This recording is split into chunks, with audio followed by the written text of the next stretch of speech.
Best friends Troy Driscoll and Josh Long are only minutes into a fishing trip when a violent riptide drags them out to sea. It has no mercy. I mean, it's gonna kill you regardless if you like it or not. The boys spend 6 days battling for their lives. And without food or water, they're pushed to the limits of survival. I just simply asked Josh to kill me. I didn't want to be there no more. We don't want to die yet. We're too young to die.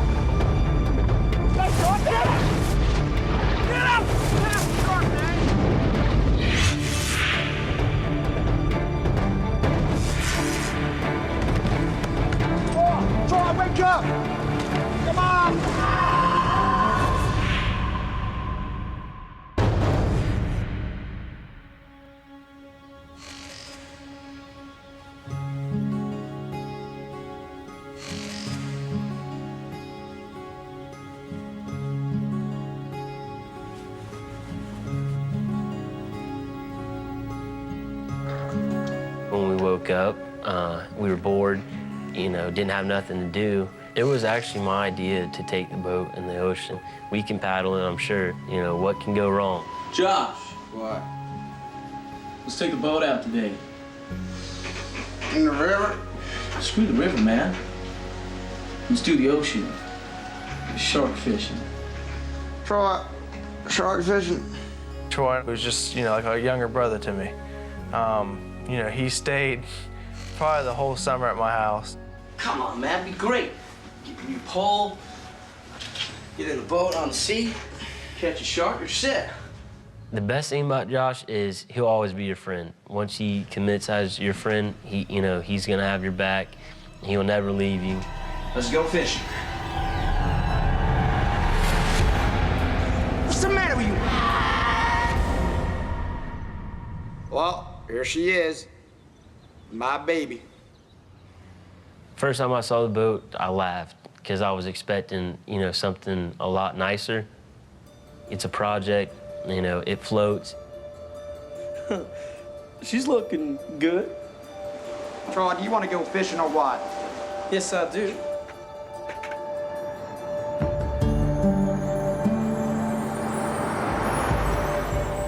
Best friends, 17-year-old Josh Long and 15-year-old Troy Driscoll, head off to Sullivan's Island, a popular fishing spot just off the coast of South Carolina.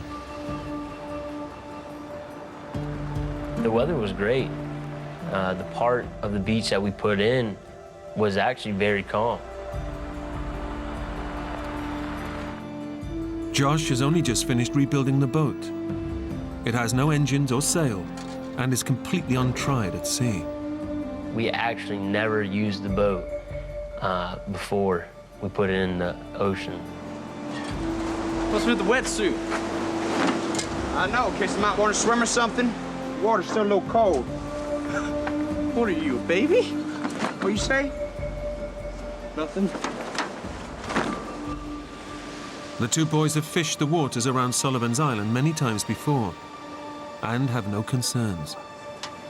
We just plan on being out there, you know, just for a few hours and then going home, you know, and getting ready for school the next day. Ready? Yeah.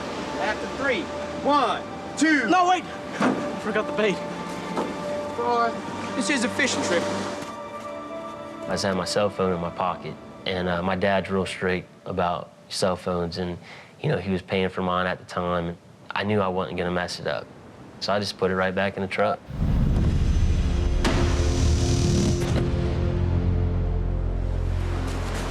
You ready? Yeah. 1, 2, 3, pull!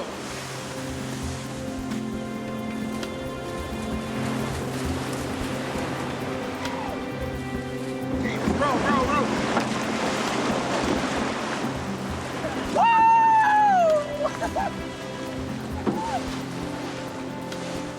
We kind of got an idea of, hey, let's go paddle between those sandbars over there. You know, sharks and fish probably get in the gullies because it's 2 sandbars. and everything seemed good. We were making good leeway. He was paddling on the front, and I was paddling on the back. I was having fun. I was bouncing up and down. Wow, man! Whitewater style. But in their excitement to go fishing, the boys don't check the Coast Guard warnings. There's a powerful riptide forecast for that morning, right in the waters where they're paddling. And we were almost to the sandbar when we just got hit by the current. Hey, we're drifting. I figured it was a joke, So I was enjoying the moment. I was, hey, this is fun, we don't have no control. Hey, this is great. Wow, man! But, Josh then grew real serious real quick. No! What's the matter? Kurt, we need to get out of here. Go, man, go. I knew we were in a current, and then I realized that, we were actually going backwards. So, I tried paddling harder. And the harder we paddle and the more energy we burn, it seemed like we weren't getting nowhere. The boys are fully caught in the riptide, and it's dragging them away from shore and out to the open ocean. When I realized how far we went in such short a time, I was like, this thing is really powerful. No, keep going. Still going out. All right, stop. Stop here. Yeah. Well, we threw the anchor out, trying to get it to hook on to something, It wasn't doing its job. It wasn't anchoring us or holding us in one position. Sure enough, we just kept drifting further out. It was no match for the current. Paddle, Troy, on. Oh, Josh, man, my arms. Come on, Troy. I don't think it's working. Keep going. There's a bunch of people out there running and, jogging and walking. Hey! Hey! Over here! Hey! And we were hoping that one of them would have seen us. We tried to get their attention, but nobody, heard us. We were already that far out. It's taken just minutes for the boys and their tiny boat to be dragged hundreds of yards out to sea and into serious trouble. We both talked to each other and saying, we're not going nowhere. This isn't helping. We got to do something different. We got to come up with a different plan. We gotta do something. Stay here. What are you doing? So I put the top of my wetsuit on, I put my fins on, and I started swimming.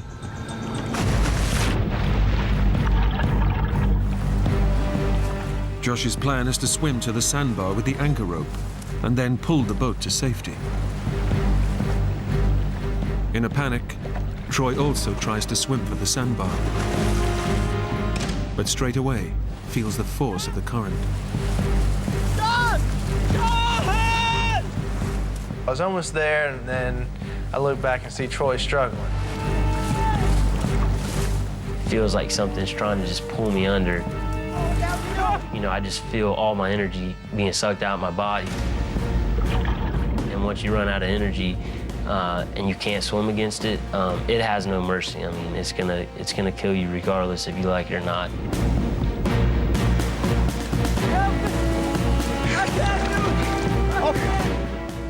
I just told Josh I can't do it. I went under again!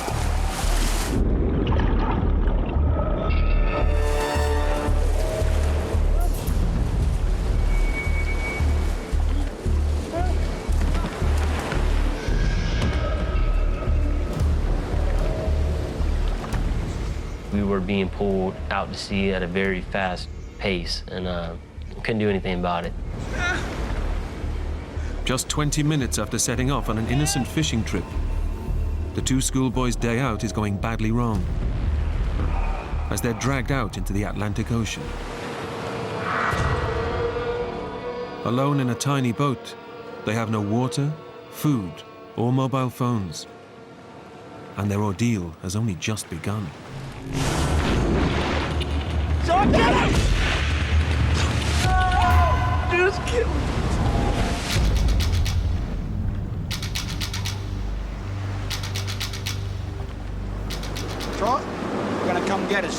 worry, okay? I told Troy, I said, well, you know, they're gonna come look for us. They're gonna find us. So I was like, you know, and I told him, I said, I'm just gonna fish, you know, while we're waiting. Shark fishing. Come on, man. Give me my new rod. Right as I got the pole rigged up and I stood up to cast it, a wave hit the side of the boat and knocked me over, and I knocked over my brand new fishing pole in the water. No, my new pole! No! He lost his brand new pole, and that really ticked him off a lot, and he pretty much lost it. Stupid fishing trip! My new rod! Everything I did was getting, you know, screwed somehow that day. It was definitely one of my temper tantrums. Dad! Whoa! Cool it, man. Yeah, this isn't gonna help, is it? Shut up, man. I knew he lost the fishing pole, but that was the least of my worries. You know, I was like, hey, man, listen, this isn't what we need to do right now. You don't need to be cussing. You don't need to be throwing stuff. You know, we need to be here as a team. You know, we came in it together, and we were gonna go out together. Crazy, man. You're losing your mind on me. Sorry, man. Crazy.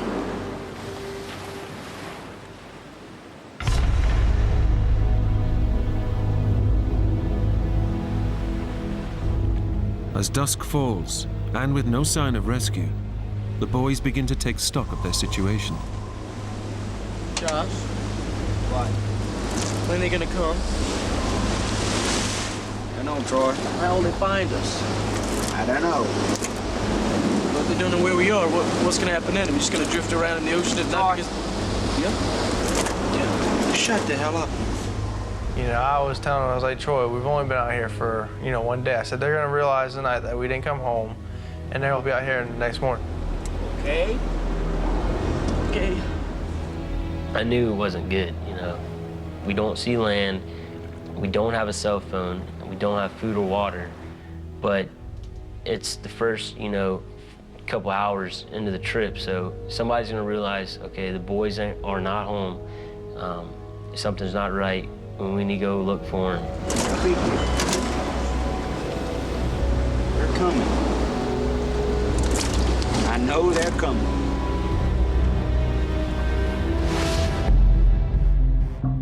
The boys haven't been seen for over 10 hours. And back on shore, Josh's father calls for help. Hello, is that the Coast Guard station? I want to report my son and his best friend missing. They were saying, where did the boys put in at? That was their first question. They want to know where, what the description of the boys and where they would have put the boat in. I mean, we have no idea where they went. No, they didn't say a thing. Yeah. The Coast Guard can't mount a search until they know exactly where the boat was launched from. Okay, thanks. So Josh's father now begins his own search to find where the boys might have entered the water. I had no idea where the boys were at, and very, very concerned that we haven't heard anything, no calls, and we kept searching until past 4 o'clock in the morning. Josh's father first checks the river, where he believes the boys have gone fishing. No, Connie. I checked the river, but nothing.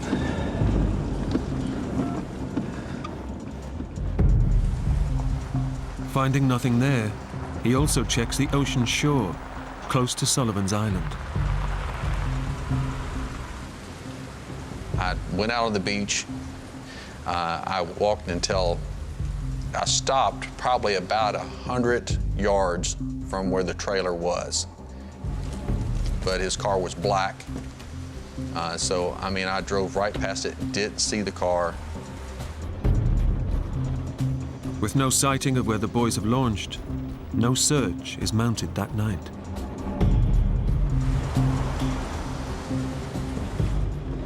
Hi, Debbie. What?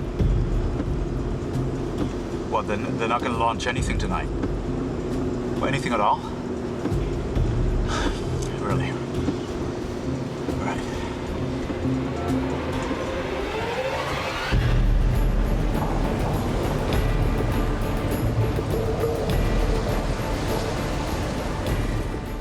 Out on the ocean, The two boys are still drifting in their tiny boat. Alone, they face their first night out at sea, in the middle of a storm. The first night, I barely slept. We were very, very cold. Strong waves begin to batter the tiny boat, and the temperature plummets to below freezing. It's coming in too fast. We're all right, we're all right. When a wave would come, it would pull that side of the boat down and water would come over. Come on. You know, it felt like ice hitting you. You know, all in all, we were, you know, freezing to death. John, keep moving. Keep moving, okay? Couldn't feel our hands. We were shivering. We pretty much, we had to cuddle with each other, you know, just for body heat. It was that bad. Suffering the extreme nighttime cold makes the boys realize just how much peril they're in. Panic turns to terror as they face up to the reality that their lives are in real danger. The first night was filled with a lot of emotion. Our mood, you know, went from being, okay, we're gonna get rescued, to, okay, you know, why are we still here? There should have been a boat, there should have been a helicopter, you know, what's going on?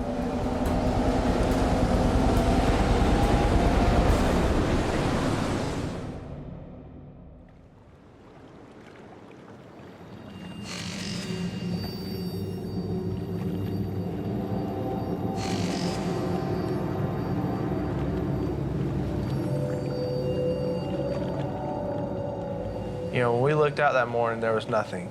We realized that we were, you know, so far off that we were gonna, you know, the land was now out of the option. I did a 360 as I twisted around and saw nothing but waves and ocean, and there's nowhere to go.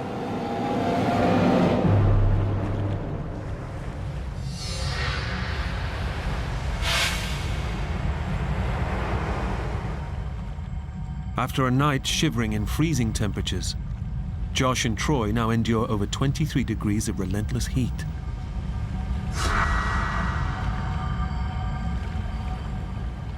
We had no shade. Anybody who knows, you know, who's been in salt water and their clothes dry after being wet, it's really crusty, salty. It was wear and tear on our skin.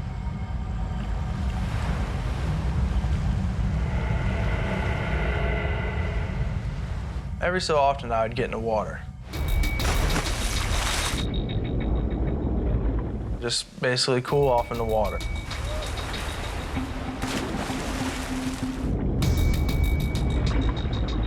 You know, we swim around. It got our mind off of the situation. So cool.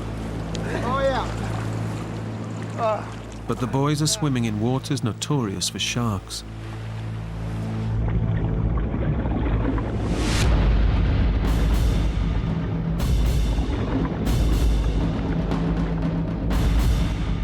All of a sudden, we look down, and there's a shark that raced up and hit the boat. The boys realize their predicament with seconds to spare.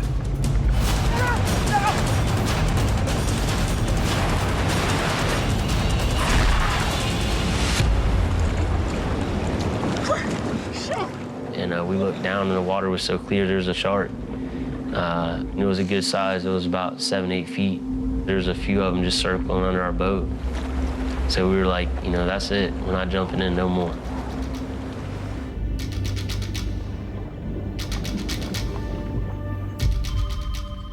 Back on shore, Josh's father receives dramatic news from the Coast Guard. Hello? Hi. We got a call, I believe it was around 10:30, telling me they had found Joshua's car. Well, where was it? Sullivan's Island, but... And then my heart immediately dropped. I knew they were on the ocean, my worst fear. Right, yeah, I'll meet you there. Okay. The Coast Guard has been searching for the boys' truck and has found it right on the ocean's edge. Drove right past them. We need the key, sir. Sure, sir. They opened up the glove box. They found both their cell phones and their wallets. Knowing where the boys entered the water, the Coast Guard is now able to mount a full-scale search. A church down the street had opened their doors, and they allowed us to come into their recreation center, and we pretty much started to congregate there. The press started to show up. All of their friends started to show up. People from around the community. I mean, it was literally hundreds of people started to show up at this church. Now, we have people on land. We have boats in the water. How do you know they're actually in this area? Sir, let me show you. Okay, what we've done is we've taken our computer models and we calculate that the boat could not have gone any further than here. I was concerned, but I was very confident that that day we would find them. That, you know, with all this effort, with all these planes, with all the helos out there, that we were going to find these boys that day. I just almost had no doubt that they were going to be found that day.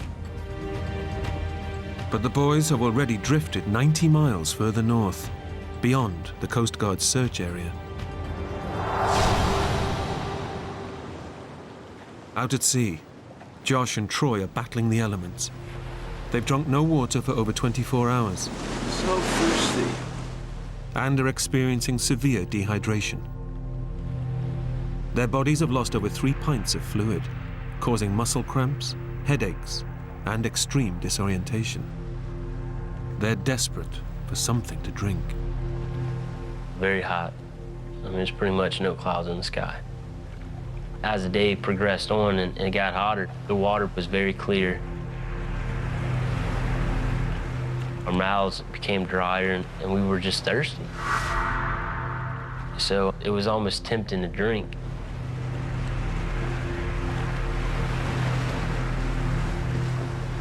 So Troy and I decided, hey, well, we'll gargle it and spit it back out. And that way you have something wet in your mouth and, you know, it'll kind of, it's cold, so it'll help us a little bit, but we won't swallow it. It wasn't good, but just have something cold in your mouth. That's all we needed. The boys know that drinking the salty seawater will dehydrate them even further. But they're now so desperate, they find it impossible to resist. It was horrible. I mean, it's a bad day when you know that's the only thing you have to drink. But what you're drinking's killing you and hurting you.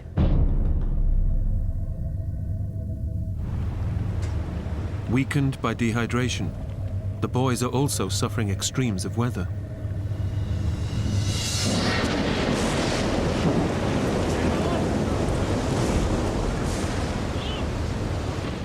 Nighttime brings another severe drop in temperature. And with no protection against the biting cold, the boys have only each other's body heat to keep themselves warm. We got to stay up. We got to keep ourselves dry. Let's cuddle. Let's talk to each other. Let's communicate. Let's make sure we're okay. Stay with me.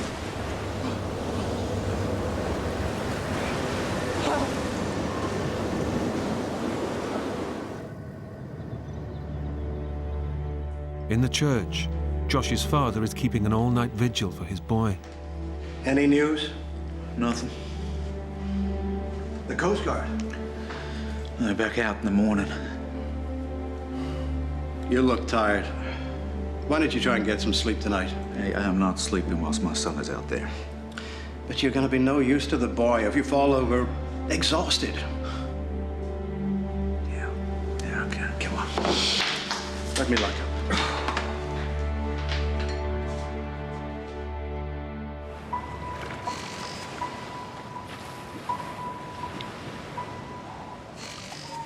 The boys wake on their third morning with a sense of despair.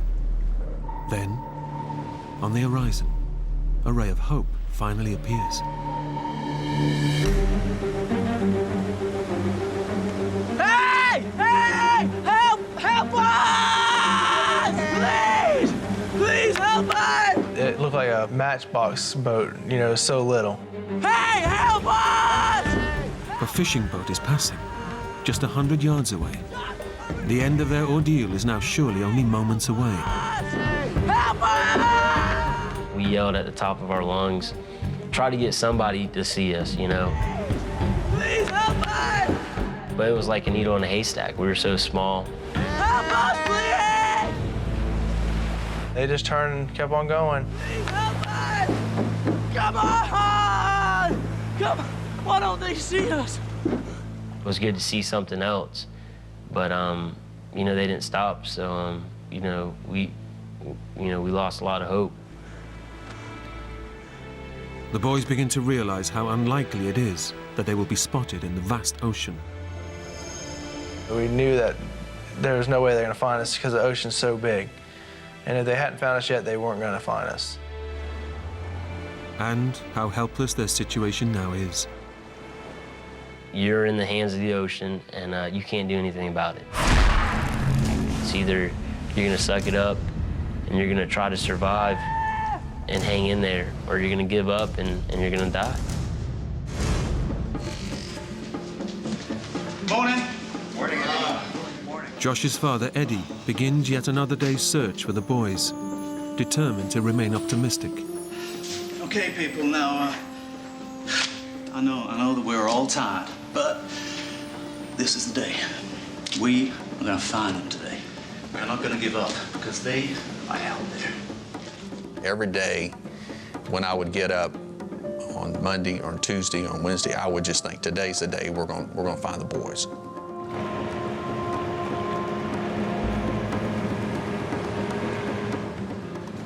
As well as the Coast Guard search, Eddie also keeps up his own lookout on the ocean. Well, the search got bigger every day. I mean, because we knew we had more distance we had to cover. The boat could have traveled more distance every day. Despite a massive Coast Guard and community search, there's still no sign of the two boys.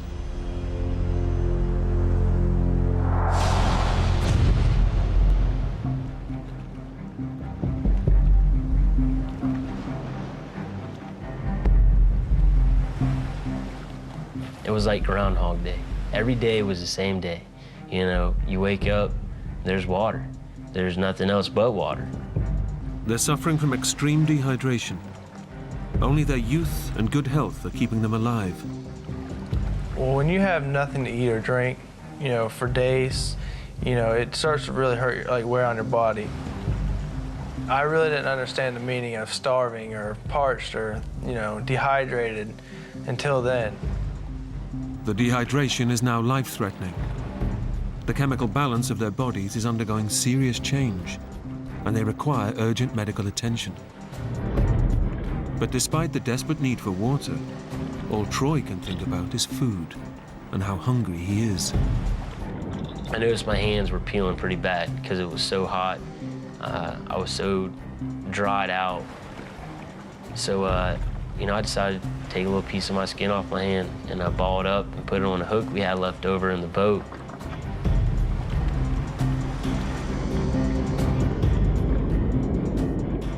And, you know, I kept doing it, and the little fish every time won. It's not working. The boys failed to catch any fish.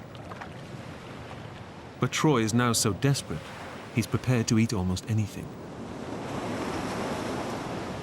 You know, I had to have something in my mouth, something that had texture, some type of meat. Troy, what are you doing?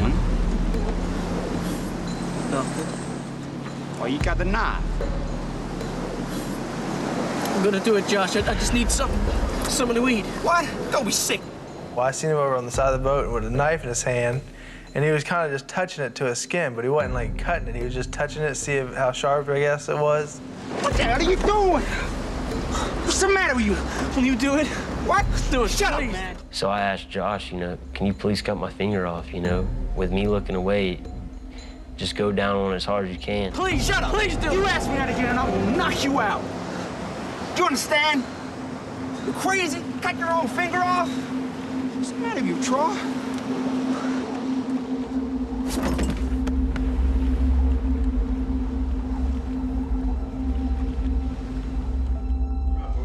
mostly islands around Charleston.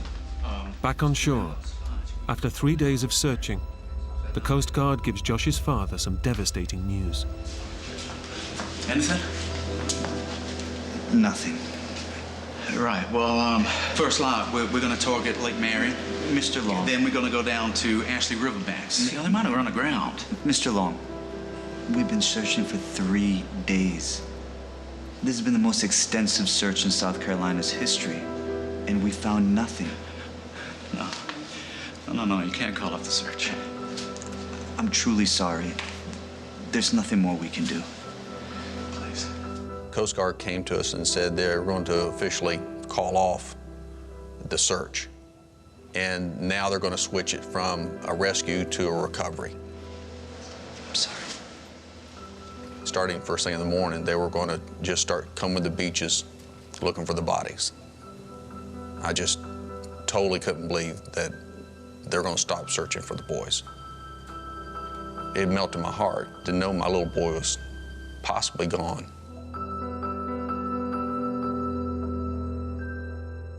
Knowing the Coast Guard has now called off the search, Eddie is left with little more than his faith. How are you, Edward? They're still out there. I just know that they're still out there. Throughout the whole thing, I just had to rely on prayer. I just realized that this was going to be, in God's hands to bring these boys through. Out at sea, the boys are facing up to the reality that they may never be rescued. You okay? Yeah. I didn't think I was gonna ever have a future. I thought my 15 years on the earth was it. Every time we thought of our family, our parents, it was just real emotional. Talking, man. We both, looked at each other, and we were very, very sad, very nervous, very scared. We were both trying to doze off, and I fell asleep, and he was already asleep. And next thing I wake up to a sound of an engine.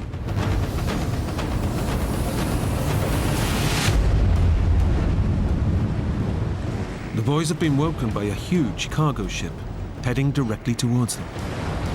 Troy, wake up! I've never been close to something that big.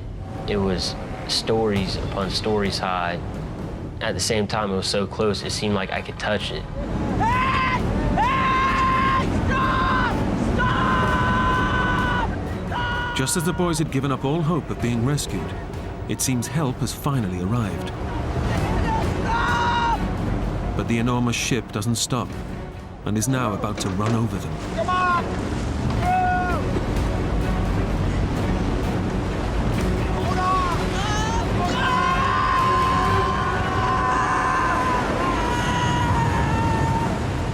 Incredibly, the swell of the ship pushes the boys just out of its path and saves them from almost certain death.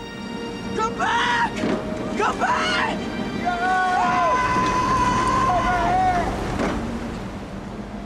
They can only watch as their final hope of being rescued disappears into the night. If they're not gonna rescue us, we're only feet away from them. They're definitely not gonna rescue us when we're, a couple hundred or 1,000 feet away. It just wasn't gonna happen. We were simply a needle in a haystack.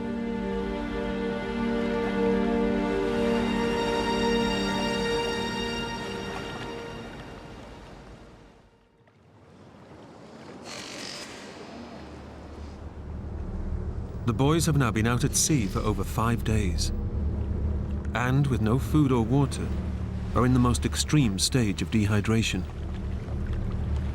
They've lost pints of water, over 20% of their body fluids. Their vital organs are shutting down, and they're drifting in and out of consciousness. Few people ever survive this long without water.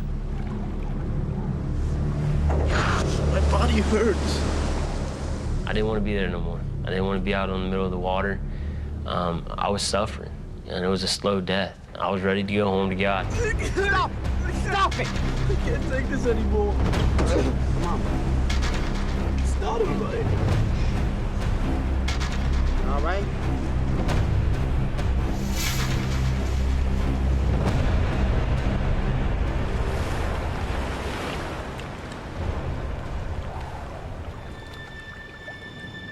Even though Josh tries to stay strong for his younger friend, he's also battling his own demons.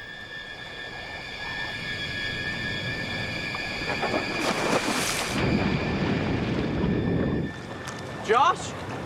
Josh? Josh? We didn't believe in suicide, but I was just swimming in the water. I just was like, if I went down as deep as I can go, you know, I swam down probably about 35, 40 feet. Josh? Josh! Josh! If a shark grabs me, don't try to save me. I was like, just let him eat me. I'm not gonna put up a fight. And then I thought, you know, what I might lose, you know, what I'm missing out as far as growing up and how my family's gonna move on without me. All those emotions run through your head. Josh! Josh! Josh! What are you doing? I came back to the surface and I was just like, you know what? I'm just gonna let God go when he wants to because I can't do it.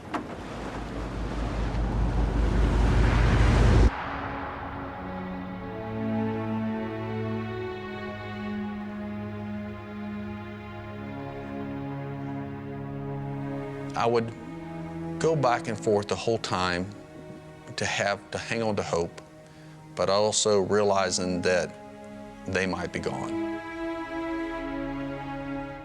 And that was a struggle, and not knowing they were out in the water, knowing that if they're out there, what is the condition? If they're not out there, and if they're gone, you know, how long before we can bring a closure to this?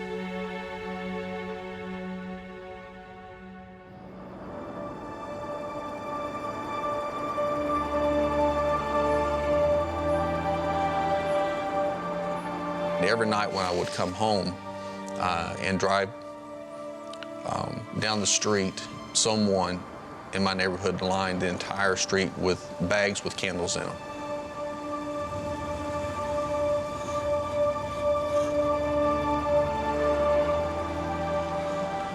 So when I drove home, it took me right up to my house. The bags and the candles were out every single night.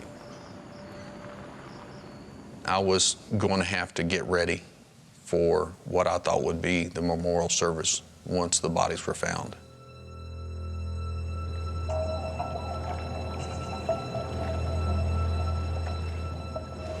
When we get back, we get to work on my truck. So when you're 16, I teach you to drive. Towards the end of the week, you could tell he was starting to get real weak. He really had nothing left in him. He didn't want to hardly move.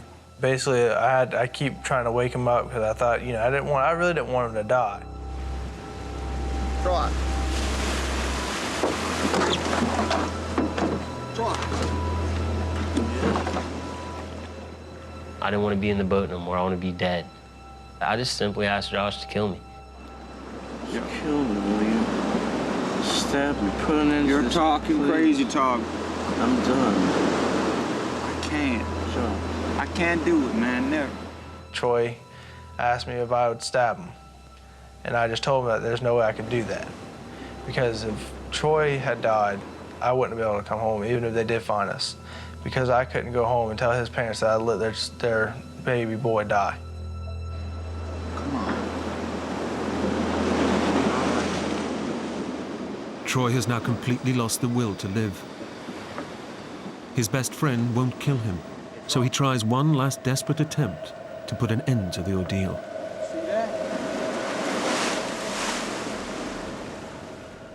Every night you'd see like little glow-in-the-dark little balls, and they're called jelly balls. Troy now sees the jelly balls as not only something to eat, but a possible way out. If it's poisonous, you know, and it kills me, hopefully I die a peaceful, you know, a peaceful death.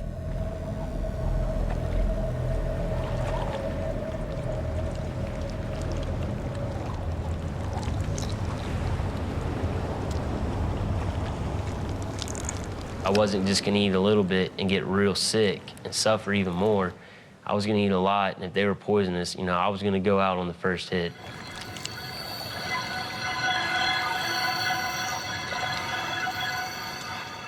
But the jelly balls have no effect. And now the boys can do nothing but await a slow, agonizing death. We pretty much realized that we were just waiting on to die. We didn't know how much longer we'd be alive.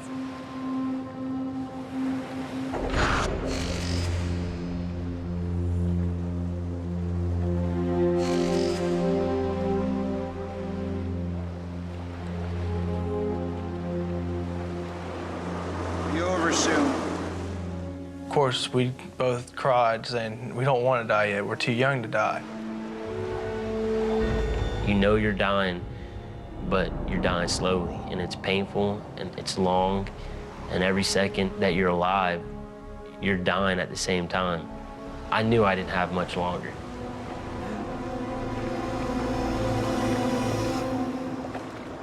In fact, their dehydration is now so advanced that they literally have only a few more hours left to live.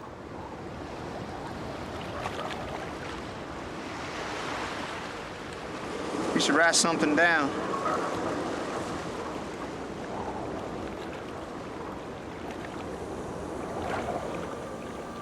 Summoning the last of their energy, the boys scratch out their final goodbyes to the families they're leaving behind.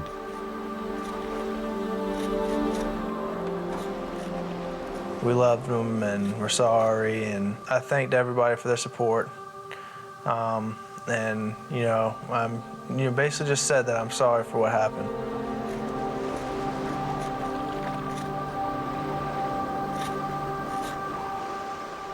I remember writing to my mom and my dad, you know, specifically saying, thanks for everything you've done for me. Thanks for teaching me what you've taught me.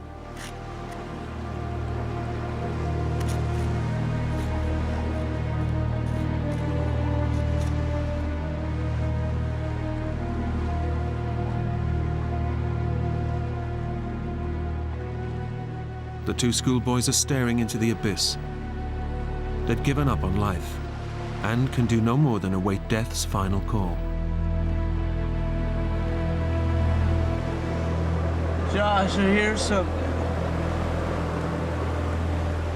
Well, as me and Josh laid in the boat, I heard the roar of a boat again. It's getting louder. Looks like it is you. It's getting closer.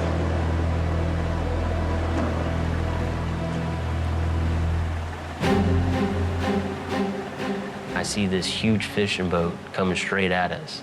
So at that time, I jerked Josh. I was like, you gotta get up.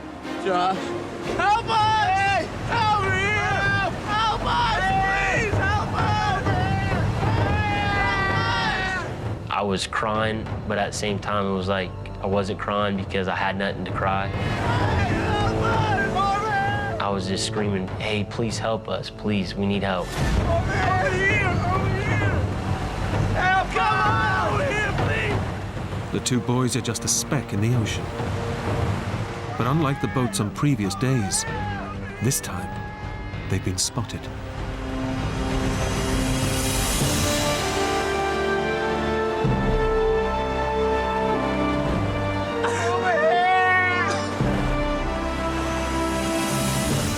So basically, we knew they saw us. We kind of just started, basically just gave each other a huge hug, and we're like, this is a miracle, you know.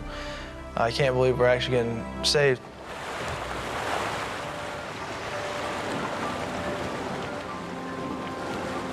Come on, guys.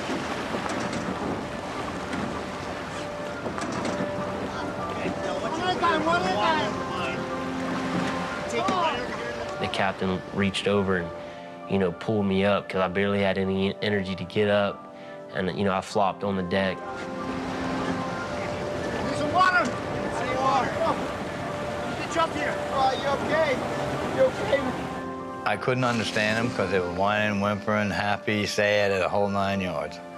But one of the first things that Troy said to me, he asked me if I believe in God. And I said, well, yeah, I guess I do now. Because miracles happen. Some water with you. Some water. Thank you, man. Thank you. Got you, man. You're safe now. You're safe. So what?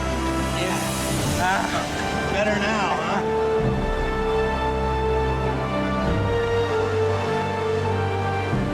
Catch me through the Coast Guard.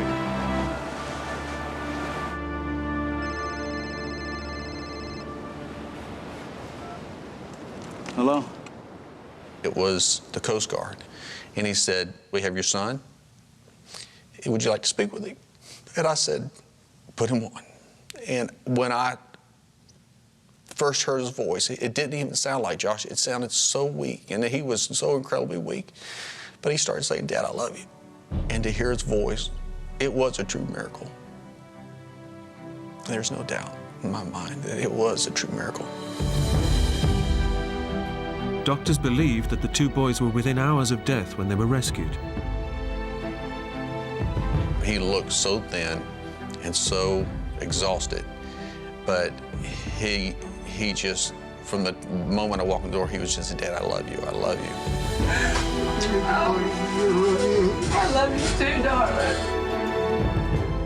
It was hard to believe that we made it out alive. We were expecting the worst. Troy and I knew we were just waiting on dying. And, you know, I couldn't believe that we got a second chance. Josh has used his second chance to become a family man. He married his high school sweetheart and now has a baby boy. Troy has gone on to fulfill his lifetime ambition to become a firefighter. I have a lot of faith in my own self now. If I ever face anything that, you know, might be difficult, then I'm not going to give up.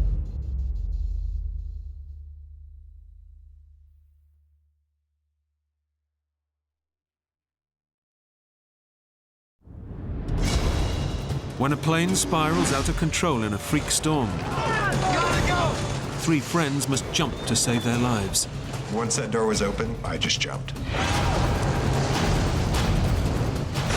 Without knowing the fate of his friends, Will Slattery faces a terrifying ordeal.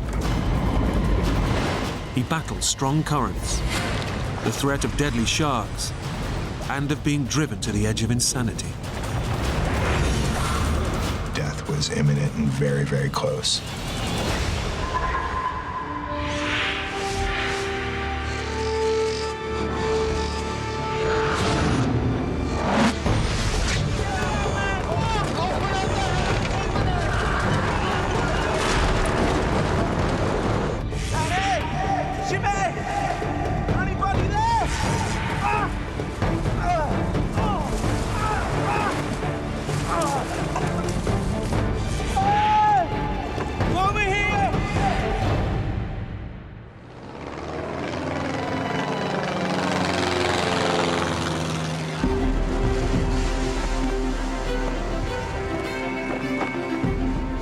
I first skydived in college. Contrary to what a lot of people perceive skydiving as, is a bunch of crazy testosteronic nutbags. You know, it's a very family-oriented sport. It's a beautiful bunch of folks who love the same thing, and floating through the sky, there's nothing quite like it.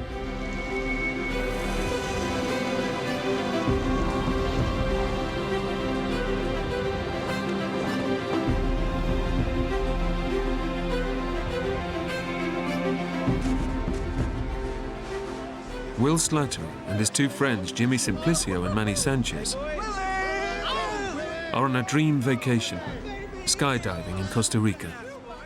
Costa Rica is a great place to jump. The sky down there was absolutely gorgeous. It was blue, clear, beautiful. We were all jumping in shorts. It was just amazing, you know, really comfortable skydiving. Just a really good vibe down there. A perfect time away in this exotic tropical location.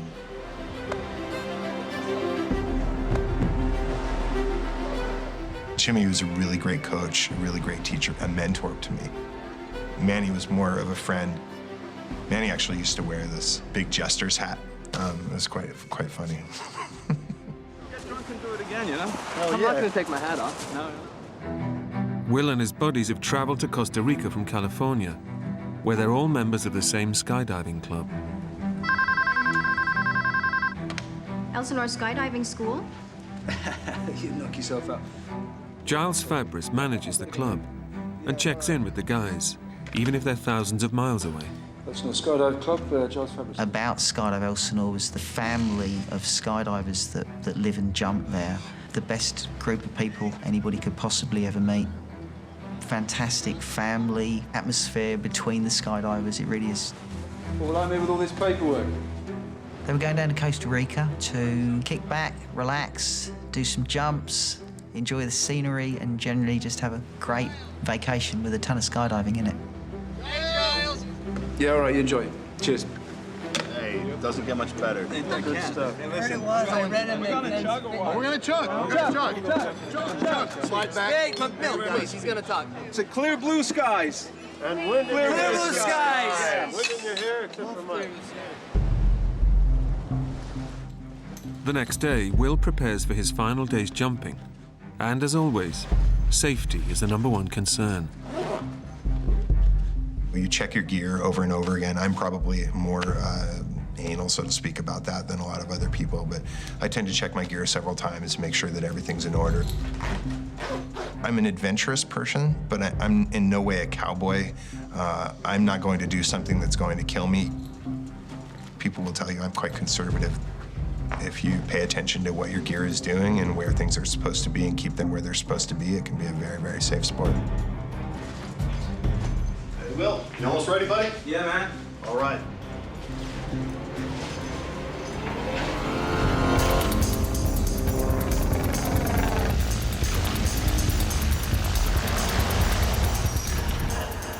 The guys have delayed the day's jump until the afternoon. There's been a storm in the morning, but by lunchtime, the skies have cleared. Cloud's going to blow over. It was sunny, you know, some white clouds, but nothing stormy. Minus the intermittent clouds, things that day looked like they would be just the same as the day before. Hey, Bradley, what's up, buddy? So we all started getting our rigs together and getting our gear on to get ready to go skydiving. Yeah, good to go. Ready? Let's go, Jimmy, baby. The plane we flew down there was a Cessna 206. It was a small airplane, smaller than probably most cars. All right, my man. Planes for skydiving are generally, they'll take out the seats. So it's basically an open compartment in the back, and we'll sit back to leg, you know, so kind of sit in a row so that we're packed in there nice and tight, you know. Okay, blue skies, safe landing. Fire up, baby. Jump up, ready? Yeah.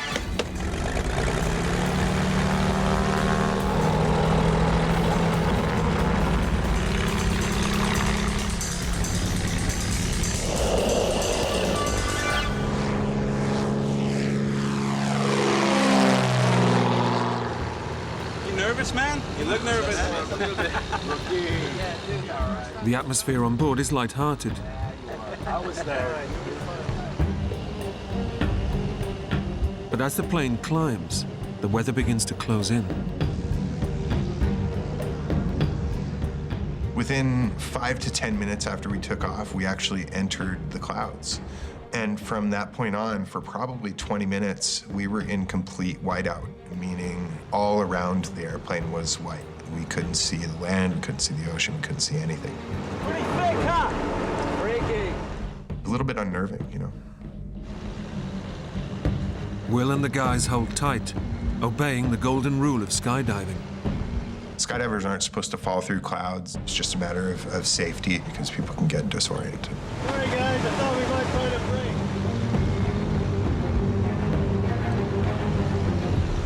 We were expecting at some point to come out above the clouds, but we just never did. With no break in the clouds in sight, the guys decide to turn back. Okay, guys, it's too thick. It's just not worth taking the risk. We were a little disappointed, but we all skydive a lot, so it wasn't a big deal, you know, we'd get over it. We're used to clouds and, you You know, you don't jump through clouds generally, so it was fine. But as the plane turns and makes its way back to base, they hit serious trouble. Within 20 seconds after we started going into minor turbulence, God, I hate this part. it just got worse and worse. Okay. Then the plane started going into massive turbulence. I was definitely not a happy camper. You know, I didn't want to be in a little tiny plane flying crazily all over the sky. No. Seconds later, the plane begins to lose control. The plane is just going haywire. It even started to tilt. I was on the ceiling, I was on the floor, I was on the ceiling, I was on the floor. I was frightened.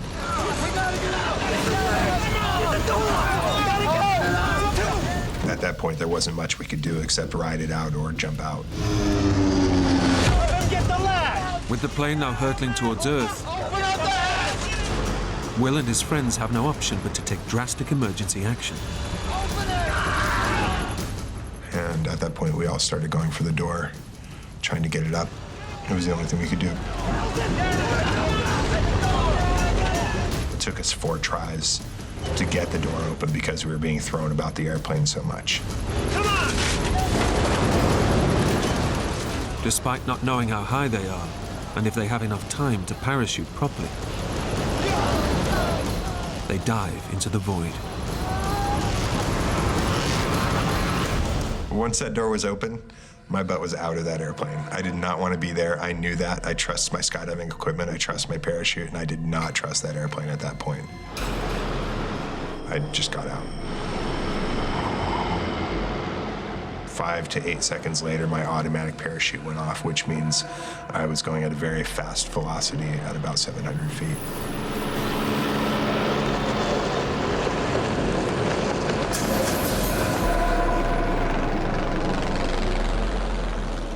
We were very low in very low cloud cover, and it was a shock to me. At that point, I looked around for my friends. I saw Jimmy under his canopy as well, going the other way quite a distance off, and Manny was under his canopy next to me, flying parallel to me. Will is desperate to know that his old friend, Manny, is okay. I kept calling out to him to try and get his attention so that we were coordinated on landing.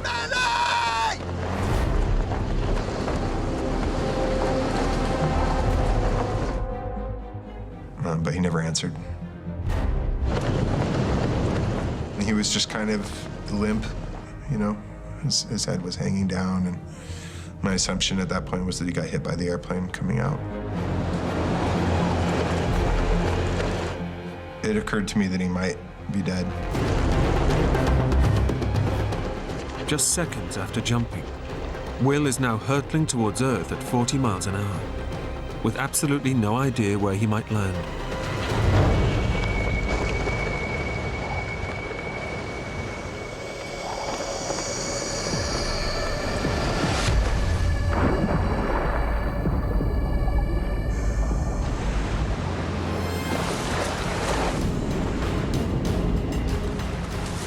The plane crashed in the water behind me, and I looked back and saw the tail of the plane sticking out of the water. I was in somewhat shock at that point. Will has hit the ocean, still attached to his parachute rig, and he must act fast to avoid drowning. If you land in water, you want to get your chest strap off so that you can take your gear off immediately and swim under the parachute. At that point, it was really about focus and trying to do the right thing, so if there's a chance of survival, that you survive.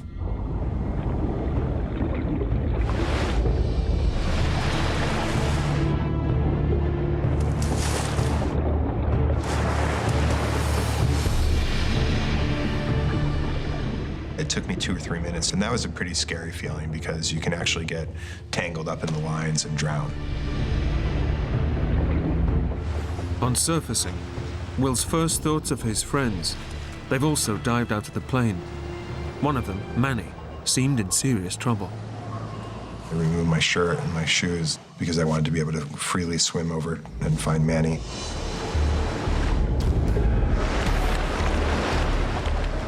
I felt the need to act fast because if Manny was unconscious, then it was important to get to him and keep his head out of the water. Manny! Manny! Manny! He wasn't answering me. I didn't see his parachute. I didn't see anything. Manny! Is there anybody there? Don't worry. So I swam around toward where I thought he would have landed.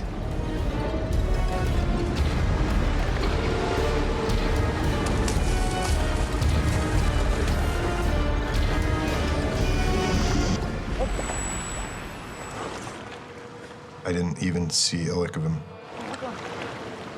With his friends gone, Will quickly has to face up to his complete isolation.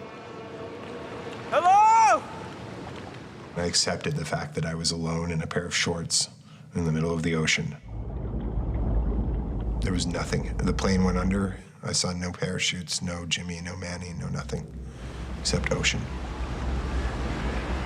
Stranded miles out in the Pacific Ocean, Will is overcome with a feeling of complete hopelessness. And he can see no way out.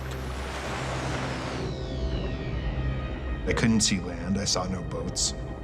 I didn't think there was any way I was going to last overnight in the ocean. If I'm going to die, why couldn't I have just gone in with the plane instead of have to struggle out here until I drown? If there's a chance at life, I'll fight, you know? But if I'm going to die no matter what, why stretch it out, you know? Give me instant death. Will knows he's landed in shark-infested waters.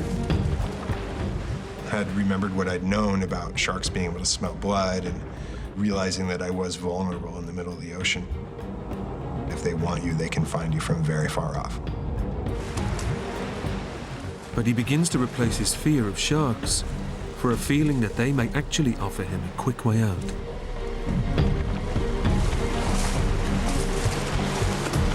You hungry? I didn't want it to be some long, drawn-out process. Like, who wants a long, drawn-out death? Come on! Which is why I decided that being eaten would be a much better option. Come on! You hungry? Ah!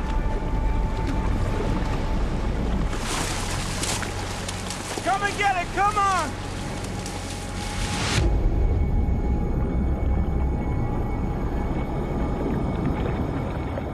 But the sharks don't come, and Will begins to take stock of his predicament. If I'd been off the coast of the States, there would be Coast Guard and other boats looking for me within a short period of time, but this was a third world country. So I thought, you know, don't be a spoiled American and think there's going to be a boat coming to get you. You have to survive this or not. Let's just enjoy the view. Alone in the ocean, with night fast approaching, Will decides to fight back. I started to have to make decisions about what exactly I was going to do. I had to do something. I didn't want to expend all my energy treading water when I knew that if I just laid back, I could float. The most important thing out there was retaining calm and not panicking, because panic I knew would kill me. Staying calm, and that required a faculty that was born anew in myself that I think I've certainly never experienced before.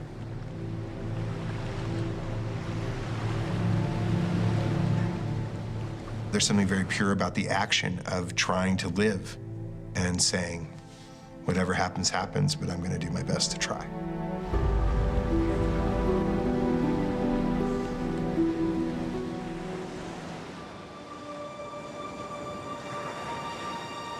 The ground coordinator, Tanya Handel, is waiting for the guys to land at the agreed location. My stomach started to turn when I arrived and there was no skydivers on our drop zone. Even if they'd landed somewhere else, Milt Burton, the owner of the skydiving school, knows to call her. Okay, guys, we're all good. Remember, Milt, Call me when you land. Blue skies, safe landing. Milt, are you there? Over. I immediately thought they must have canceled the dive and returned back to the airstrip. Unable to raise Milt on her mobile phone, Tanya heads back to the airfield. 20 minutes later, there was nothing, no one to be seen at the airstrip.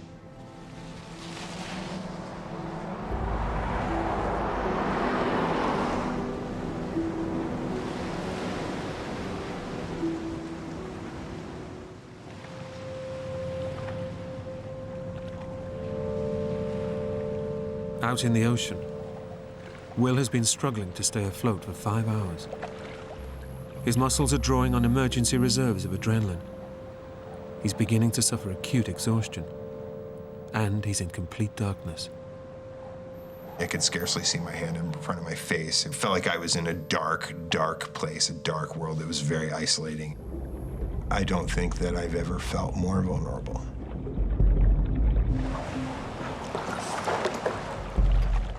But as he drifts alone in the dark, Will suddenly gets his first ray of hope.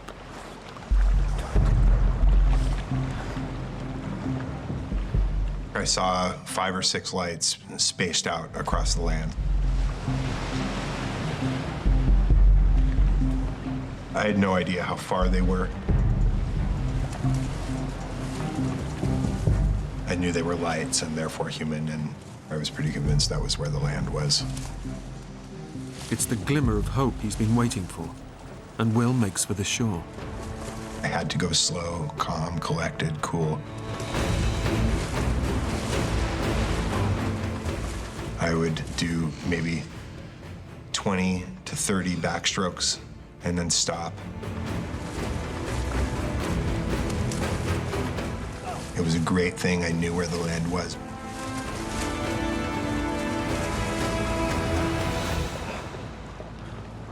Just as safety seems within reach, the undercurrents begin to pull him further out, back to the ocean, and back into the night.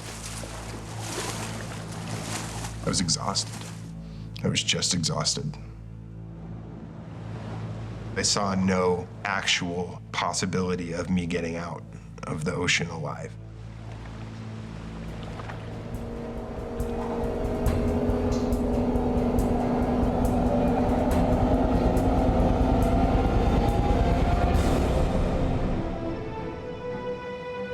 Back at the airfield, Tanya is waiting for the plane to return to base.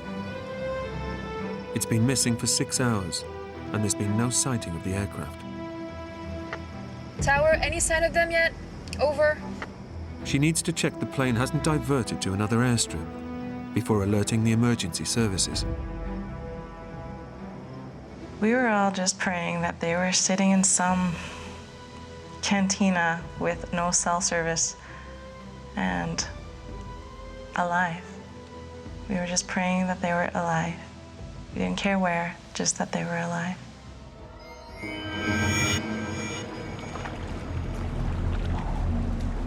Alone in the ocean, his thoughts turn to the people he may never see again.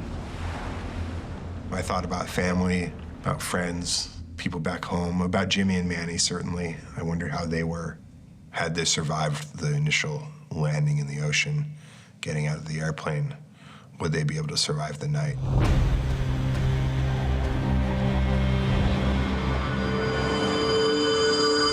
Anybody there?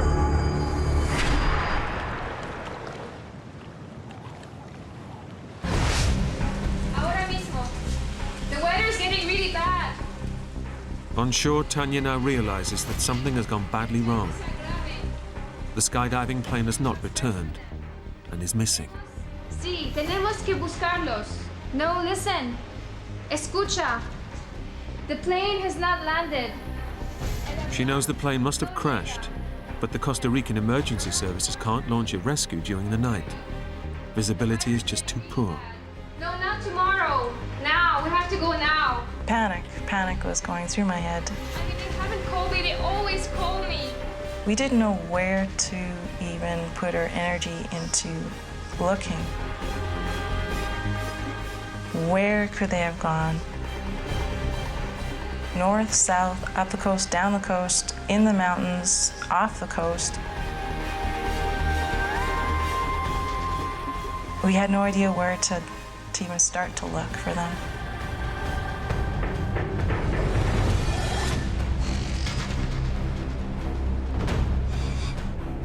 Out at sea, Will's been in the ocean for 9 hours. The water temperature has dropped to 45 degrees. He's rapidly losing body heat and dehydrating even further from the effects of swallowing seawater. As soon as it got to be night, the swells were getting bigger, it was colder, and I was getting more water in my mouth, which I knew eventually over time could be responsible for taking my life. No search has been mounted, and he's fast running out of hope. I saw no boats. It was dark. I didn't think there was any way I was going to last overnight in the ocean. No boats, no planes. I'm dead, man.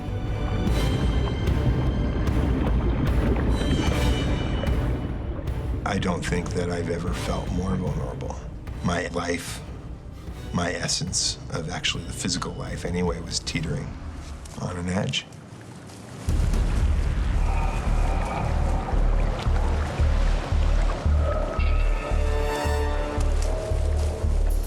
Just when it seems things can get no worse, Will comes under attack from beneath the water.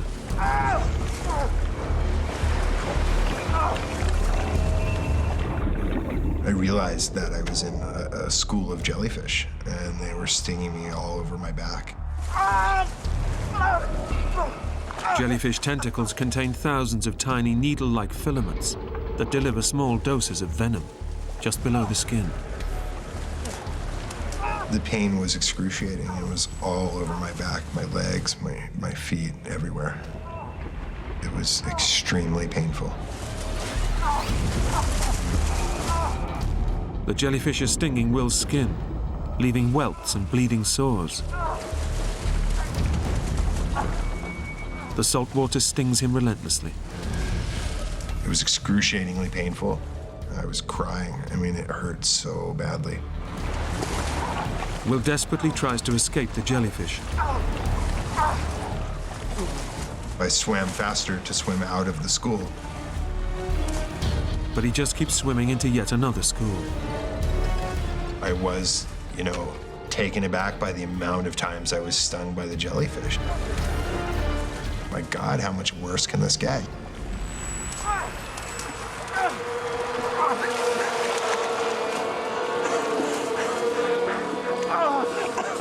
Come on! It was excruciating. The relentless stinging causes Will's mind to wander. What else is in the water, waiting to attack him? Sharks hunt at night, and do I splash around until a shark comes and eats me? It seemed a horror. It seemed...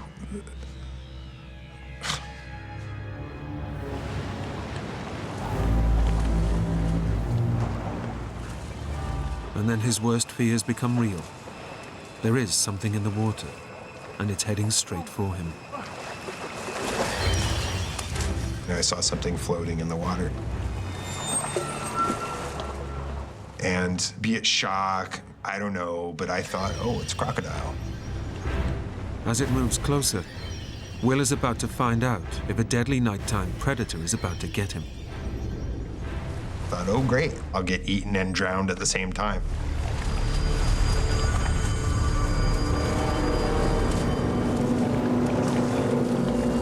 I had no idea how far out saltwater crocodiles would swim, and this was too elongated to be a turtle.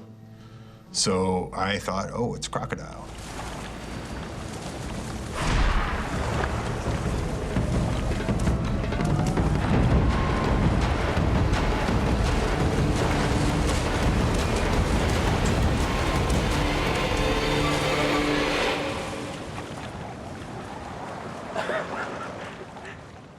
I laughed, because who would think a log, a tree, is in the middle of the ocean? I was amazed. After 10 hours in the water, the floating log is a lifeline for Will. his first lucky break since his ordeal began. I put my arms over it and I floated with it, and was much more thankful to have something to float on rather than just my belly. It gave me a lot of hope that I didn't have before, maybe some chance that this was going to end positively.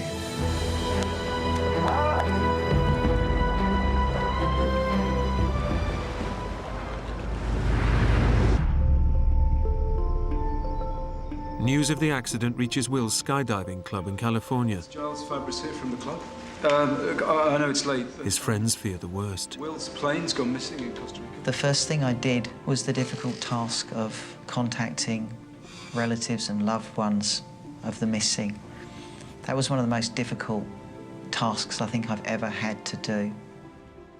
Even though they're 3,000 miles away, they do all they can to help. Your friends have crashed in a plane, it's in a foreign country. The first thing you do is to try and collect as much information on what's actually happening. I had an image of my friends being in the water and their life slipping away in the darkness. That was a very difficult thing to have to think about. Then they hear that the air-sea rescue operation won't start until daylight. I don't think anyone's organising a search of the coastline, so we're going to do it, OK? From their base in California, they try to do all they can to help. Get in touch with as many boat captains as possible, OK? We decided that we would start calling fishing boats, calling charter boats in Costa Rica, and to ask them whether they would send their boats out to look for our friends. Yeah, thank you. Yeah. At least I got one boat out. Will has survived 12 hours adrift in the ocean. He's clinging onto the log for his life, but prolonged exposure to salt water means his muscles are beginning to shrink, and he's suffering extreme fatigue. The log was giving me something to float on, but I was exhausted. I was just exhausted. I was certain, because of the amount of water I'd ingested, the amount of pain I was in from the jellyfish, and the fact that it had gotten much colder, that I was going to die.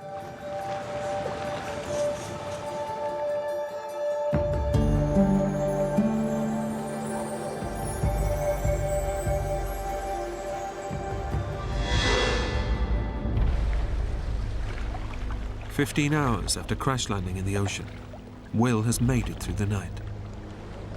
I did fall asleep on the log. I only know because I woke up on the log. I have no idea when I actually fell asleep. I'm sure it was just through pure exhaustion. Morning brings with it a tantalizing sight. It was daylight, and I could see the beach. Oh, my God. Oh. And it seemed like the swells were pushing me toward land almost, and I could maybe, halfway surf the log into the shore, I knew that if I landed right at the right place, there would be a bar right there. I could pull up, I could grab a beer, I could call for a ride, There was a lot of hope at sunrise, my personal sunrise.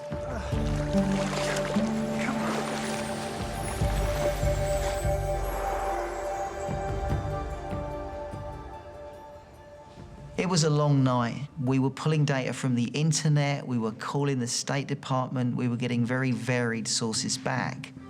Even when you have news reports that tell you that the chance of survival is very, very small, there's always a little bit of hope. Hello? And it's very important that that hope doesn't die. It's a frustrating feeling, knowing that people you love are in a situation and you're many miles away trying to do the best you can. Yeah, that's what we thought. It's raining. When your energy's focused on the well-being of your friends, the hours and the minutes tend to disappear. Time becomes kind of distorted. Everything takes on a rather unworldly feel about it. Becomes a very surreal nightmare.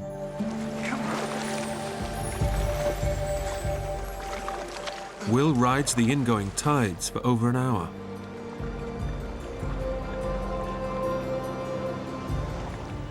I wasn't making as much progress as I needed to.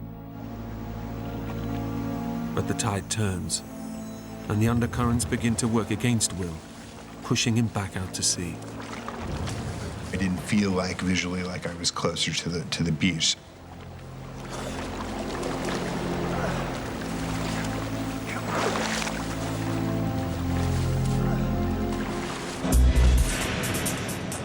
His only hope is the Costa Rican rescue operation, which is now underway. But the currents have taken him miles from where he crash landed.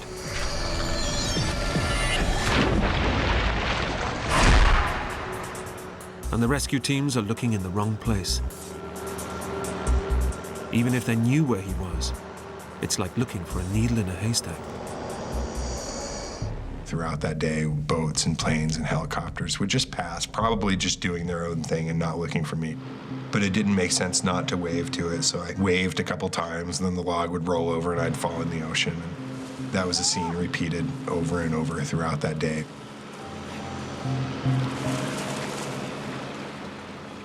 To have other human beings virtually so close, yet literally so far away, both gave me hope and was disheartening at the same time.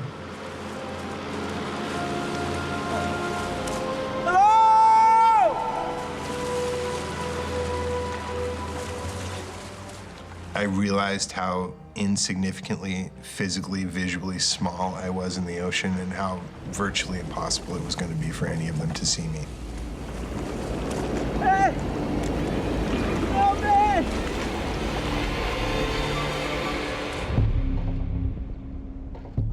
In California, his skydiving friends know that if Will is alive, his chances of survival are now extremely thin. James, anything? No. Getting nothing online. Come on, someone's got to know something somewhere. Okay, we'll keep going. Even in Costa Rica, the ocean is cold.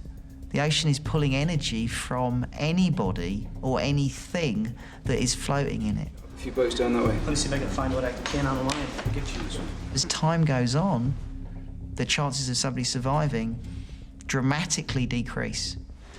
It's a pretty big chunk of ocean, so our best chance is still the boats. Fingers crossed, yeah, let's keep hassling them.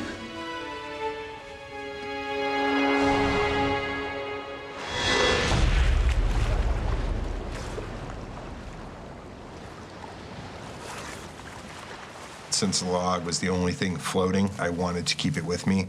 So I would try various techniques of pushing it forward and then swimming along to it and then pushing it forward. But despite his efforts, Will knows he's still getting no closer to shore. Initially in the morning when I woke up, I thought by noon I would be on the beach. And later it didn't quite seem that anymore. Clinging to the log for 13 hours, Will realizes his last remaining lifeline is fast becoming a burden. Instead of pushing him towards land, it's riding the undercurrents and pulling him even further out to sea. I thought that pulling and pushing the log along was really not increasing my progress. It was giving me something to float on, but it wasn't really getting me toward the shore. The log that so far saved his life could also end up killing him. It was the only floating thing I had besides myself. I mean, I'd slept on it. That tree saved my life. He faces an agonizing dilemma. Should he let the log go and hope he has the energy to reach shore? Or should he hang on, praying for rescue?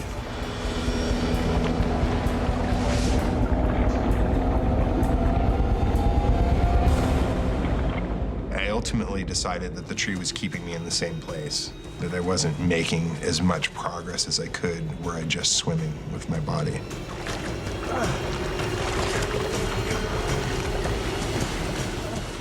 It was extremely difficult to let it go.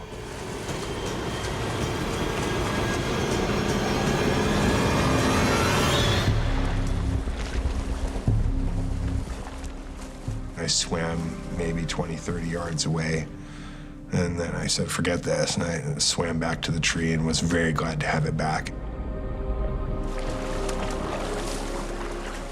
To let it go was was tantamount to saying goodbye to the one floating thing I had besides myself. You know, it seemed like it could be a very foolish thing to do, to let it go. You're never gonna make it. Let it go. Just gonna let it go. Come on. Will's hopes that the log will push him to shore are crushed. Even though he's totally exhausted, he knows he must let it go. The third time I let it go, I just watched it go over the swells and go away from me. Having let the log go, and with nothing to float on, Will's energy quickly runs out. He swallowed a dangerous amount of seawater and is now suffering from extreme dehydration. The biggest threat at that point was my lack of ability to breathe any longer. I was very short-breathed, just and I knew that I could not last very long like that. The effect of dehydration means Will's blood pressure is rapidly increasing. His pulse is racing, causing severe heart palpitations. If his body loses any more fluid, he could slip into unconsciousness and even die. I'd taken on more and more seawater the whole time, which definitely exacerbated the effects of dehydration, as did the sun coming out, as did simply not having water. Jesus. I was thinking that within the next few minutes I was going to drown.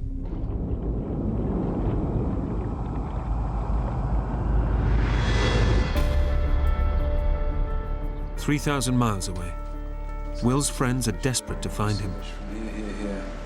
I really wanted to know any piece of information that might give us an advantage in helping our friends.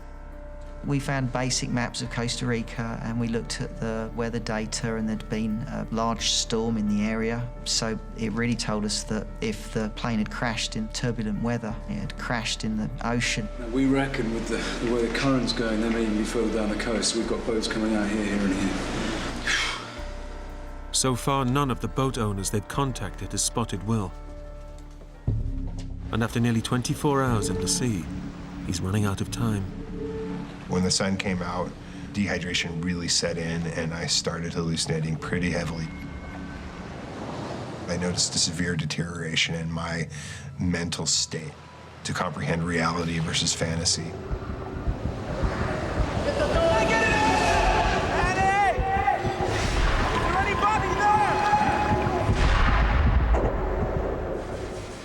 Will has swallowed so much seawater, his kidneys can't flush out the excess salt. His body is gradually shutting down, bringing on hallucinations. I would think I saw a shark fin over here, and I would look over there and, you know, and think I saw something else over there, and I knew that there were turtles there that can just slice you open and eat you, you know. So those things were seeping in. Will's ordeal has driven him to the edge of insanity, and his body is ready to give up the fight. I just felt at that point that I had very little physical and mental energy to keep my head above the water. I had been in excruciating pain from the jellyfish. The swells had picked up. There was more and more water getting inside me. And I just felt at that point like the end was imminent, like it would be a very few minutes off.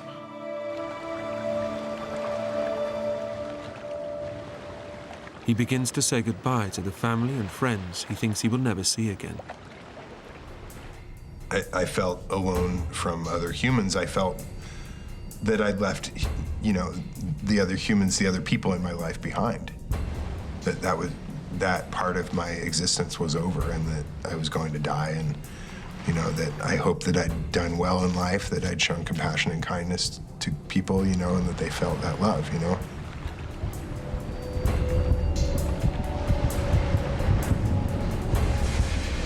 They say that your life flashes before your eyes when you're about to die. And very similar to the night before, I thought that death was imminent and very, very close.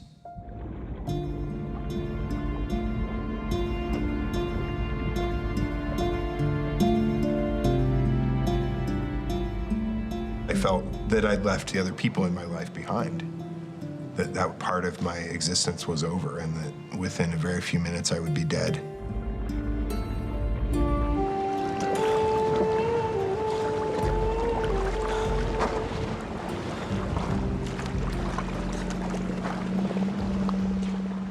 I went vertical and I thought I saw a boat, but I was by no way sure. My mind was not together any longer. I was hallucinating heavily at that point. Either a boat was there or there wasn't. Focus well. Focus well. Focus. Breathe. Hello? I waved to them and yelled in Spanish as loud as I could. Hello? Hello? For them to have seen me was unlikely, so I laid back down in the water to await either drowning or rescue. Having used up his last scrap of energy to wave at the boat, Will collapses in the water and awaits his fate.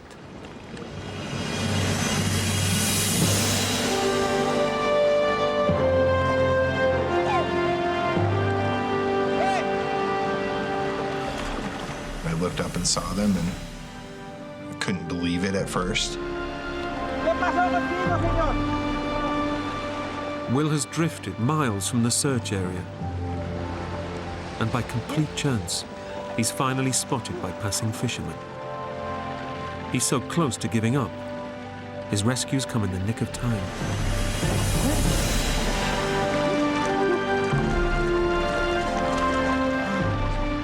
They said, "Come on, get on the boat." And I said, "I can't." I had no strength, you know? And they all reached down and it was just, I think, as much in shock as I was when the plane crashed.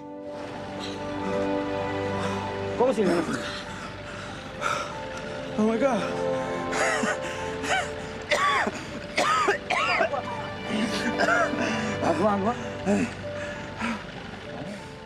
I just couldn't believe it, you know? It crashed in the middle of the ocean and my fat, pasty butt made it through 24 hours in the ocean. When I found out Will was alive, that brought a lot of joy. Hey, guys. Guys, come here. It's him, look. It's Will. He made it. Wow, yeah. He made it. Yeah. Awesome. Come on. See? How did you do that? Oh, look. He didn't just survive the crash, he survived the crash and he survived the bloody ocean. I just literally said, "Oh my God, I'm invincible." And I collapsed onto the boat and held onto this guy's leg until we got to shore. Unfortunately, the search and rescue operation was looking in the wrong places. There were some Costa Ricans that were looking in the mountains. Others were looking in different parts of the ocean. So when they found me, they had a better idea of where my friends were going to be. A report was made that there were more survivors found. As it turned out, that was misinterpreted information on the radio, and that there were no survivors found. Over the next few days, the bodies and plane wreckage are pulled from the ocean. Will's friends, Manny Sanchez and Jimmy Simplicio, along with the pilot and remaining passengers, all perished in the crash. Will is confirmed as the only survivor. Manny was this amazing, almost cartoonish, almost childlike, beautiful human being. And Jimmy really is the same, an enigmatic, amazing character, you know? Kind of a hard ass, but a really beautiful soul at the same time. Did we do the right thing by jumping out? You know, I mean, I did the right thing. Manny and Jimmy did the same thing as I did. We all made the same decision, so I'm comfortable with the decision we made. After his 24-hour ordeal, Will spent 5 days recovering in hospital. He's still skydiving.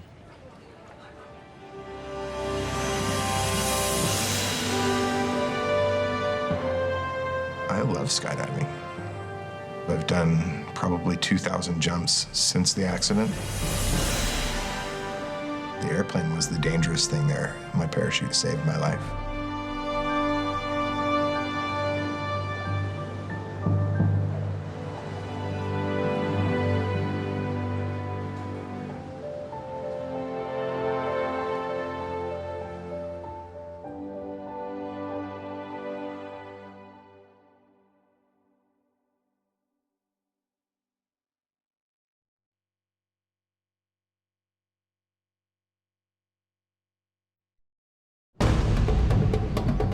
When hunter Bram Schaefer is attacked by a grizzly bear,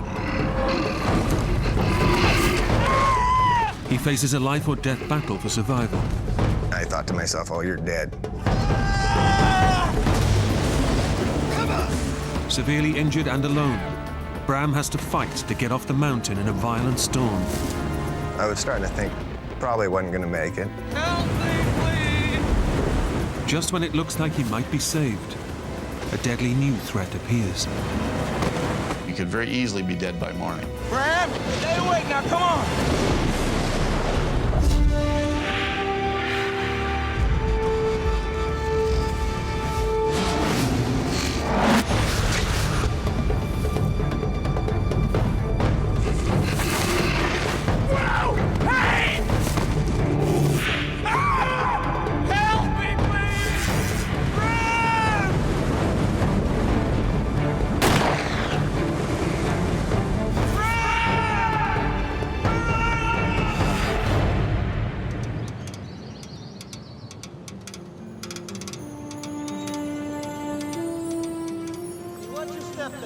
I'm watching my step. You watch your step. I'm doing fine, don't worry. Bram Schaefer has just finished high school. To celebrate, his father Dennis has brought he and his brother to hunt elk with some friends on Horseshoe Mountain in Montana. My dad and a friend of mine's dad had decided they just wanted to do one last trip, you know, since we were kind of moving out and getting on with our lives. Watch out for these potholes. I'm looking. Eyes like a hawk, son. Eyes like a mole, Dad. Your kids are going from boyhood to manhood, and it's part of the transition. Learn from their fathers when their fathers are having fun. Keep up, Dad. Keeping up, son, don't you worry. But after a week of hunting, they still haven't shot anything. Sure your rifle's shooting straight? Yep. You ain't bagged one yet. Well, just a matter of time, son. The mountain rises to 10,000 feet out of the wilderness. There's no roads. It's just trails, and it's just pretty wild. September is hunting season, for people and for bears. We've seen lots of bears. It becomes a feeding ground for them once this rifle season starts. The bears are more dangerous towards fall because they're getting ready for hibernation, so they're scavenging for whatever they can find to fatten up for winter.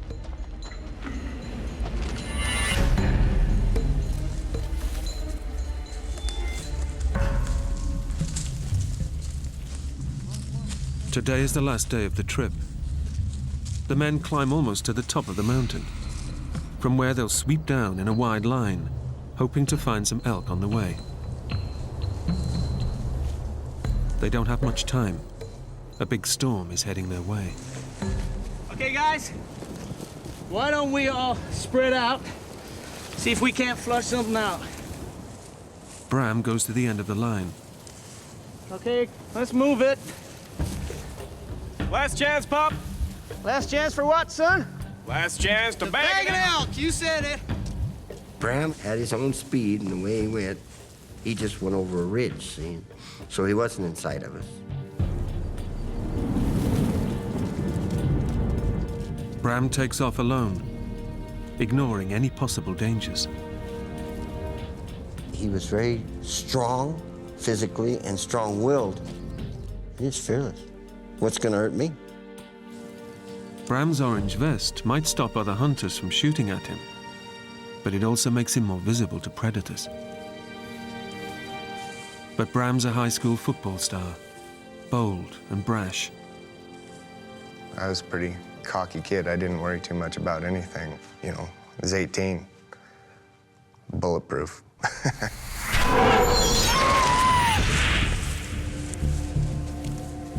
I walked for quite a ways and wasn't seeing much. You know, there's some elk sign on the ground and stuff, but nothing really to suggest anything was around. We were kind of supposed to stay within earshot of each other, but they were up on the top of the mountain and I was off kind of coming around the side, a little lower.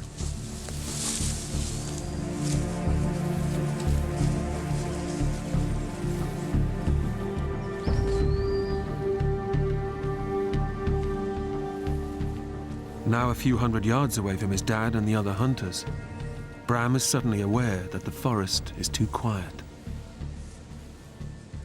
I kind of got a weird feeling about then, and there wasn't hardly a noise.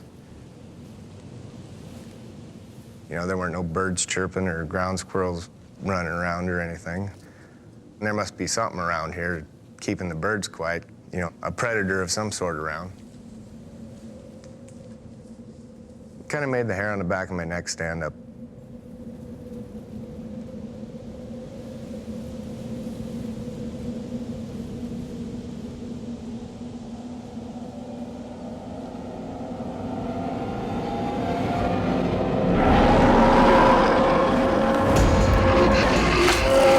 I hollered. She didn't slow down. My next thought was get the hell out of the way.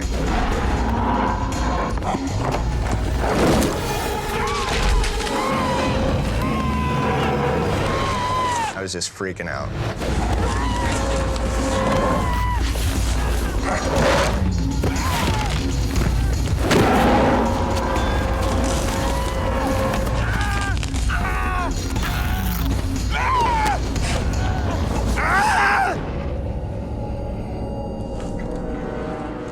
The next thing I know, she's sitting there with her head in my lap, just huffing at me.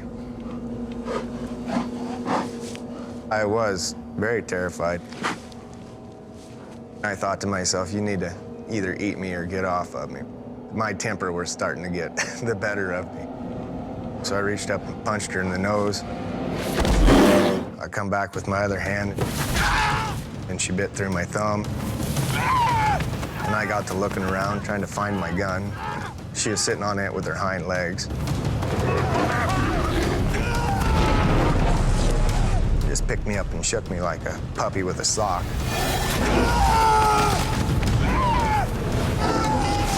It felt like vice on your leg. And then I thought to myself, oh, you're dead right there.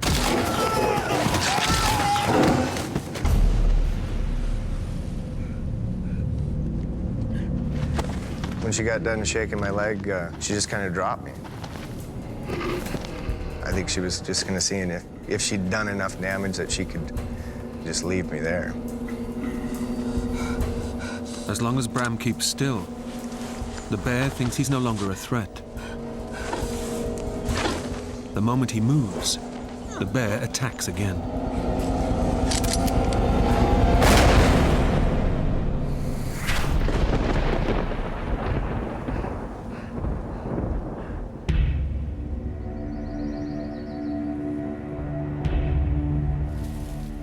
Unaware of Bram's terrible ordeal, two hunters further down the mountain, Bruce Pisecki and his son Bryce, are also looking for elk. So far, without any luck. Come on, son. Our luck will turn. On their way to try a new spot, Bruce sees something that makes him very nervous. I'm starting to see bear sign and footprints of the bears. See that? It's a big claw. Pretty recent, too. But the hair was starting to stand on the back of my neck. With bears in the area, Bruce wants to get off the mountain as quickly as possible. That means going straight down through unknown territory. At the bottom, they'll try to find a trail to lead them back to their camp, a couple of miles away. There was something crawling up my neck that told me something's wrong. Pay attention. And part of it, I told myself, was, you just don't know where you're going. You're worried about getting lost. I'm getting very concerned because now I'm walking in an area that I can surprise a bear at a moment's notice. So I'm trying to make noise.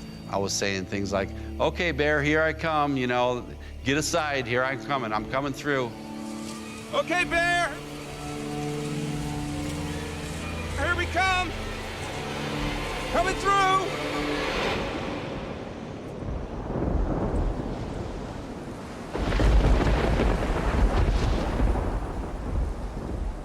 Bram has done the nearly impossible. He's killed a grizzly with a single shot.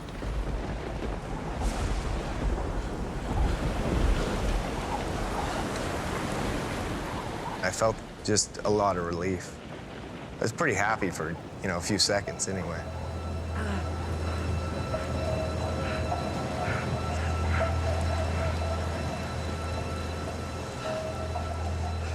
Didn't really know what all the wounds I had. I was just kind of trying to figure out, what damage was being done and what I needed to do to get out of it.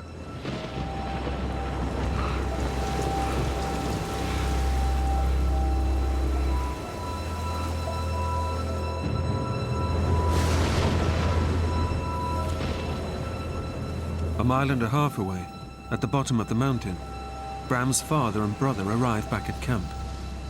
They haven't seen Bram for nearly 2 hours. We got to camp, no Bram. So I asked everybody, where's Bram? Have you seen him? No. Have you heard from him? No. I said, well, something's wrong. I got my other son immediately, and we went back up on the mountain. Let's go look for him. I knew he wasn't lost. He had a compass in his head. So I knew that wasn't a problem. But for him not to show up was just, it ate at you.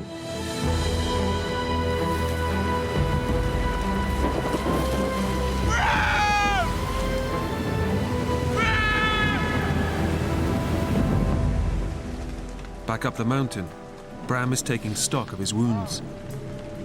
Adrenaline is pumping through his body, so he has no idea how badly he's hurt. I noticed my shoulder hurt. My head was bleeding, but I didn't really know what all the wounds I had. Bram has been savagely mauled. The bear has ripped his scalp and bitten deep in several places.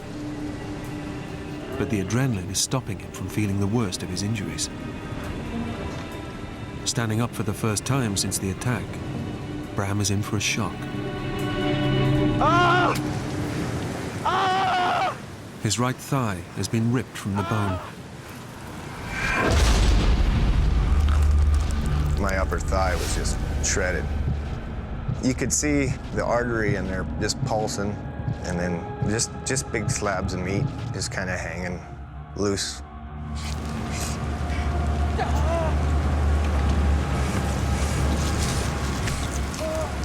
I pulled the meat back up and kind of laid it back in the hole.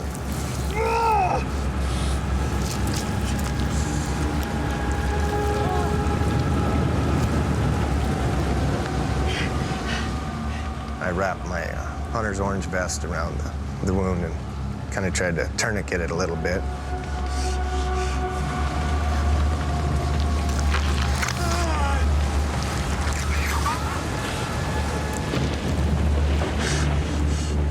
It hurt pretty bad when I pulled it down tight.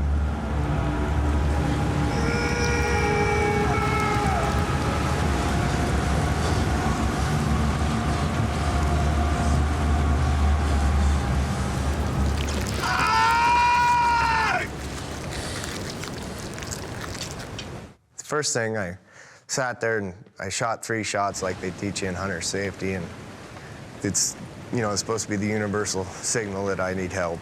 Somebody's supposed to come find you.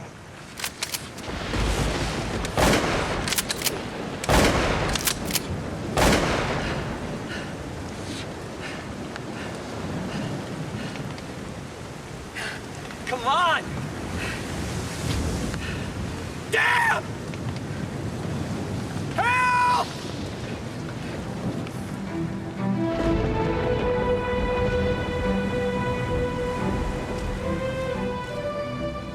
Climbing the mountain through the storm, Bram's father, Dennis, cannot hear his son's gunshots.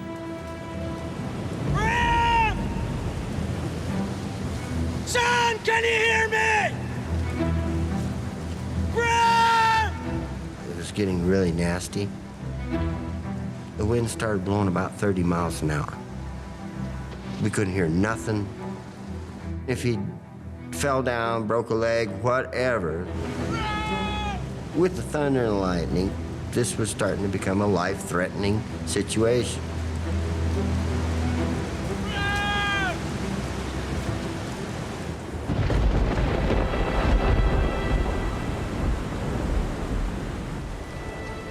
When no one responds to his distress signal, Bram's hopes of being rescued begin to fade. I sat there for maybe 10 minutes thinking, you're an idiot. Nobody's gonna come get you. You hear 3 shots all the time. You never go look for anybody. So I had to decide what I was gonna do. And I just decided I better get up and get going. But walking with such terrible injuries is nearly impossible.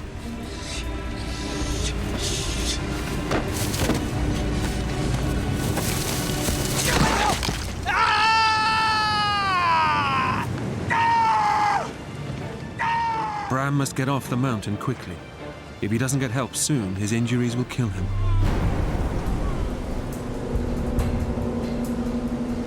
Help!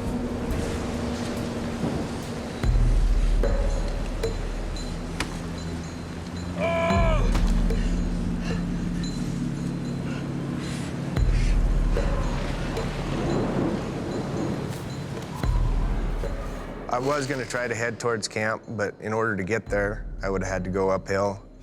And I didn't have the strength in my leg to go uphill. I could just kind of peg leg along, and if I kept my knee straight, I could use it. So I just picked out a point out there where I knew I would come across a trail and started heading for that.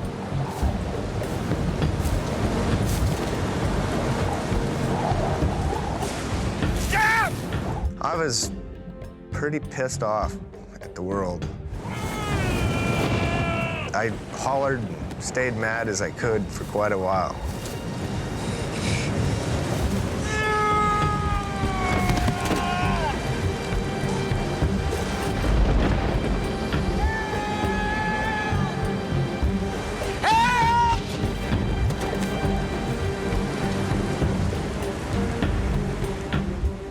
Bram's anger is fueling the adrenaline that's pumping through his system. It's the only thing fighting the pain and keeping him alive. I think the things that kept me going were just willpower and a good, healthy anger base.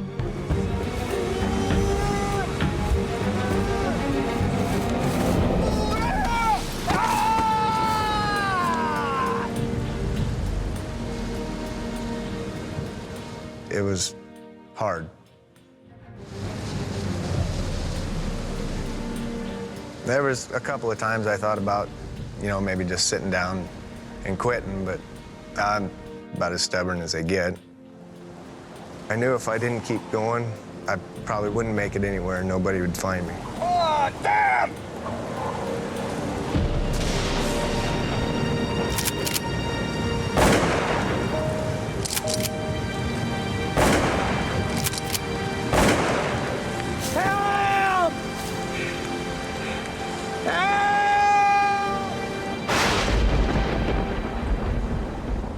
As night falls, the storm gets worse.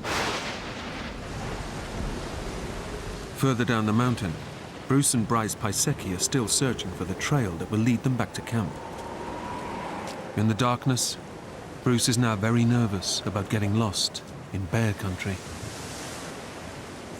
The uneasiness that I had, part of it was not finding the trail, because I didn't want to be lost. And the other part was worrying about the bear sign that I'd seen. It was just made. I know they're there somewhere.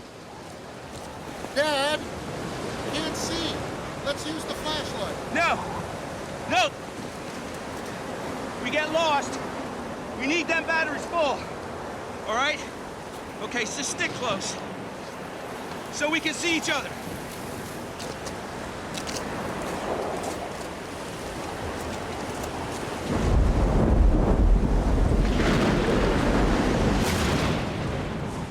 On the other side of the mountain, Bram's father, Dennis, combs the slopes in a desperate search for his son. And the weather finally went down to about 10 degrees. And he's out there. So I'm looking and we're shooting and hollering.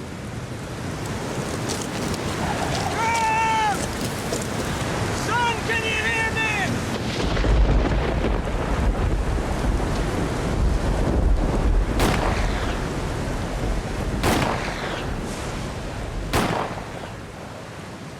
Dennis knows Bram might not hear the shots through the storm, but he also knows he's taught him vital skills to survive.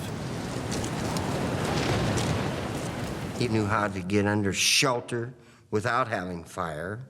He also knew that if you are caught in cold weather, you walk. No matter if you walk a 100-foot circle, you walk until daylight. But Bram's leg is so badly mauled that walking down the steep mountain slope is impossible. With every fall, Bram risks tearing the exposed artery in his leg. If it bursts, he'll bleed to death in minutes. Alone and on the wrong side of the mountain, Bram begins to realize how slim his chances of survival are.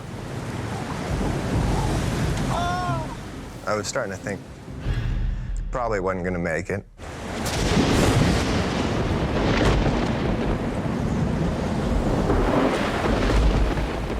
But help is closer than Bram realizes. Further down the mountain, Bruce and Bryce finally hit upon the trail that will take them back to camp. Look! So I'm saying to myself, I hope this is Rock Creek Trail. I hope this is Rock Creek Trail. And by God, it was. Hey! That's our trail. Excellent. All right, look. We're both tired. Soak through. Let's take a short break. But Bruce's nerves are still on edge. I'm still got this uneasy feeling about this bear sign that I'm seeing. His fears are aggravated by the fact that he and his son are using old-fashioned muzzle-loading rifles. It's a fun weapon, and it is a primitive weapon. It's kind of like shooting with a bow and arrow. You only get one shot, basically.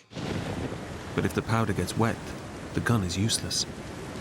And I thought, you know, we're all wet. These weapons are wet. We don't know if they shoot when they're wet. Let's see if this thing works.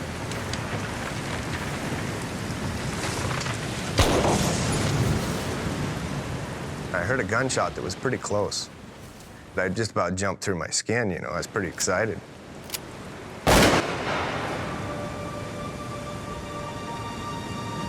I think that's Dave. I thought it was my friend Dave because now I'm an hour late for dinner. Dave! Dave! Over here! Dave! Help! Down here! Dave! Help! I heard this voice come around in the wind. Did you hear that? Yeah. But it was like a frantic voice. And I thought, that wouldn't be Dave. I mean, Dave, if he's looking for me, he knows he's found me. He wouldn't be screaming. Dave! Dave! Help! Knowing help is nearby, Bram begins to relax. But it's too soon, and it puts him in even greater danger. I didn't have to bear the whole weight of it anymore, so my body started shutting down, Help me! quivering, stuff. So. Help me! Bram is going into shock. If he loses consciousness now, Bruce and Bryce might not find him until it's too late.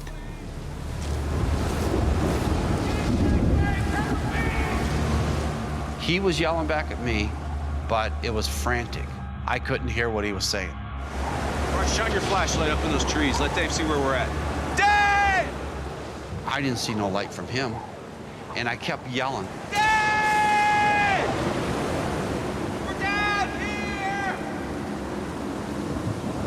Rock Creek Trail! At the trailhead! this wind wouldn't let up. And then all of a sudden I heard, "Help me, help me."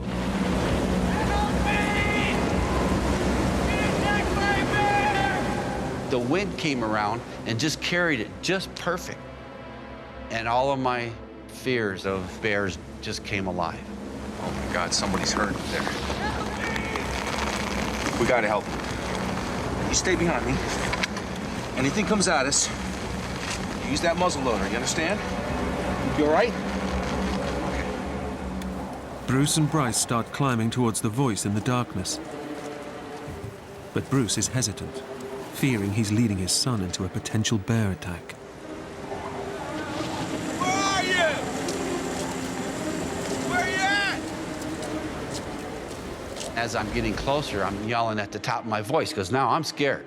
And I'm going, "Where you at? Who are you?" I was getting excited because I knew there was a bear in the area. And this guy said he was attacked.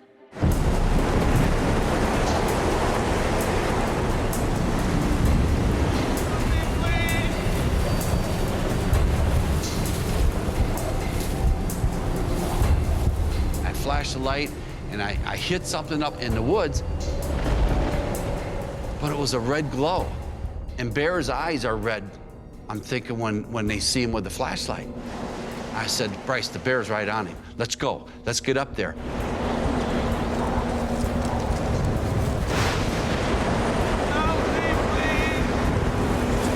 Oh, God. Help me, please! I'm at the height of my adrenaline. I have my pistol cocked, and I get down below where this guy is standing.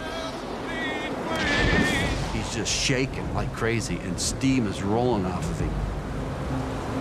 Don't move! Stay where you are! I'm coming! Please! Where's the bear? Bear's dead! My mind's really racing. I don't know what to do with hurt people. You can just kind of see the color leaving his face. But, you know, he never really acted panicky or anything around me. Even though he looked hideous to me, in my mind I'm thinking, reassure him that he's gonna be okay. What's your name, son? Bram. Okay, Bram. Now we're gonna get you off this mountain, okay? Get you back down to camp, all right? God, I kept saying, "Bruce, don't freak out. You gotta help this guy. There's nobody else around. Nobody's gonna help him but you." All right, here. My concern was to get him to safety. Hold this too. Here. Okay, you ready? All right, here we go. Bryce was only about 19 years old. Oh, have you got him, Dad? I was in pretty good shape. I was a painting guy. I was up and down ladders all the time, carrying stuff that requires a lot of strength. I said, "I can do this. Come on, Bruce, you can do this."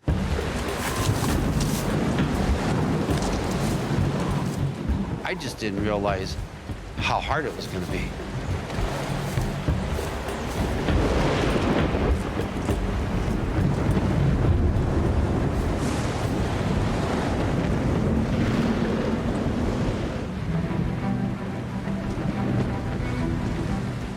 A mile away, on the other side of the mountain, Bram's father is still searching for his son.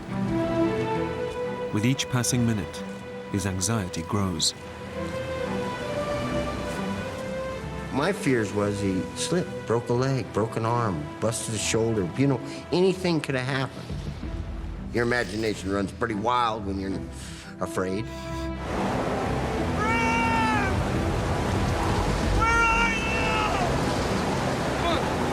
Let's drive here. Dennis won't ever give up. But the others know that the chances of finding Bram at night, in the raging storm, are slim. On the other side of the mountain, Bruce is struggling to carry Bram. His strength is running out. And I'm saying to myself, Jesus, this can't be this hard. And it was like the worst thing in my world. I thought, how am I going to continue this? But I said to myself, whatever you do, Bruce, don't give up. You have to get this kid back to safety.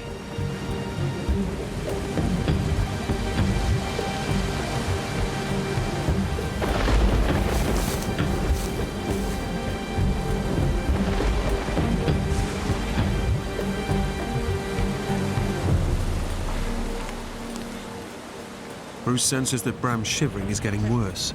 Okay. He's in severe shock, and his body temperature is dropping. All right. Hold him up. Hold him up. So I took my raincoat off and I wrapped it around him to try to keep that warmth in him. All right. Sure, I'm in there. That's it. That's it. Every time we stop, all right? I'm gonna stand you up. I'm gonna put my arms around you. I'm gonna try and get you warm, okay? Okay. You ready? Here we go.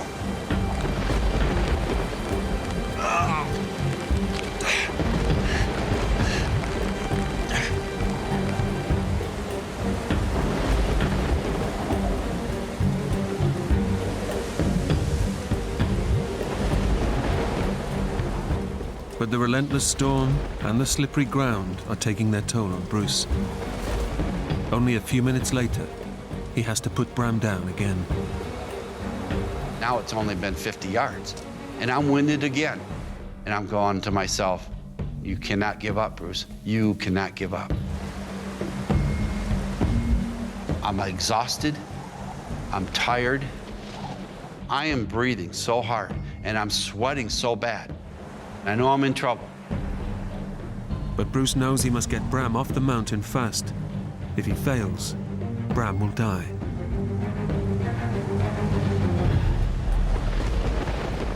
I said, God, I need some help. And then I fired off my 3 last rounds of my pistol to try to get more help.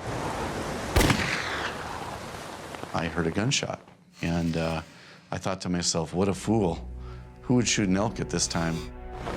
By chance, Andy Wolf has also been hunting on Horseshoe Mountain. When I heard the second shot, I got that uneasy feeling. And when I heard the third shot, I knew something was wrong. Somebody maybe was disoriented. I thought maybe we would just go find him and help him off the mountain. Andy knows there are others camping nearby who can help him form a search party. I knew better than to go up onto that mountain in a storm alone.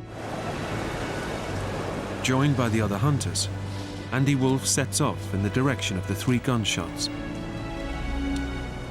So here we are going this huge mountain in the middle of the night with roaring wind. We're having to yell to each other to even talk to each other.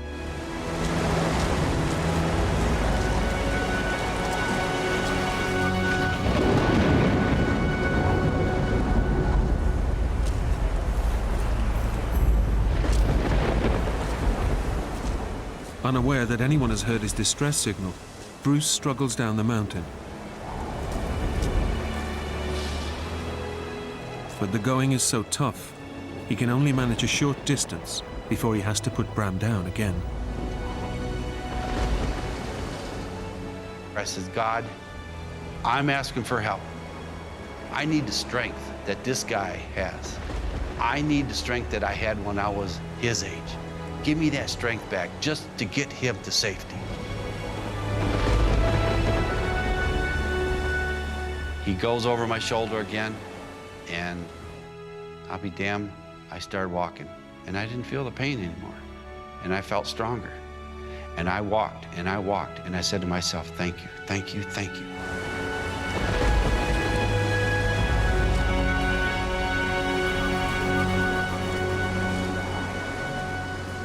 They're now less than a mile from Bruce's camp. And although Bruce has found a new strength and determination to carry on, Bram's condition is rapidly deteriorating. There were several times when I was carrying him that I felt like I was carrying a dead man. And so much so that I stopped to throw him back up on his feet to get him coherent.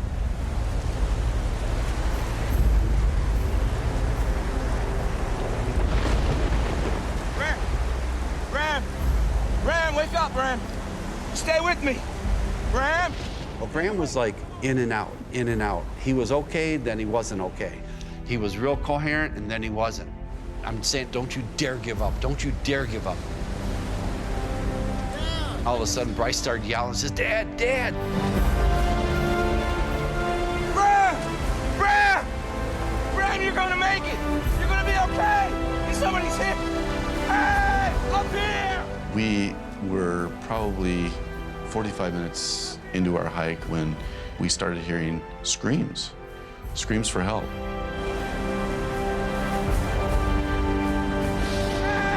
Hey, up here! Up here, help us!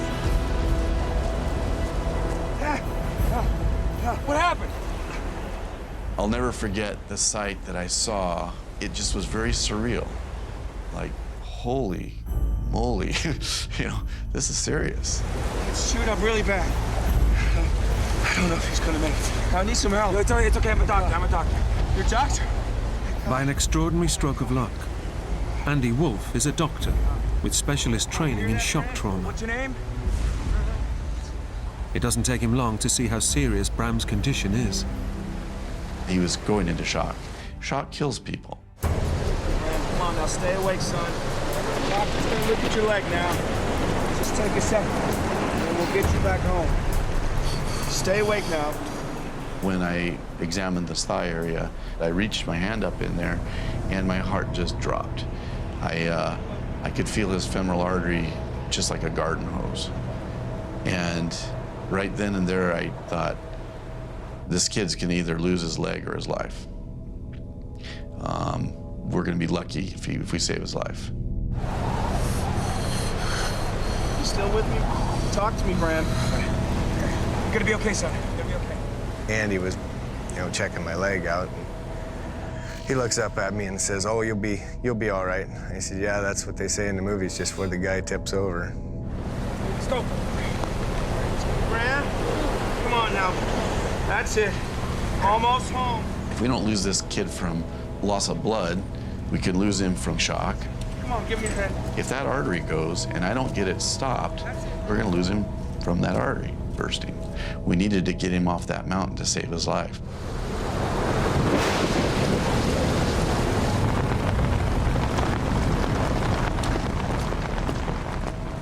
The camp is only a mile away from where Bram was attacked by the bear. It's taken him nearly 4 hours to get there. Guys, go try to find some help! Two of the rescue party are immediately dispatched to get help. The nearest ranger station is less than 5 miles away. But even if they make it there and call for air rescue, a helicopter would be grounded in this storm. Bram is a long way from safe. I felt so relieved that we got him in there, and it started getting emotional for me, because I knew we gotta really save his life. We gotta take care of him. Yeah, we're gonna need some water. I'd lost most of my adrenaline, so I was starting to feel more, and I was thinking about, you could possibly die.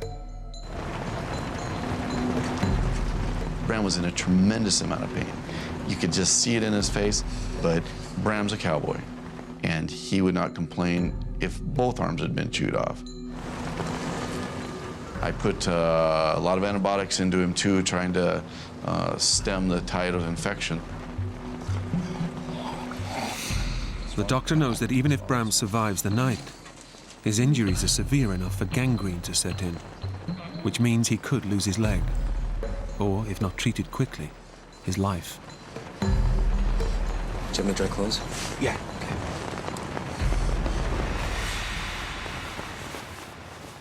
Unaware of the severity of his condition, Bram's thoughts turn to his family. I was pretty concerned about my dad and my brothers. They had no idea where I was or if I was alive. I was sure they'd try to look for me and, possibly get hurt themselves. Once we got him stabilized, I thought I could take a moment to myself. I wept. For Bram's sake, I wept because his father is without him. He's got to be going crazy. I would be if that happened to me.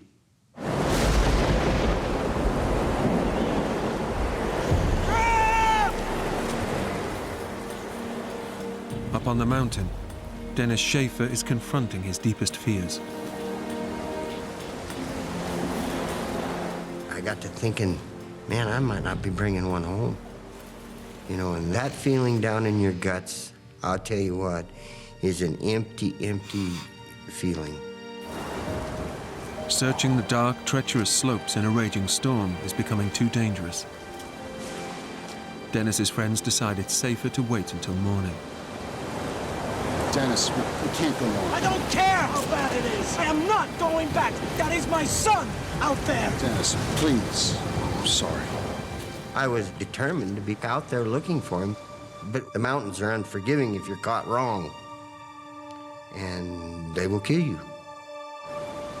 So I got voted down, and we had to go back to camp.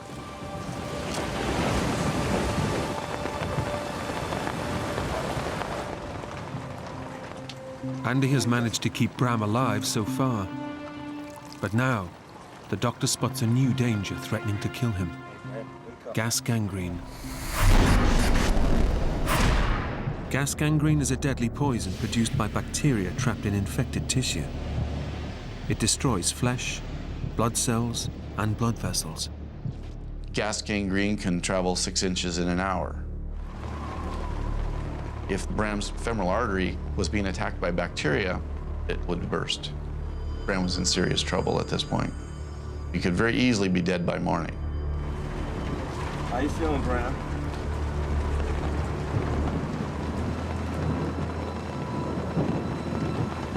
I was laying there thinking that, you know, I could lose my leg, and the thought of dying was still there, yeah. I mean, I knew I was in bad shape. Dr. Andy Wolfe has given Bram antibiotics and painkillers. But without more powerful medication, Bram could be dead within hours. The gas gangrene is spreading rapidly towards his femoral artery. If it attacks it, it will burst. It was very serious. It was just as serious as a bear attacking him.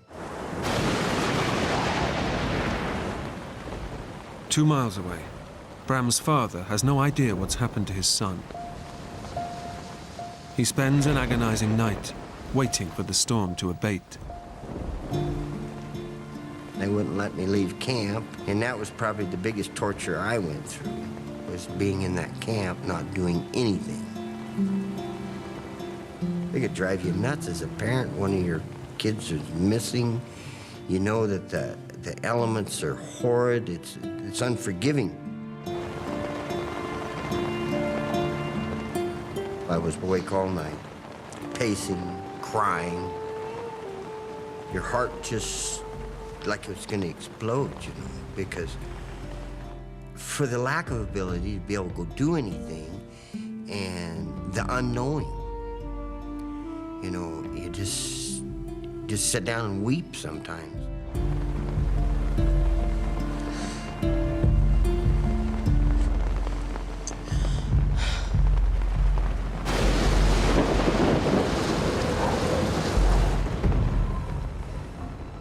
Andy and Bruce also spend a harrowing night, hoping Bram will survive until morning. Bruce tries to keep Bram from falling asleep. Wake up. How you doing? Andy said we need to keep him active and keep him going so he doesn't slip into like a coma or something like that. Talk to me, Bram. Come on. How you feeling? I didn't know how long Bram could last, but I knew that at the level of care that he was at, that he would not last. Andy knows that the rapidly advancing gangrene will kill Bram if he doesn't get to a hospital fast. Stay awake, son. I felt very impotent. It was just every moment wish that the sunlight would come. We'd hear a helicopter.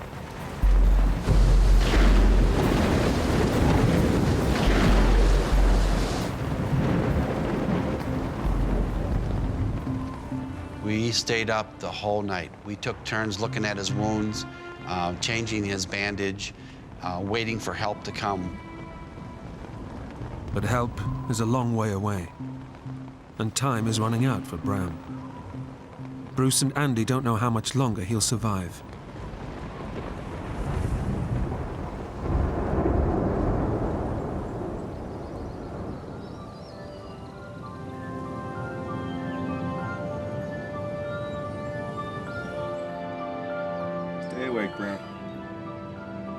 just at daybreak, we heard the chopping noise of the helicopter coming.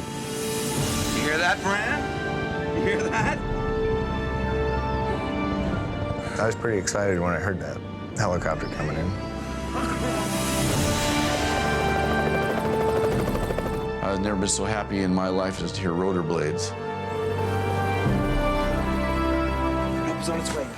I was just relieved. You know, I was happy because I thought, wow, he's going to be okay. Okay. 1, 2, 3. Oh! That's it, Bram. That's it. Watch his head. With Bram on his way to hospital, Bruce sends one of his party to find Bram's father. Bram! Dennis has been searching since first light. Our plan was to go exactly where we had all left off the day before, and work our way down the mountain. If we found him, we were to shoot 3 shots and then shoot the 4th round. So then you would know that somebody had found him alive.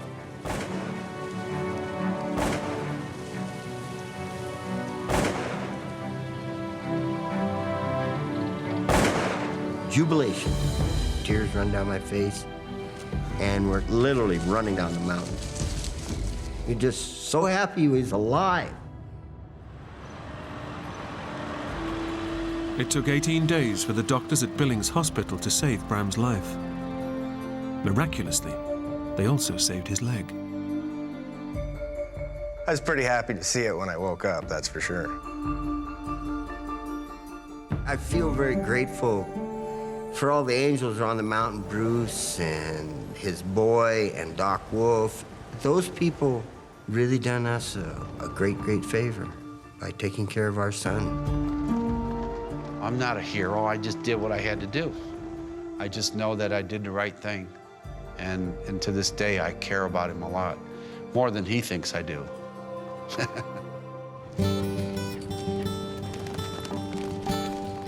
When I left the hospital, they told me I probably would never be able to ride a horse or do this or do that. Riding horses is a pretty big part of my life, so I think it was less than 2 months before I got on a horse, and I've been able to do just about anything I want to do. Despite his ordeal, Bram suffered no lasting injuries.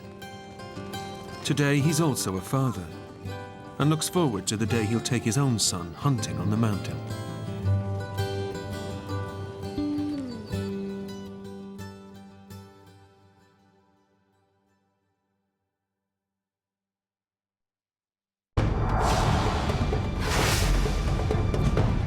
One sudden slip along a desolate canyon trail puts world champion adventure athlete Danelle Balenji at the mercy of the Utah wilderness. I was in the middle of nowhere, and nobody knew where I was. Her legs useless, she's forced to crawl for every inch to try and escape the unforgiving desert. I thought I was going to die. But she'll also need the help of her best friend. Go! If she's to win this ultimate survival test. The battle for her own life.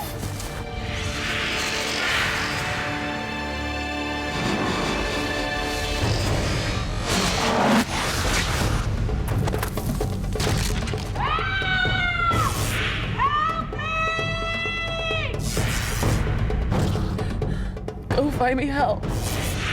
My last chance.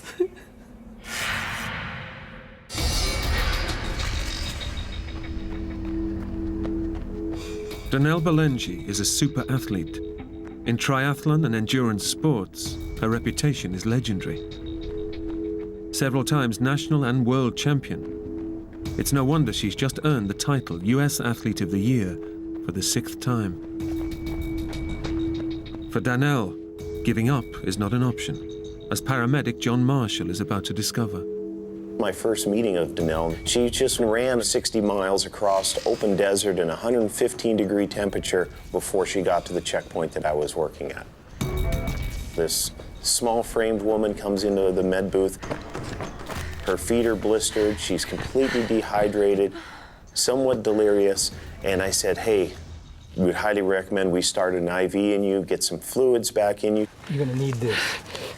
No, just a drink and some duct tape. This kind of sets the mode for my involvement with Danelle. I learned that this girl, right from the get-go, was as hard as nails. This was a true athlete to the fullest extent.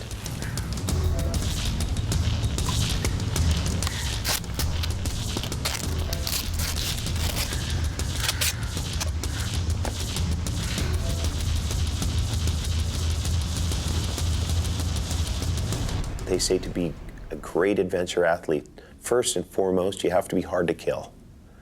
Danelle was hard to kill.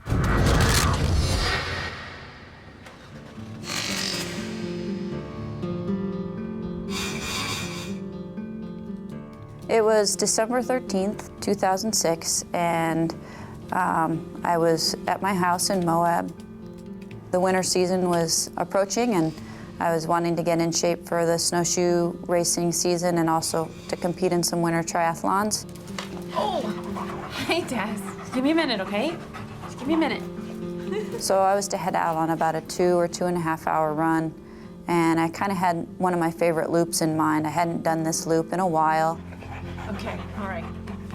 Okay. I get the message. All right, let's go.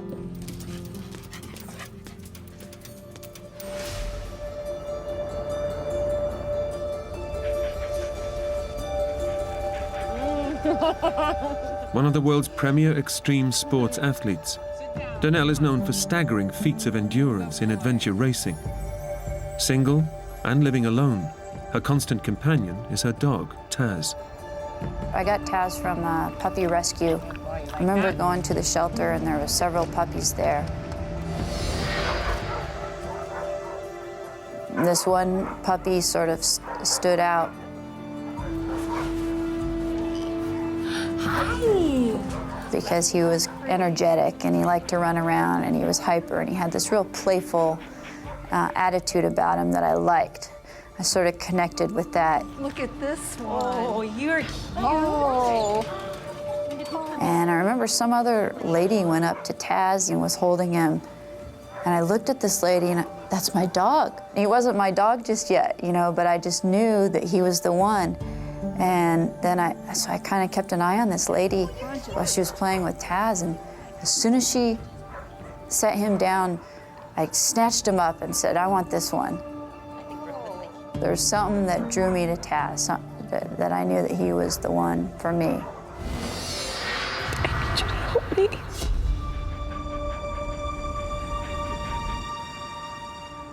With Taz for company, Danelle is planning a routine training run through Moab's backcountry. It's a beautiful but rugged wilderness where few people ever go.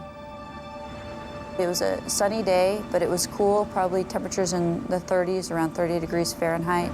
I had my kayak on top of my truck, hopefully planning on going kayaking later that afternoon. I didn't see any bikers or hikers out, just myself and Taz. Come on, Taz. I brought my water bottle. At the last minute, I thought, well, I'll grab this little waist pack so I don't have to carry the water bottle in my hand.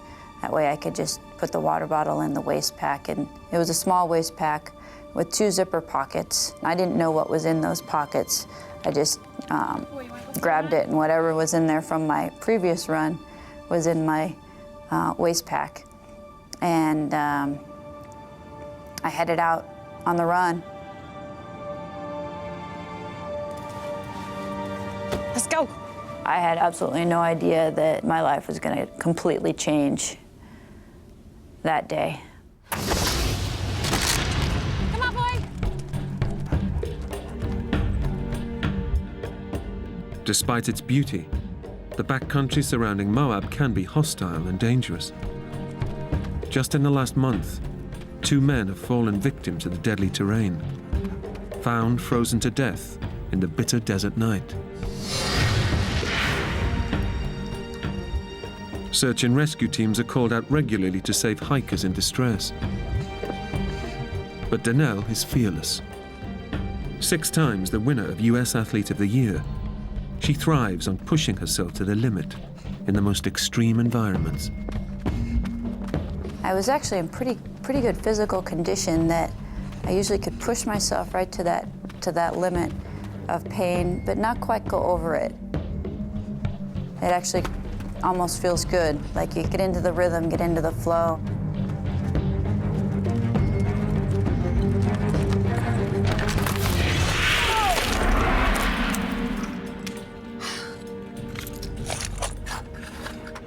Out for that. Danelle's training route is not marked on any map. And with every step, she's heading further into uncharted territory. All of a sudden, the next thing I know, Taz was ahead of me, and my foot slipped out from under me.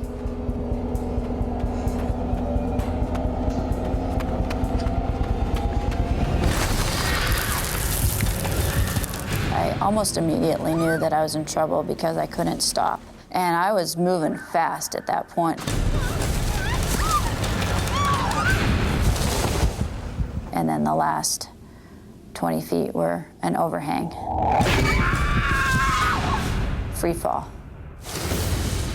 I definitely had time to see my life kind of spin through my head and think about maybe I wasn't going to see another day.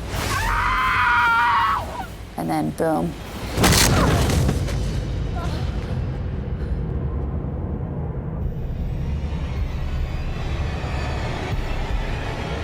Oh my God, I'm still alive.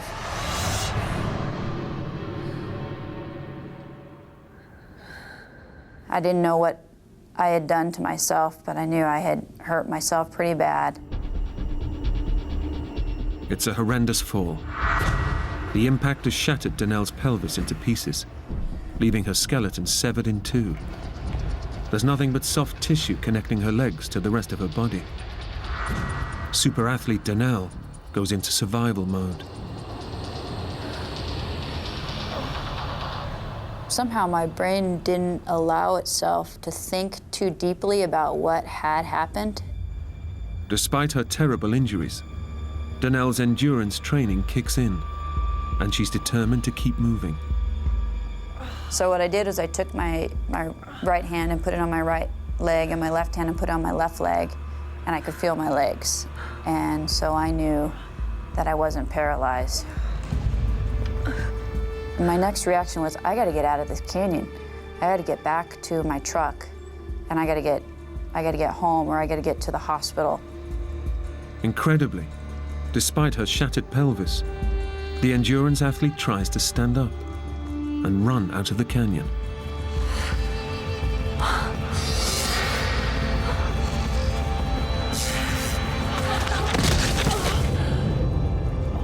But with her skeleton effectively in two, Danelle's legs cannot support her body. Unable to walk or run, she's facing her worst nightmare. Her legs useless, she's alone on a ledge, separated from her dog, Taz. Danelle is stranded in 1,000 square miles of barren, uninhabited wilderness. I knew that I needed to get out of that canyon. The temperatures were cold, and it was the middle of winter. But I couldn't stand up, I couldn't walk. So I just started dragging myself. With her skeleton broken in two, shattered at the pelvis, Danelle is critically injured. Most people would be in agony, but super-fit athlete Danelle is experiencing an enormous adrenaline surge, masking the pain.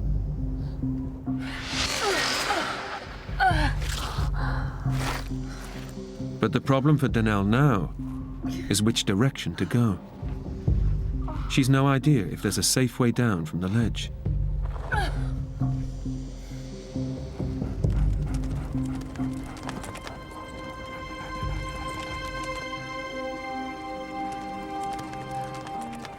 Taz comes to Danelle's rescue. Taz, there you are. Taz has found her way back through the canyon to reach her. She is no longer alone, but Taz's appearance brings more than comfort.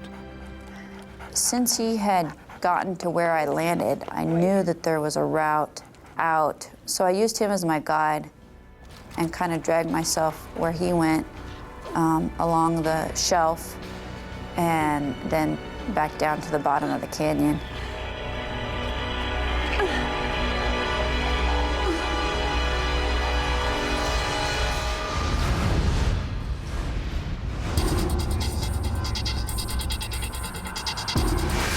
With incredible determination, Danelle follows Taz to the bottom of the canyon and now plans to pull herself back to her truck.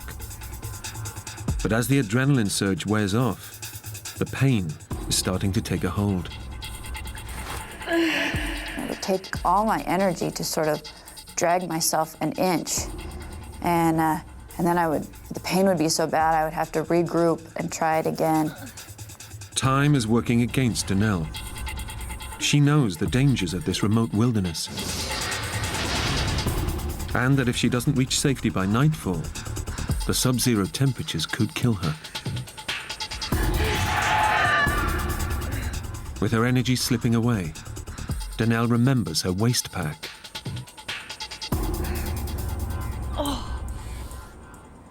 I didn't know what was in that waist pack because I didn't check before I left. And in one of them was a little gel pack, sugar pack, that endurance athletes often bring with them to help provide energy for running. Eating the gel provides Danelle with a much-needed boost, as well as a moment to reflect on the colossal task she's taking on. But her progress is excruciatingly slow. At one point, I looked back at my tracks and I could just see where I dragged myself through this canyon. It took me probably 2.5 hours just to get to the bottom, dragging myself inch by inch. The canyon that took me maybe 2 or 3 minutes to walk up. The only comfort Danelle has is her dog's constant companionship. Taz was with me this whole time. I think he probably realized that I was injured.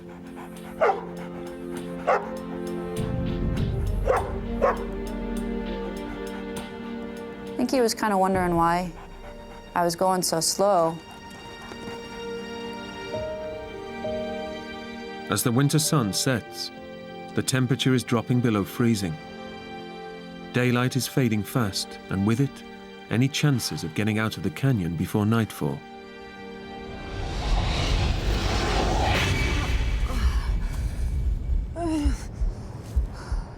Despite Danelle's superhuman efforts, she's far from safety. Too tired to go on, she stops for the night.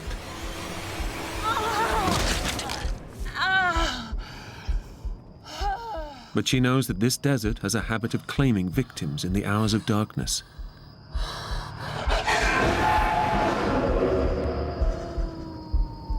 It was comforting having Taz there. And I also knew that if there was to be, say, a coyote or something that was to come into the canyon, that he would bark and scare any wild animals away.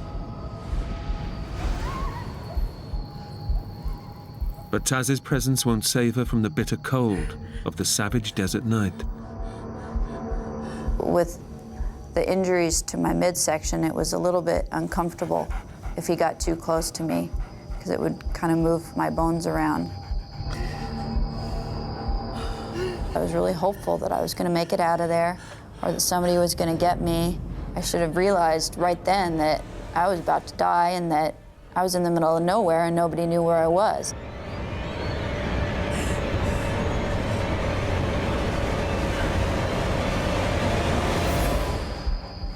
With hours to go before dawn, the temperature is already well below freezing, and it's still falling. It was bone chilling. You know, it'd be like laying in a freezer. My feet were frozen and they got frostbite. Exposure to the cold is causing Danelle's body to shut off the blood supply to her extremities to protect her vital inner organs. Frostbite could claim her fingers and toes, but it's only the first stage in the onset of hypothermia. I know that once you start to get too cold, then the brain will shut down, which is a symptom of hypothermia. With winter temperatures plunging into the 20s in the Moab Desert, Danelle draws on her athletic training to help her survive the night.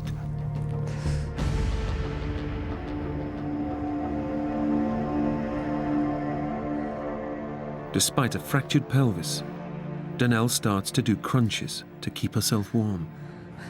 It was almost like just lifting my head up, my head and my shoulders up. I couldn't do a full sit-up because I didn't have any movement in my midsection. It takes a superhuman effort that's almost too much for her.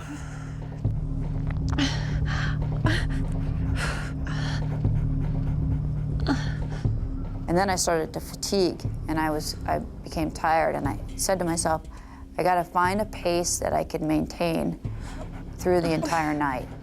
Danelle forces herself to do one sit-up every 5 seconds, non-stop, over the next 6 hours. It's an extraordinary challenge, but it's the only way she'll stay alive. I knew if I fell asleep, I would have died of hypothermia. And I knew if I stopped doing the crunches that I would have died of hypothermia. In an incredible feat of physical endurance and mental stamina, Danelle wills herself to survive in freezing conditions.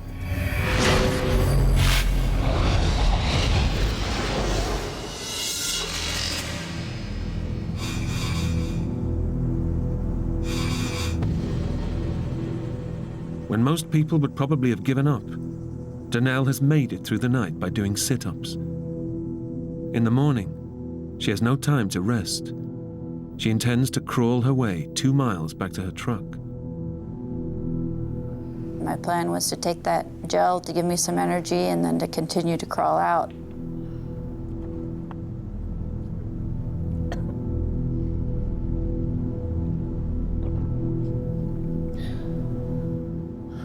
I thought that it would be no problem for me to continue dragging myself. And what I didn't know is that the adrenaline had gotten me through those first 5 hours right after the accident. Danelle is in for a terrible shock.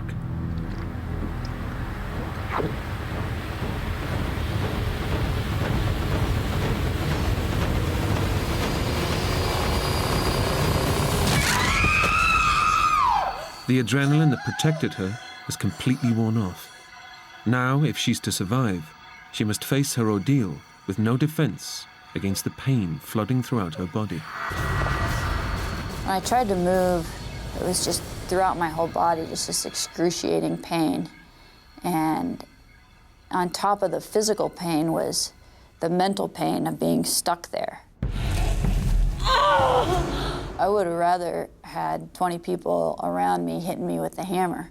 That would have been better than what I was going through.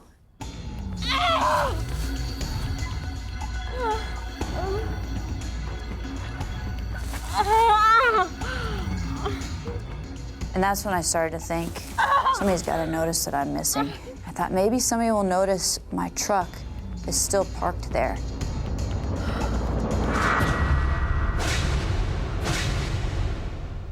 But as she lives alone, no one is looking for Danelle. No one knows she's missing.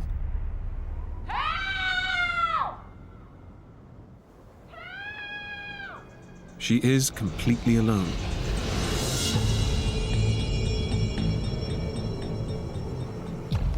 It's nearly 24 hours since her devastating fall, and Danelle is facing a new danger: dehydration.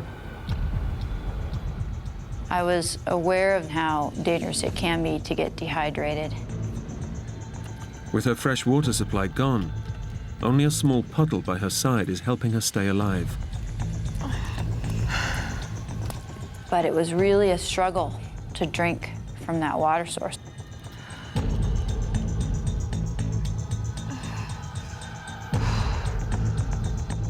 It was hard to get the water into my water bottle and into me. There was a lot of silt in it.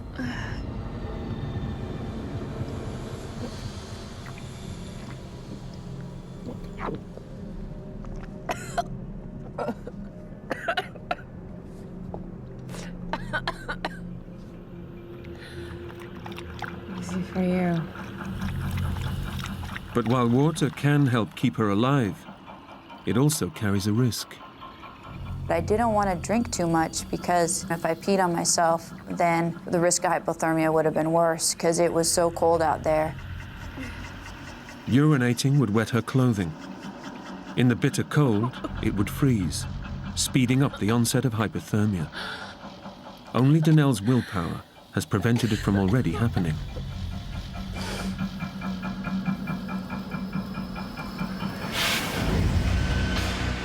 As the day wears on, the risk posed by the bitter cold lingers, but a new threat emerges. Inside her body, Danelle's injuries have taken a lethal turn for the worse. I started to feel this inflammation in my midsection, and it was kind of soft and squishy. And I remember if I tried to move, this whole jelly roll would sort of move, almost like a water balloon or something. I remember thinking at the time, oh, it's inflammation. It's not inflammation. It's far worse. Danelle's shattered pelvis has severed blood vessels in her pelvic cavity.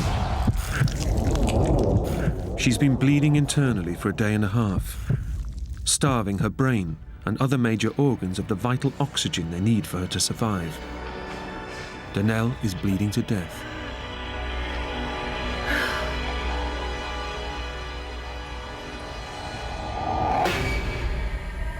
Unable to move and facing another night in freezing temperatures, Danelle is finding it much harder to stay in control.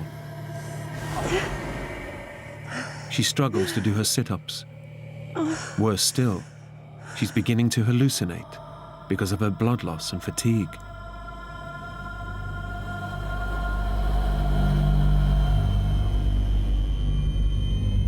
I remember looking up to the stars, and instead of them being these vivid stars where I could see the Milky Way, all I could see was these stripes in the sky.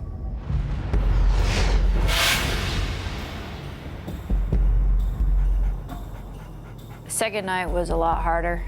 That first night, Taz kind of cuddled up next to me, and the second night, he didn't want to. He would come and check on me, but he didn't cuddle up next to me. He just kind of looked at me like, you know, what are you doing laying there? But I don't think he knew what to do either. You know, he probably was, maybe he was thinking, you know, should I leave and go get some dog food, you know, and take care of myself, or should I stay here with her? I think Taz knew something was wrong then. His demeanor had changed a little. He seemed a little bit depressed. He seemed kind of frustrated that I wasn't taking him to his doggy bed. He wanted to continue on back to the house. And he kept looking at me like, come on, let's go to a more comfortable spot. Second night felt a lot colder to me too. Felt long and cold. What Danelle doesn't realize is that the cold is keeping her alive. Her core body temperature is now so low that her metabolism is slowing dramatically. Her blood pressure is dropping, which in turn is slowing the internal bleeding.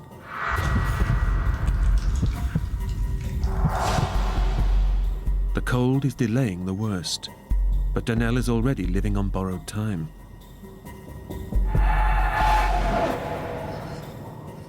As the night wears on, Danelle is fighting for her life. It's taking every ounce of willpower to avoid drifting off to sleep, where the onset of hypothermia would lead to certain death. I remember wanting to be at home in my bed, where it was warm and comfortable, and where I could sleep. I had been awake this whole time, and I was starting to get the sleep monsters where I wanted to sleep, but I knew I had to stay awake.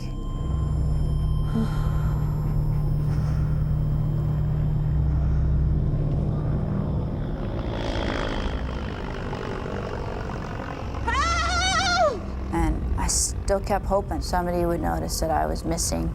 The reality of the situation was that I was in the middle of nowhere, and nobody knew where I was.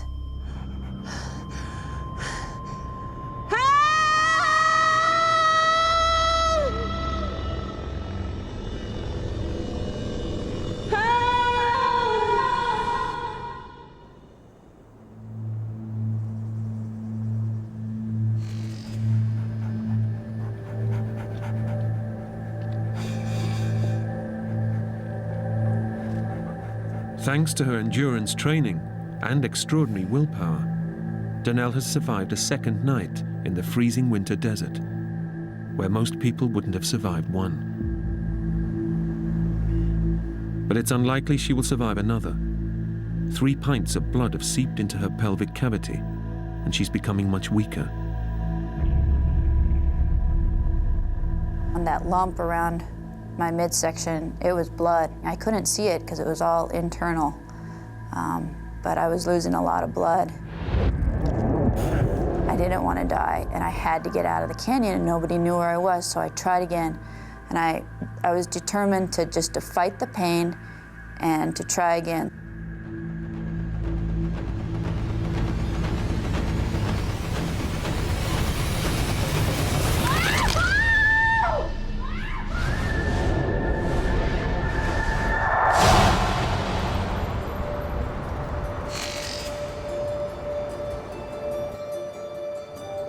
Two days after she set out on her run, several phone calls from Donnell's family and friends have finally alerted the police to her disappearance. Morning, Frank.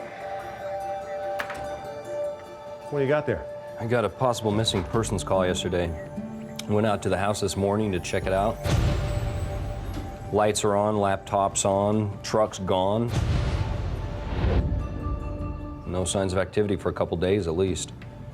I know her. Donnell Ballingy, the marathon runner. She trains up around Amasa. As a matter of fact, I'm heading up that way right now. I'll take a look around. Let me know if you find anything. I will.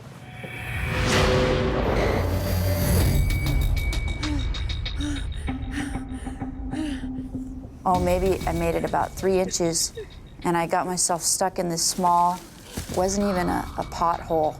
It was just a change in direction in the rock, and I couldn't even barely get myself out of it. With little blood-borne oxygen reaching her vital organs, Donnell's body is close to shutting down. It's only her extraordinary physical conditioning that's keeping her alive. But she won't live much longer without medical help. And she knows it. I was hyperventilating, I could barely breathe. And I also starting to lose my vision. I would turn my head to look, and it would just sort of be this blur across the sky. And then I would have to focus on something in order to sort of get my vision back. Barely able to see, Donnell can go no further.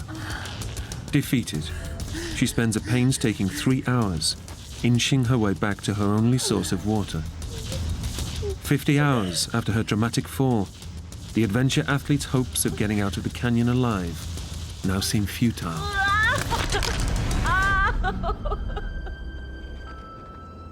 I got myself back into this spot, and I just laid on my back and started crying. And I started to lose hope.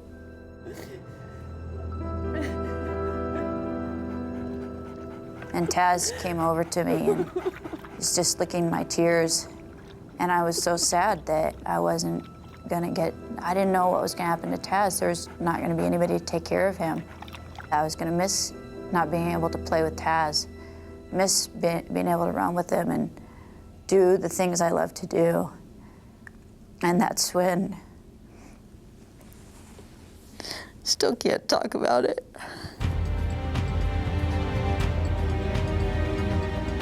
Local detective Craig Shumway knows that Donnell often trains in the Amasa Back area, north of Moab.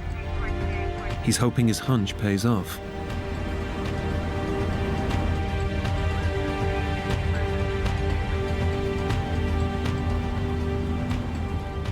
Bingo. Now a search and rescue operation can be launched, but it may already be too late for Donnell.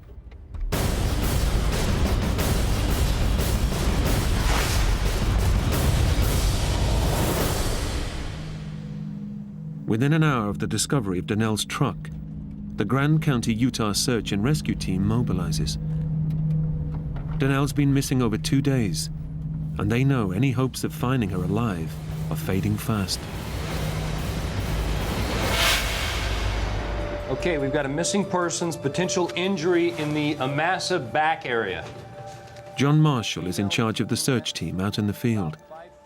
Our organization is set up that individual officers take turns being the officer in charge on any particular day.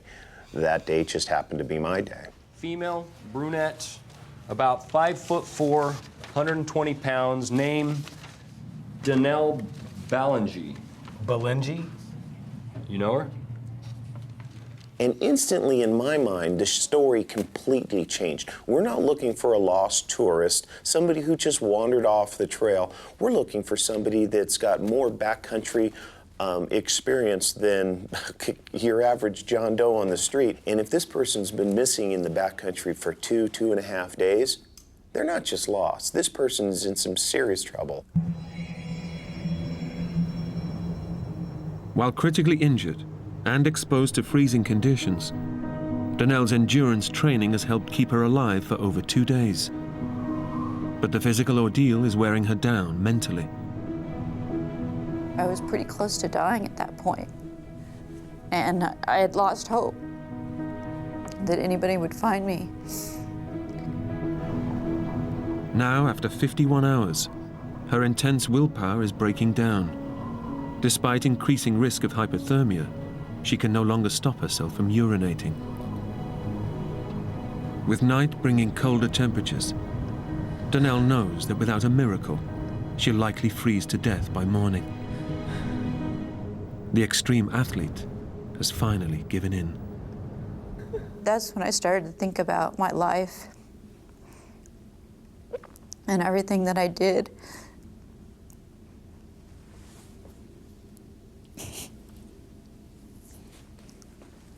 I started to think about my life and everything that I did and everything that I still wanted to do.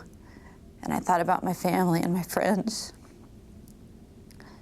and how much they meant to me.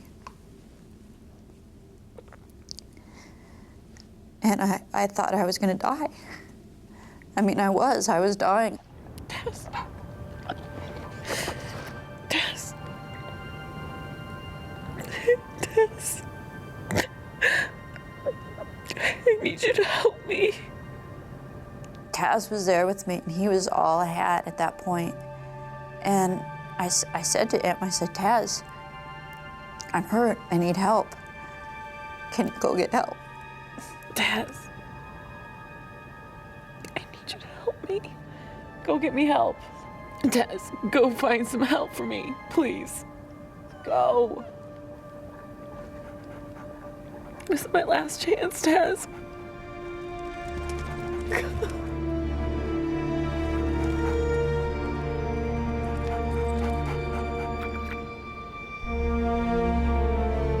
Go!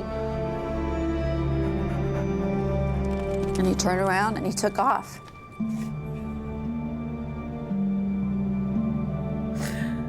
Taz is her only hope. But Danelle knows that by sending him away, she may now face death alone.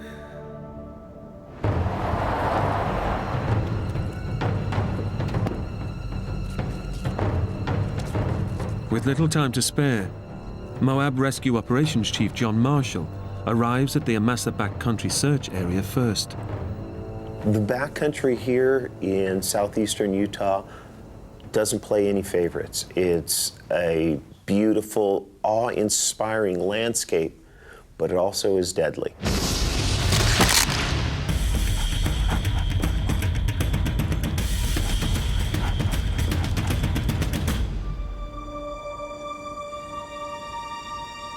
There's a dog down there.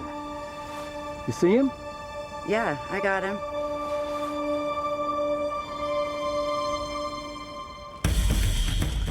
Taz has found his way out of the canyon and is heading towards the search party. But as he races towards them, John fears the worst. I know my dog will never leave my side as long as I have a pulse. So to see her dog down in the bottom of the canyon for the first time, my heart dropped. It says, this can't be a good sign. The dog has left its master. As the rest of the search party arrives, Taz reaches the top of the canyon. But he doesn't stop, and his behavior is bewildering. particularly to experienced tracker Bego Gerhardt. This bedraggled dog came running down the Jeep road and right through us.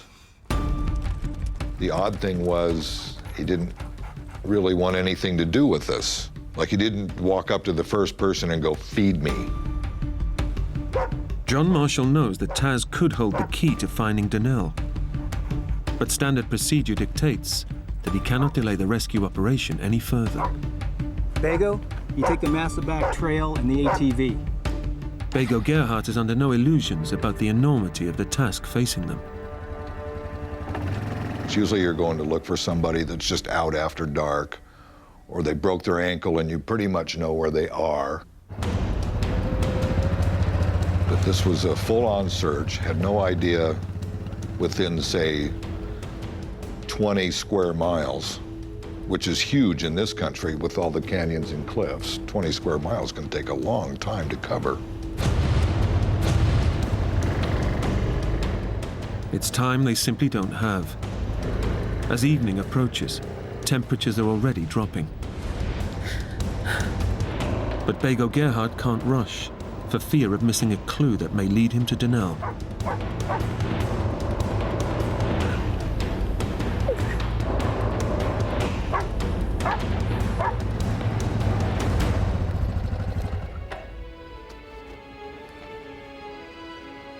As we went up, every time there was a sandy place, I'd look in the sand for tracks.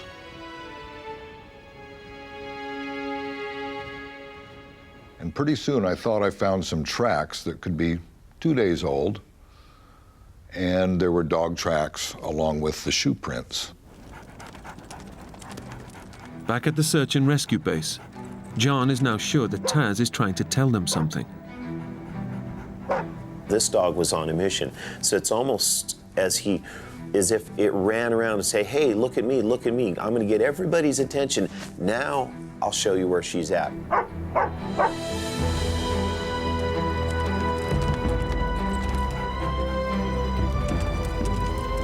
Where is he going? All of a sudden, down in the bottom of the canyon, the dog reappears and headed back up the Massaback Trail. So I get on the radio and I radio over to the vehicles heading up the trail. 1T812 to 1T836. Hey, Bego, looks like the dog's coming your direction. Let him pass. Let's see where he's going. I'm looking over my shoulder, and sure enough, Taz appears and takes off up over the hill. I'm going, you know, I think I should follow Taz for about 5 minutes just to see. Okay, dog. Let's see what you know. Time is running out. As nightfall approaches, a new threat to the rescue operation has emerged.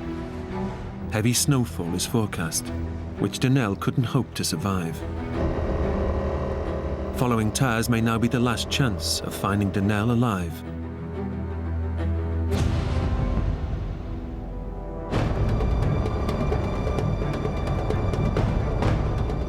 Experienced mountain tracker Bego Gerhardt knows that Donnell's dog could be her only real hope of survival. I know to pay attention to dogs because they know stuff.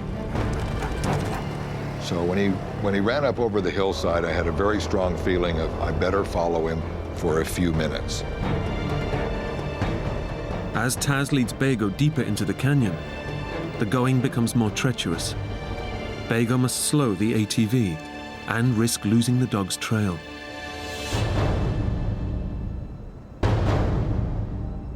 Donnell has no way of knowing that Taz has found help. She is resigned to dying out in the open. But when he returns, Donnell senses a change in his behavior. Next thing you know, Taz came up and he came right by me and he went straight to the puddle and he started drinking from my puddle. I remember thinking, that's my lifeline, that's the only water I got. Can't you find a different puddle, Taz? But I couldn't, I couldn't say that to him, and I just pet him a few times and let him drink from the puddle. And his demeanor had changed a little bit. He had seemed to get a little bit of energy back. And then he licked my face again, and he was kind of wagging his tail a little bit, and it was sad for me to see this happy little dog that I was never gonna be with. At the same time, I heard this other sound.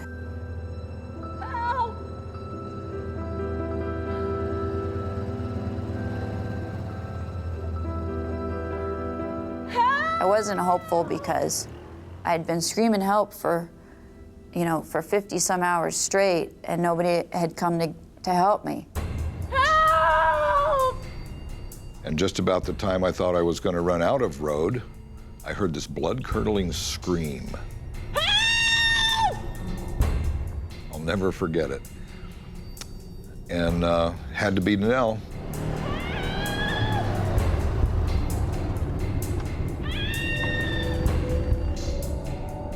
I can't move! The sound got closer, and the engine cut out, and I start begging, desperate begging for help, explaining that I'm hurt, telling this person, you cannot leave, I need help, I need help. Help, help, please help me!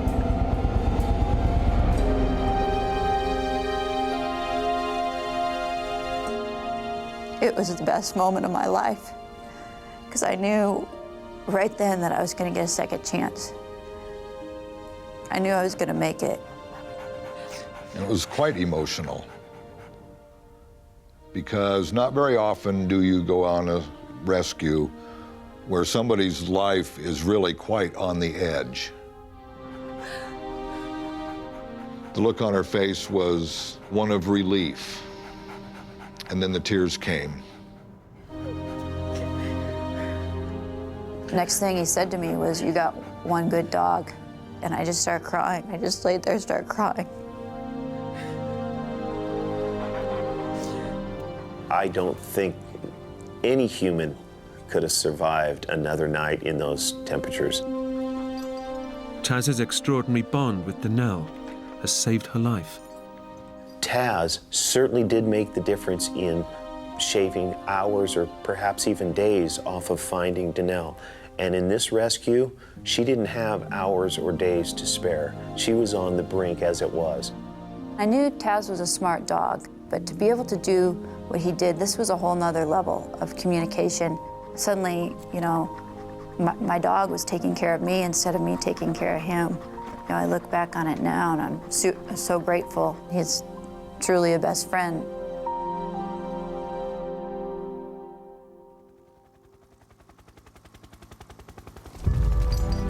Danelle is airlifted to hospital and undergoes emergency surgery to repair the severed vessels that have pumped 3 pints of blood into her pelvic cavity. Then there's a 6-hour operation to pin her shattered pelvis back together. It's touch and go whether she'll pull through. When we get the reports back to her medical condition, and all the doctors were saying, she really shouldn't be alive with the massive amounts of blood loss that she had, the hypothermia, the frostbite, everything combined. She should have been dead days ago. But here it is 2.5 days later, and she's smiling. But there's another shock waiting for Danelle when she gets to see her feet for the first time in 3 days. Laying there in the hospital bed, and they had taken my shoes off, and I finally got a glimpse of my feet, and they were black from frostbite. Every single one of my toes and then part of my foot was black. With frostbite, you just have to give it time, and eventually over the next 24 hours, slowly but surely, the color started to come back in my toes, my feet, and so I knew I was gonna be able to, my feet were gonna be okay. The prognosis for Danelle's fractured pelvis was not so reassuring. The doctor said that the injuries in my pelvis were pretty extensive, so I didn't know if I was going to be wheelchair bound the rest of my life or if I was going to be able to walk again. Her life has been saved, but her body may be shattered beyond repair. Doctors fear she may never walk again. Against all the odds, the extraordinary determination that kept her alive in the canyon has now put her back on her feet again. After 6 hours in surgery and months of rehab, Danelle is up and running. I'm still able to do what I love to do. It's taken several months of recovery and rehab, but I'm back out running again, running the trails. Taz and I go out almost every day. And Taz has a new playmate. My son he's really a gift, and every moment with him I appreciate, and I think I appreciate him even more knowing that, you know, he may have never been if it wasn't for Taz and all the people that, you know, were there to help me survive that experience.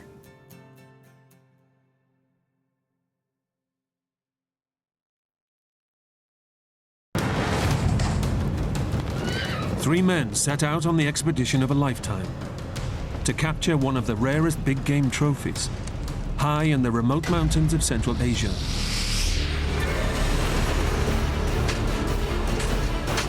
But instead of returning home in triumph, a raging blizzard traps them at 10,000 feet. That was one of the worst feelings I've ever had in my life. And just when they think their nightmare is over, their rescue helicopter goes out of control and crashes into the mountains. Stranded, they face frostbite, starvation, and death in the icy wilderness. If I don't walk out of here, these 100 people are going to be gone. You don't live through these kind of things.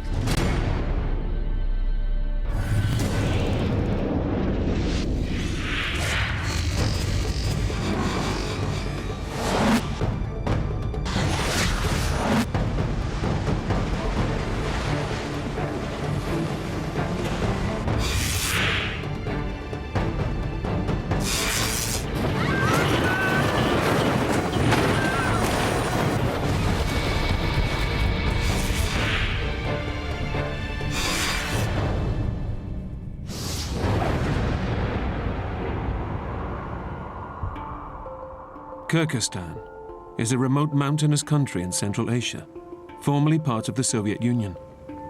It's here that three hunters have come on a trip of a lifetime in search of the rare Marco Polo sheep. The Marco Polo sheep is probably the most majestic ram that you would see anywhere in the world.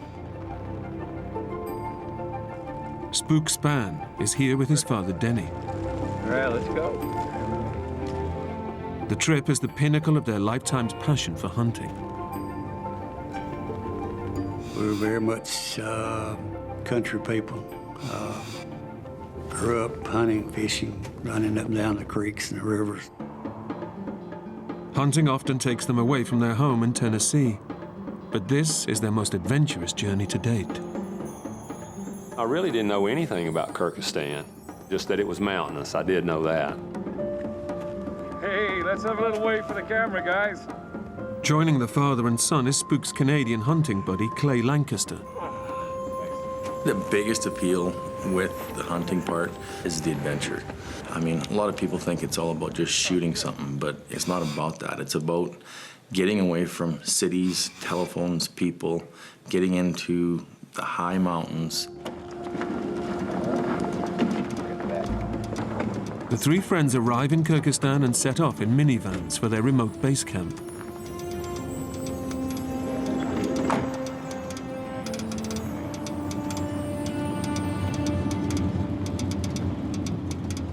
It's a whole 36 hours drive. The journey out to the camp was the hardest part. It was a long and tough drive, really was.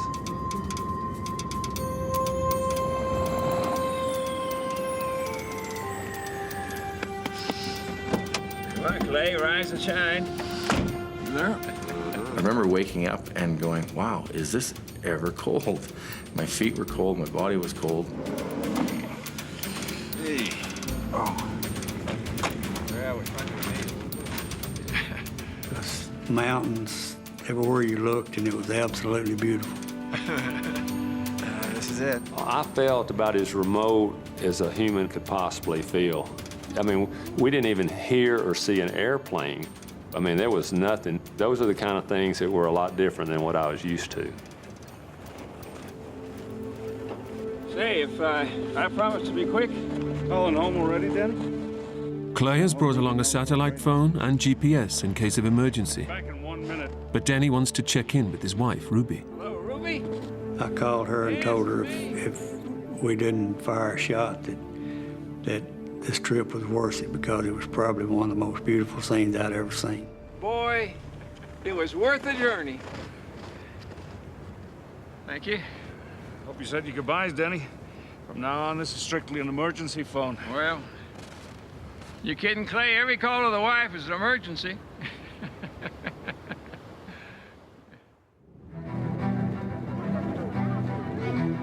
The hunters are on a tailor-made VIP tour, arranged in America.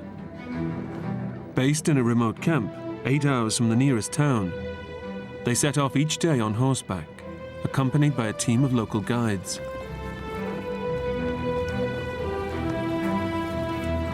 They were extremely friendly, extremely proud of their country, and they really wanted to teach you stuff.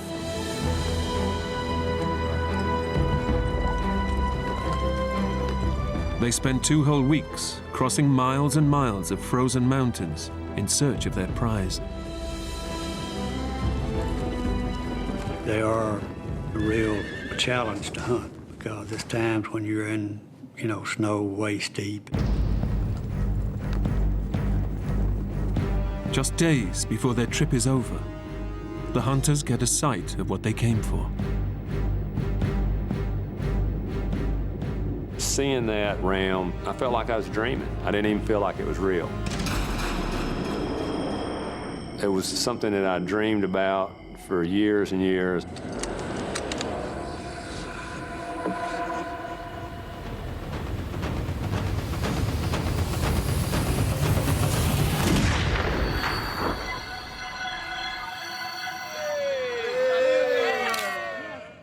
We were real pleased with the hunt.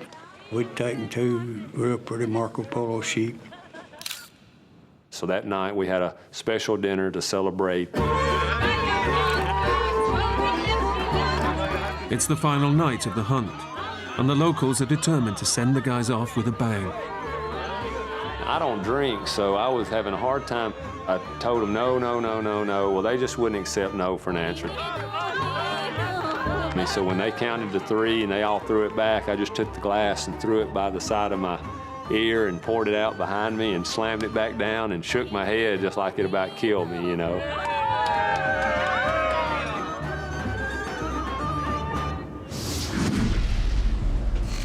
Having bagged their trophy, the hunters are looking forward to heading home. Denny, Spook, and Clay leave base camp to travel on via the nearest town, over 300 miles away.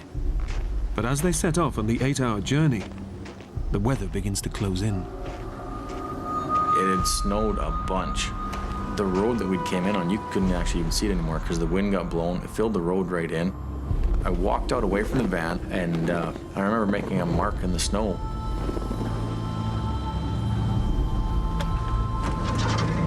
What'd you do that for? I said, that's about as far as I think our Volkswagen van's gonna get. I hope not. I don't think we realized how deep and how bad it had got until we started.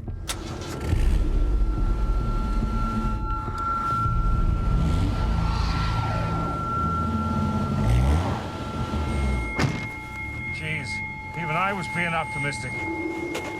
The snow is far too deep for the minivan, but the local guides now decide to carry on down the mountains to try and beat the oncoming blizzard. And then that's when they said, oh, you have to get in this other truck. And I remember thinking, surprise, surprise. It was an old military type vehicle. It was wide open, the wind's blowing right up your tailpipe. It wasn't real comfortable in the back of there. This was supposed to be, quote, VIP hunt, and that was part of what's supposed to make it so special. And we'd make a little joke about it, just having fun with it. It didn't feel like much of a VIP treatment. The truck heads off from base camp, but almost immediately, the snow from the blizzard begins to engulf their aging vehicle. But we didn't go a mile till we got stuck really bad. We had to get out and shovel the whole thing out, and we kept shoveling and getting the truck out.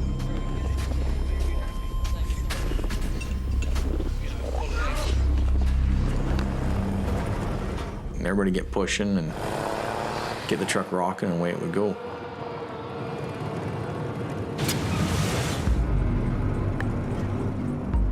I've been driving a truck since I was, just a kid, and I guess I made the comment that I thought I could drive the truck through the snow.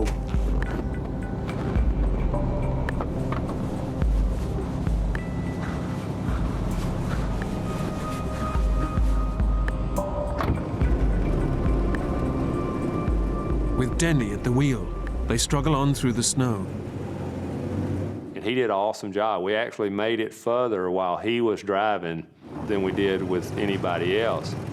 But after a few hours, Denny tires and has to give up. After he started back, he never let me drive anymore. And as the day goes on, they keep hitting snowdrifts. We reached a point where we couldn't really tell where the road was at. Every time we come to some of the hills, we'd get stuck 3 or 4 times on the hills. And eventually have to shovel the whole hill off, and then he could get a run, get to the top, and we'd go a little bit further. It just snowed and snowed and snowed and snowed, and it got deeper. By late afternoon, the hunters have come too far to turn back. And the weather is getting worse. Well, it started to get completely white, where every rock was covered.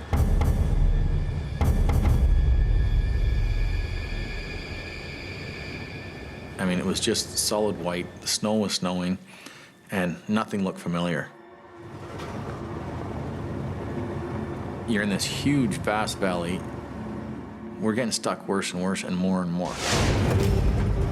As the hours pass, the battle to make headway is taking its toll.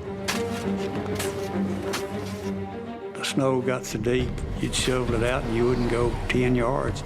We were just too exhausted to try to dig out anymore. I kept thinking, this is starting to get to be a bad situation.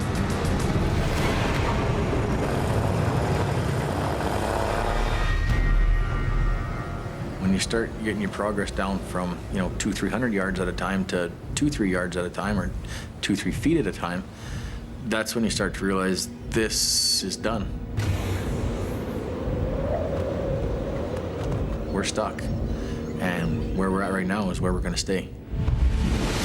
The hunters are stranded in an icy wilderness, 10,000 feet above sea level in a raging snowstorm.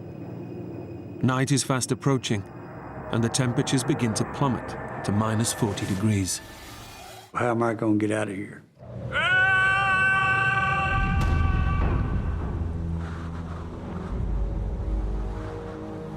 We decided just to stop and spend the night and wait and hopefully figure out a way to get out.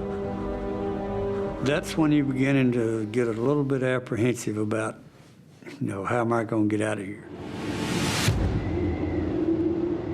The hunters know they have no option but to stay put in the middle of nowhere. It's gonna be one hell of a night for sure. It did get worse and became a real problem. As night falls, the temperatures plummet. Exposure to this extreme of cold can kill human beings within minutes. With just their snowsuits and a thin canvas, they have to huddle up to keep as warm as they can. I mean, it got down to, somewhere around 30 to 40 below zero that night.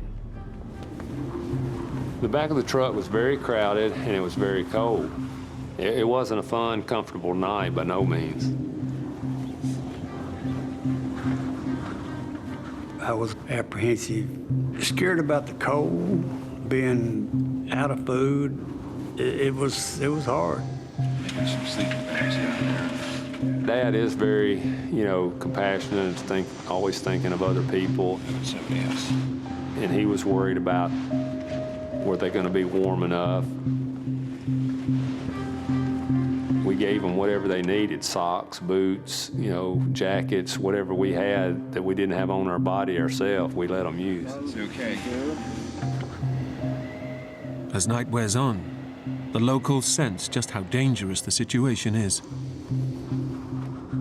They're getting a little worried. They live there all the time. They realize that people don't go out of their way to come and save them, and there's no such thing as a search and rescue or anything like that. Their behavior went from kind of being a jovial, you know, fun, laughing, joking, to now it was just a blank stare, desolate, concern, worry, disbelief.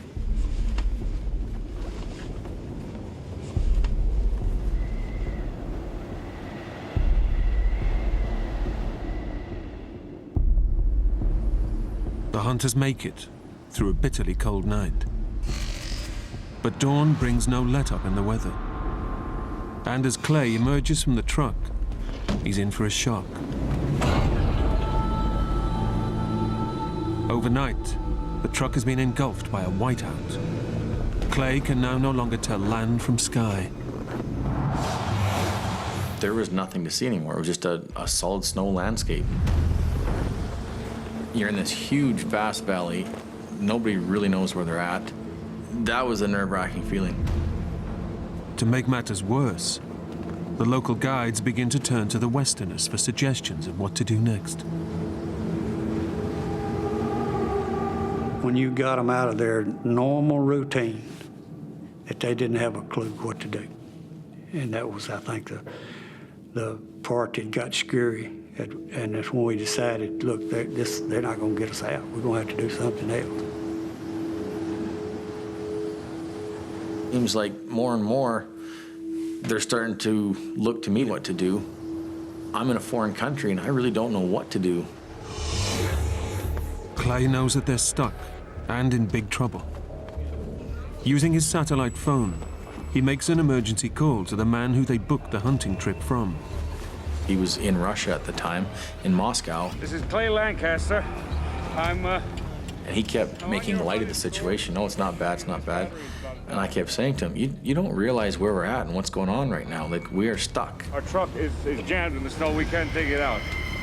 Pretty soon he was to the point of, hey, I gotta go for supper right now. I'm busy, I can't talk to you. Hello? And hung up the phone and turned his phone off. Hello? At that point there, it's a good thing I wasn't around him. Can you believe this guy? I said, that's it. I'm not relying on people here. I'm getting a hold of my brother back in Canada. But the battery in Clay's satellite phone is already on reserve.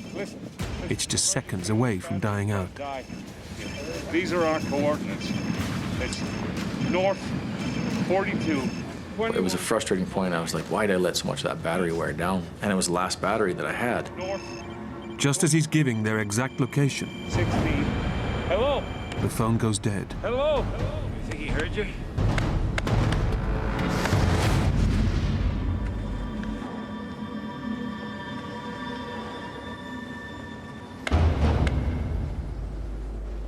With no phone, the hunters are now completely isolated. All they can do is hunker down and try to keep warm. Oh, thanks a lot. We kind of got into survival mode, I guess. Just thinking about Ruby. Human instincts for survival do kick in when you get into a situation that you have to do something to survive. The hunters and guides finish their last scraps of food. With nothing left to eat, they'll weaken and succumb to the cold more quickly. It's now been 24 hours since they left base camp, and they begin to doubt that they'll ever be rescued.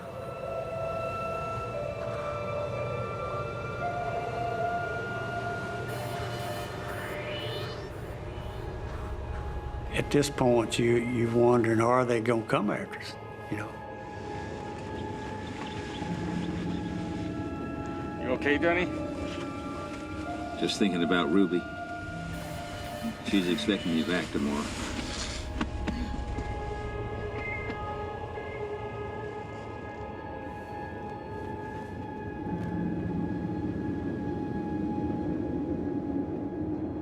It was definitely a concern of mine that if somebody does get to us, are they going to get to us on time?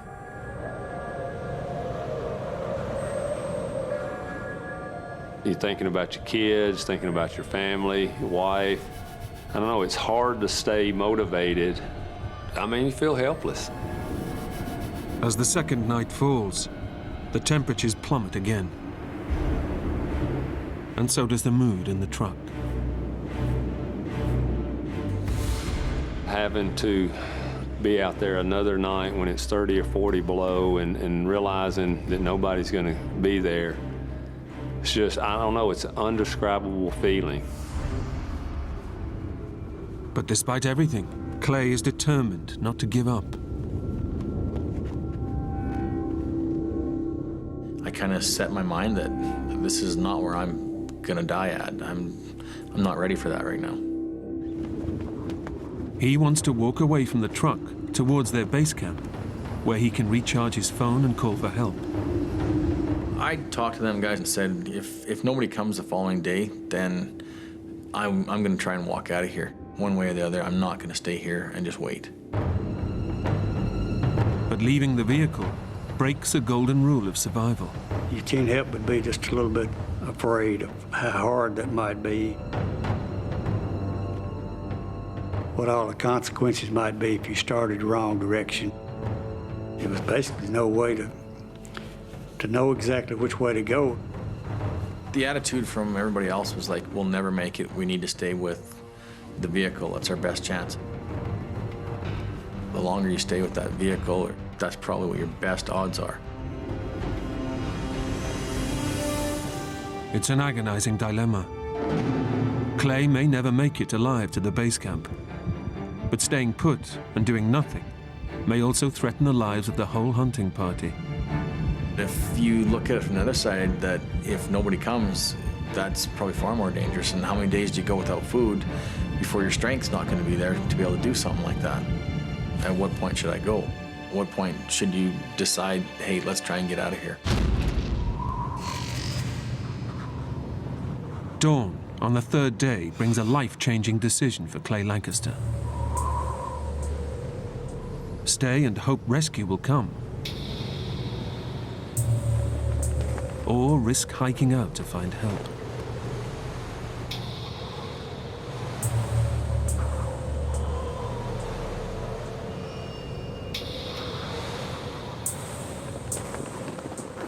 I thought to myself, okay, I'll give it to the end of today, and if nothing's happened by the end of today, then I'm walking. I definitely set it up in my mind that I was going to go. As the weather clears, Clay's decision to stay proves to be the right one.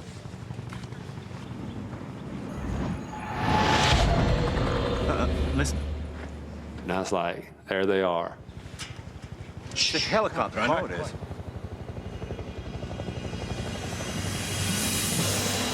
Come on! You know, it was a great feeling to see that helicopter come in.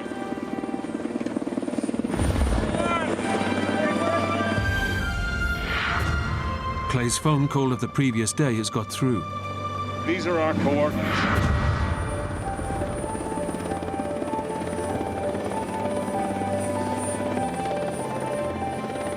You know, everybody was excited. It was a thrilling moment, feeling of relief. After 36 hours out in the cold, the party has finally been rescued. It went from just miserable, cold and hungry, and all of a sudden, boom, all of it's gone. I remember looking at Spook and giving him a high five and going, it's about time. They've only eaten scraps of food in the last 2 days, and they're ravenously hungry. The food tasted really good. Dinner's cold. Right. And, of course, they had their vodka. They always have vodka, you know. That's like water to them. But no sooner has the helicopter landed than the hunters are astonished to see another unexpected sight heading towards them in the distance. Then all of a sudden, here comes 3 snowmobiles. We didn't have a clue who they were, where they were coming from. It was like something you would see in a movie and you'd say, oh, that wouldn't really happen. These guys pull up, and the guys were from America. They spoke English.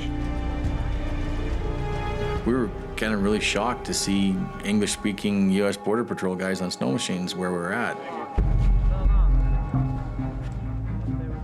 The Americans are on a training mission to help the Kyrgyzstan army, and they've been diverted to rescue the men. And they said, we're here to get you guys out. And said, we'll do whatever you want to do, any way you want to do it. Clay, Denny, and Spook now have a crucial decision to make. Do they ride out overland with American military? Or take the much faster route on board the local Kyrgyzstani helicopter? What do you think? About a half hour ago, and we got some birds in bad shape. We were kind of anxious to get home. Gonna be fine now. Yeah, I think so. The three of us agreed, no, we'd stay on this helicopter and fly directly back to Bishkek, because that's where it was going to. So it'd save us at least a day. Decision made. The guides load up the chopper. But Spook notices it's carrying an enormous load. As I get on the helicopter, and I just had a brief thought of, that's kind of weird, all our gear is just piled up in the middle of the floor in the helicopter. It's not strapped down, it's just kind of stacked up.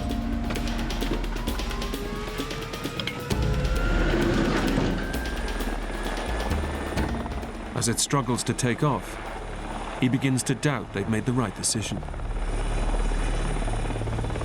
And I looked back at Clay and I said, do you think we're overloaded?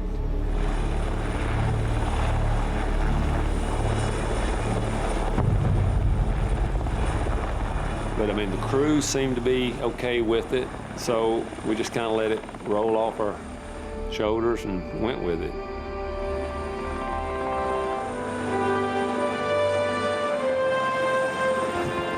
The pilot gets airborne, and finally the ordeal is over. The three friends are on their way home. I thought, great, we're finally going home. Finally, we're heading out of here. Of the Turkish people that were with us on the hunt, they was talking about, pointing and all this stuff and laughing. They'd never been on a helicopter before, so they were laughing about getting a ride. I remember looking out the window, just, being one of those surreal moments where it almost didn't seem like what had happened had happened.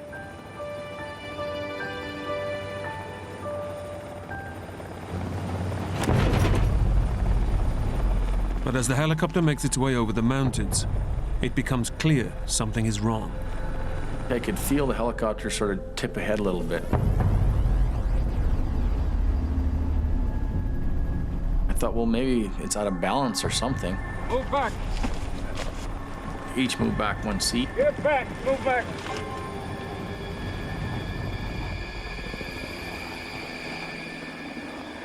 I remember looking back out of the window and still seemed like we were high up. And that's the last thing I remember. The helicopter suddenly spins out of control and plummets to the ground. I didn't even have time to put my hands up, and then my face flew right into the top of the roof of the helicopter. It's just a horrifying moment. The fuel tank was on top of me.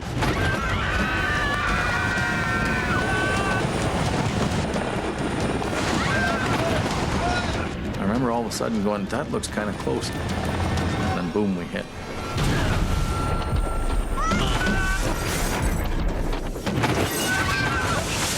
We went sideways and we flipped 8-9 times. People were screaming and hollering and stuff was flying in every direction. These drums came past me and hit me a couple of times. Then all of a sudden we came to a sliding sort of stop.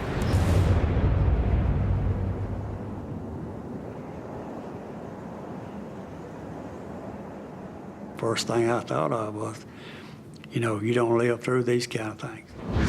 The helicopter is ripped open on impact. In the front, Clay is injured, his left eye badly bloodied. The first thing he hears are Denny's cries. Denny started hollering from the back. Where is he? Can you see him? Spook! Answer me, son. Answer me, son. Spook! He didn't answer me. Denny has no idea if his son has survived the crash. That was one of the worst feelings I've ever had in my life.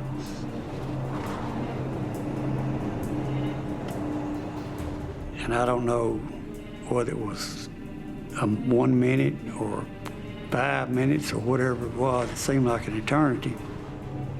As I turned to my right, I seen Spook laying down beside me.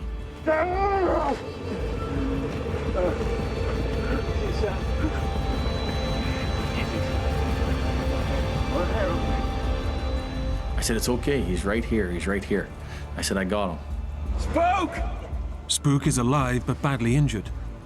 He's been crushed on impact and has broken 6 ribs. Easy, son. I had blood coming out of my mouth. I could actually feel 1 or 2 of my ribs moving when I would breathe. Felt like knives sticking in me. I've never been in that much pain in that many different places. Danny and Clay pull him out of the wreckage. It was like something that would happen to you in a dream. And all of a sudden, you just go deaf. It just goes quiet.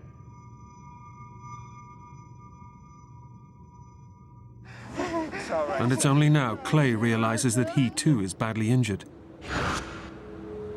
And I realized at that point there that I couldn't see anything out of my one eye. That eye. It was bloody and looked like his eyeball was just torn out almost. You know, I thought it was gone. And I looked at Denny and I said, how bad is it? It's bad. Clay has lost the sight in one eye. But despite his injury, he and Denny head back into the wreckage to help the others still trapped inside. There was some people's faces were just torn. It was really, really bad. People were hurt bad. One of the ladies was under the helicopter, and her husband was trying to pull her out. And there was no doubt in my mind that that lady was dead.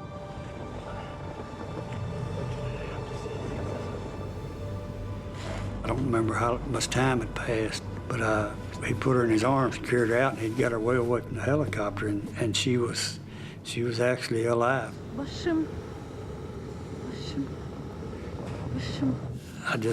I couldn't believe it. Amidst the carnage, Clay makes a shocking discovery. So I started trying to count, and then I looked at one of the guides and I had asked where this young fellow was that had been looking after the horses, and nobody could see him anywhere. Just feet from the wreckage, half buried in the snow, is the body of the young guide.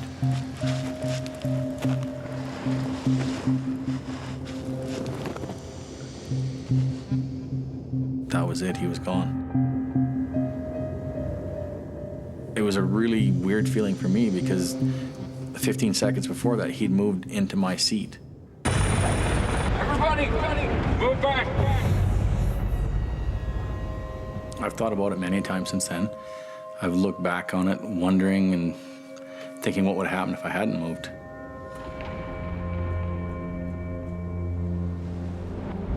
The guide and the pilot have been killed in the crash. But the survivors are now in an even more desperate situation than before the rescue. They're severely injured, need urgent medical attention, and are out in the wilderness with no protection from the freezing cold.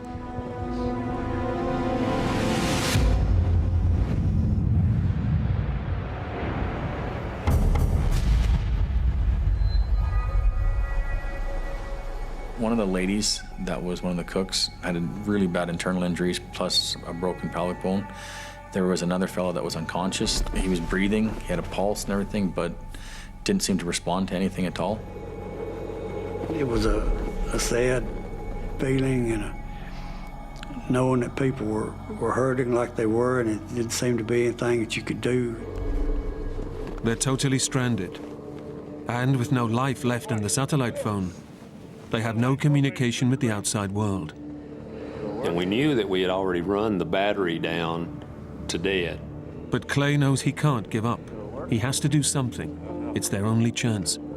I knew the battery was dead, but I was wearing wool pants. So I grabbed the battery and I just started rubbing it on my leg, trying to create some friction on it. Clay is hoping that the warmth from the friction will produce enough heat to recharge the battery. And I rubbed it, hour and a half kind of thing, and just kept rubbing it. And then I put it back on my phone, turned it on, and I pushed send. It produces the slimmest of lifelines. Hello? It went through to my brother, Hey, it's me again. and I said helicopter crashed, and I got half the GPS coordinates of where we're at to him. Bro? And then the phone went dead. You still there? Bro? Bro? Did my brother catch it all? Did he write it down? I don't know.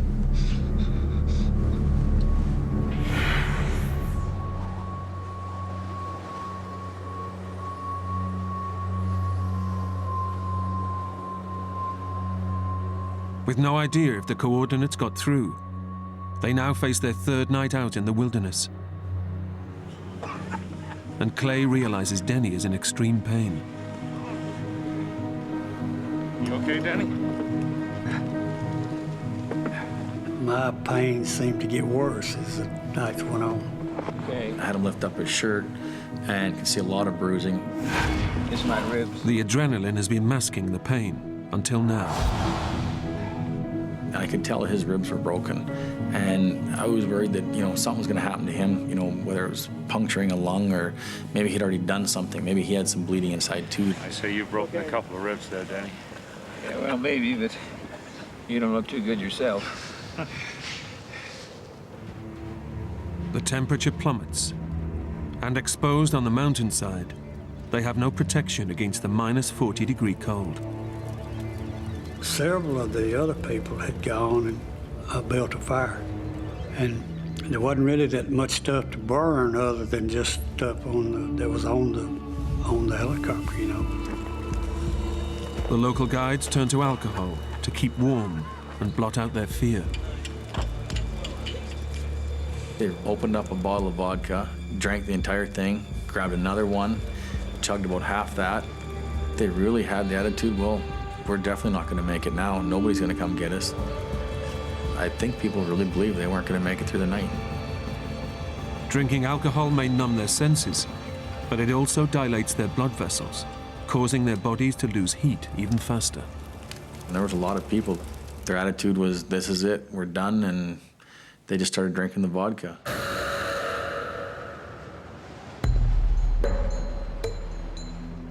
As night wears on, the fire begins to burn out.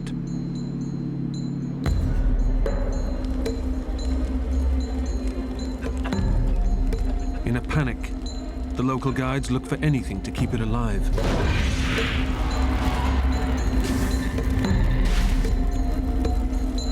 I see people start burning their clothes, throwing jackets in there and shoes and stuff. It was like crazy. They just couldn't cope with it. They didn't try to preserve anything for any later moments. I thought this is going to get really bad in a quick hurry. Clay decides he must act, or risk everyone dying on the mountainside. I'm not really good at sitting there and not doing anything. I don't really wait for anybody else to tell me what to do. I just go do it. But Clay himself is carrying an awful injury. I took a bunch of snow, cleaned off my eye the best that I could, and actually took some duct tape that I had there and just duct taped it up. He now realizes he has no option. Half blind, he knows he must leave the wreckage and seek help. This isn't good, if I don't walk out of here, there's definitely going to be some other people that are going to be gone.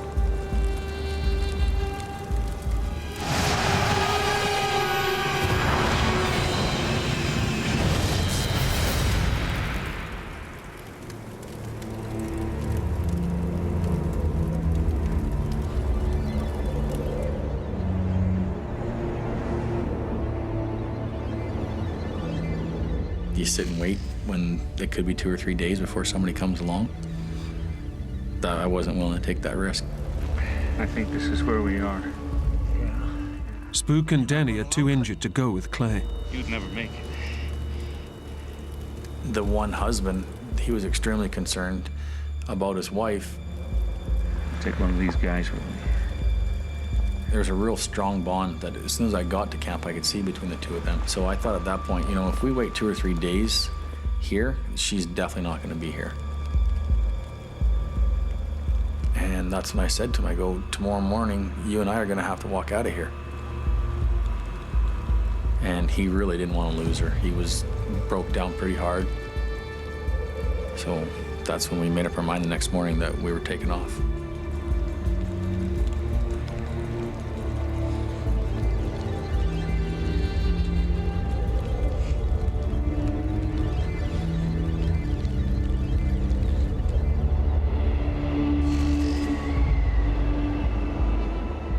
Heading out into the snowbound wilderness will put Clay's life at risk, and there's little chance he'll find help. But staying put could mean everyone perishing in the cold. There was a bunch of people saying, you know, don't go, don't go, don't go. I wasn't really into discussing it with anybody anymore. I went through the options in my mind, and I thought, if I don't go, then there really is going to be quite a few more people that are not going to make it. Clay makes up his mind to head out in search of rescue.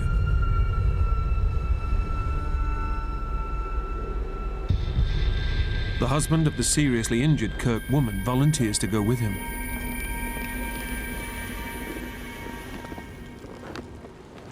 He took my gun, some shells, and, you know, they struck out. I was kind of nervous for him because that snow, you know, I mean, it was 2.5, 3 foot deep, and it's tough walking in that kind of conditions. Really tough. They head due north, hoping to find a local road and the remote chance of civilization. This is going to be a long, tiring day, and I'm not real optimistic about where I'm going to. But just when they think their plight can get no worse, they're hit by an almighty blizzard.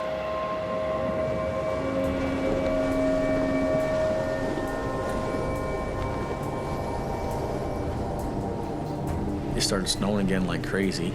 It was a complete whiteout blizzard. And when you're in a complete whiteout like that, in that kind of a landscape, the snow as deep as it is, you actually get to a point where you can't see anything. You can't make out any other color than literally to hold your hand in front of your face.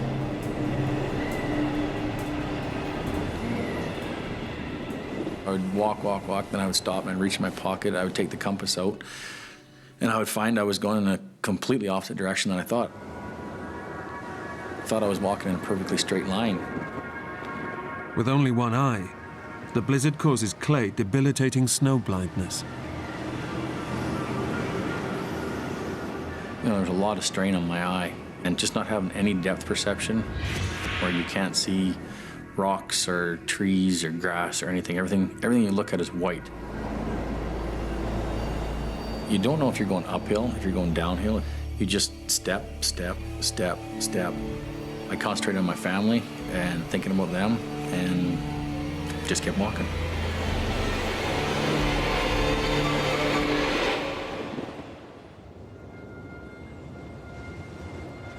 Back at the wreckage, Denny and Spook can only wait and hope Clay will make it through. Seeing death around you, seeing people other people who you think may die within the next few hours, and being faced with the possibility that you may be one of those people. I had thoughts about, you know, missing out on my kids growing up, and, you know, all the things that you get to experience and enjoy as a father. Fishing trips, hunting trips, ball games, plays, you know, just watching them grow up. I love my wife dearly, and the thoughts of, you know, not getting to see her again, you know, race through your mind. It was the worst feeling, the worst moments that I've ever experienced.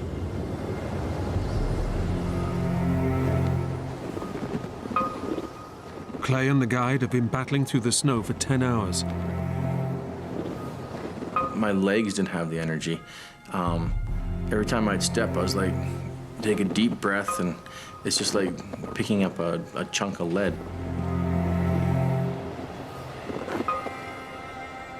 They're completely exhausted.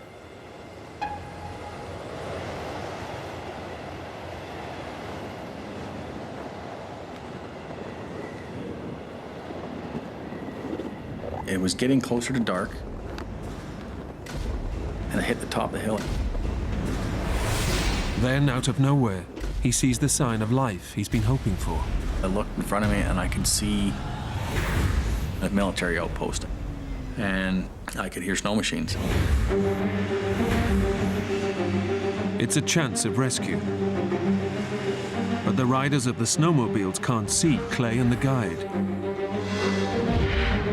He has to find a way to get their attention.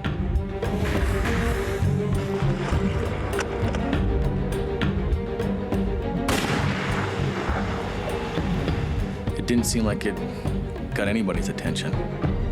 But Clay notices that one of the riders has stopped. He went to the back part of his machine, and I fired a shot back behind him. And I watched with my binoculars, and his head popped up. I fired a second shot. And they all kind of turned and looked back towards him. And I could see they seen me, and they all jumped on the machine and come roaring to where I was at.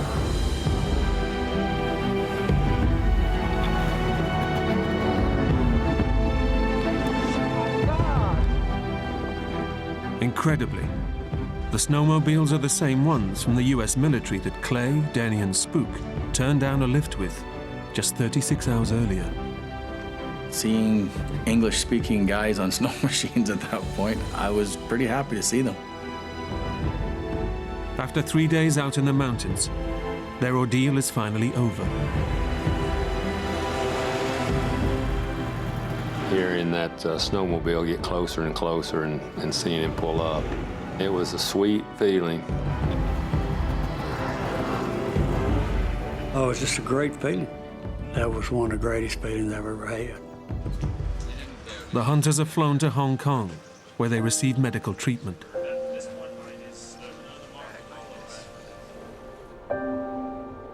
Clay's eye is treated, and his sight is saved. Do I still hunt like I did before? Yes.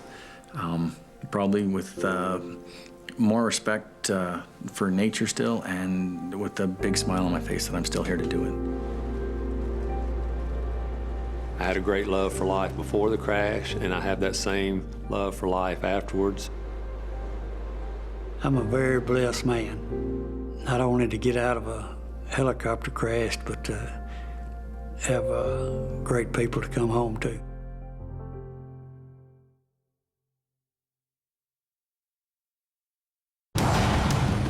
Young lovers, Gina Allen and Brandon Day, are on a day trip from hell.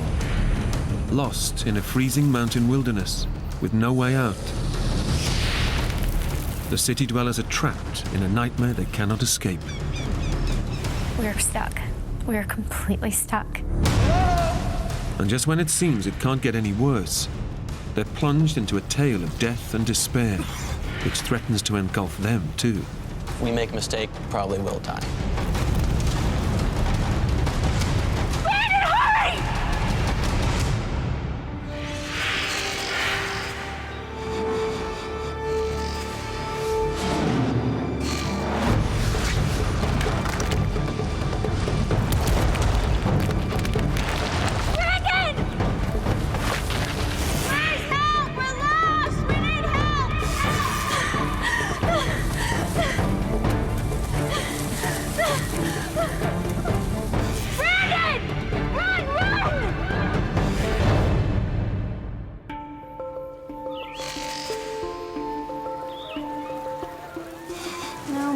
course, I will. It'll be fine. He's a really nice guy. Jessica knows him too. She says he's very nice. We met in the spring of 2006. He had seen my MySpace profile, and within a couple of weeks, went on our first date, and we immediately hit it off. We were almost inseparable at that point. A few days later, he asked me to go with him to California. Tasha, I'm at Palm Springs. Oh, I know, the hotel's amazing. I know, I can't believe I'm here either. Oh, he is totally gorgeous, and he has been such a gentleman. No, if he was gonna abduct me, he wouldn't do it at a business conference, would he? I had qualified to go to a national sales convention. I'm a financial advisor. I was allowed to bring a guest with me and thought it'd be a really good time, and invited her out with me. Hey, hard day at the office? Oh, so hard. You have no idea. I just looked at it as, hey, look, how would you like to go on an all-expenses-paid vacation to a resort? How bad could that be?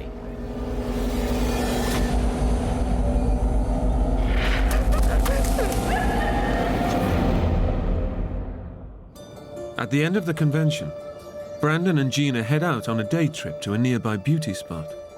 Intending to be back well before nightfall, the couple dress light. I'm gonna leave my purse here, so maybe you could take these for me? His pockets full, Brandon leaves his mobile behind. We didn't think anything of it. We were only going to be gone a couple hours, or I guess so we thought. At 10,834 feet above sea level, Mount San Jacinto is the second highest mountain in Southern California. And as we're going up, she mentions, there's this is mountain lion territory. There's also a lot of rattlesnakes in this area. But as long as you stay on the trails, you should be okay.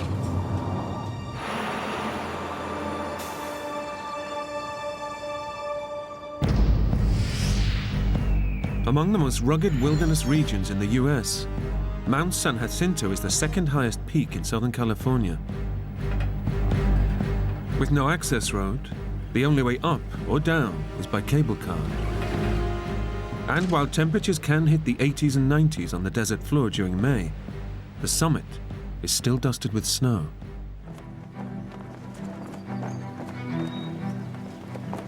Somebody mentioned it's going to get cold because you're going up 8,500 odd feet and there's going to be a wind. So you might want to grab a sweatshirt or a jacket, something like that to have with you. So we got up to the top, about to head out for our walk. It was totally perfect. And I guess you just think, you don't have a care in the world at that point. We're the typical young couple in love. Seeing the snow, I decided, sneaking behind him, that I would mess with him. Brandon. What? I just kind of turned to him and just nailed him right in the head with the snowball, and that point, it was on. It was just so fun, just throwing snowballs at each other in May. Wait, stop. Listen. What? What is it? You hear that? Sounds like a waterfall. Don't get me mad. So we headed off to go find this waterfall.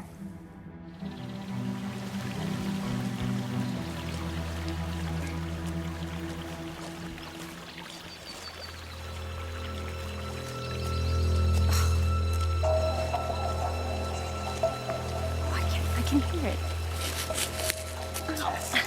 Can you see it yet? Not yet. Unused to this kind of environment, the city dwellers from Dallas, Texas, don't realize that the mountain is playing acoustic tricks on them. While the sound of the waterfall seems nearby, it is actually rebounding off the hard rock walls and echoing around the mountain. It didn't sound far, but I guess, the sounds play with you, play with your mind, and play with your head.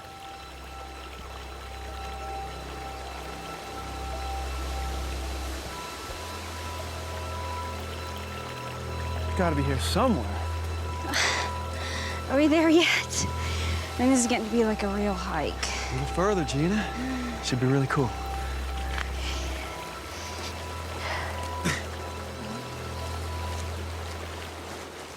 We eventually did find the waterfall, which was not impressive.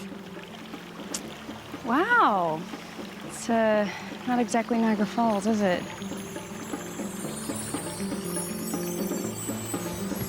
Ow.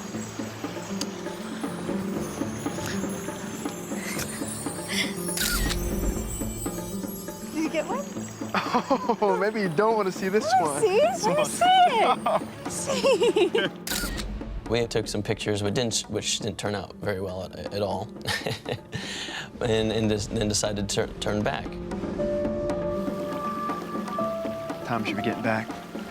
Come on. Yeah, we should. All right. Gina and Brandon have 20 minutes to meet their tour party at the cable car station. But going back the way they came is not easy. It seemed so simple when we walked off the path to get to the waterfall. It felt like all we did was around 2 boulders, behind a tree, and over the top of another boulder, and there it was. So we kind of, retraced our steps, and it was seeming to take much longer. Hey, can you hear that? This way. Can't be far. We could hear voices, but we couldn't really match up with them.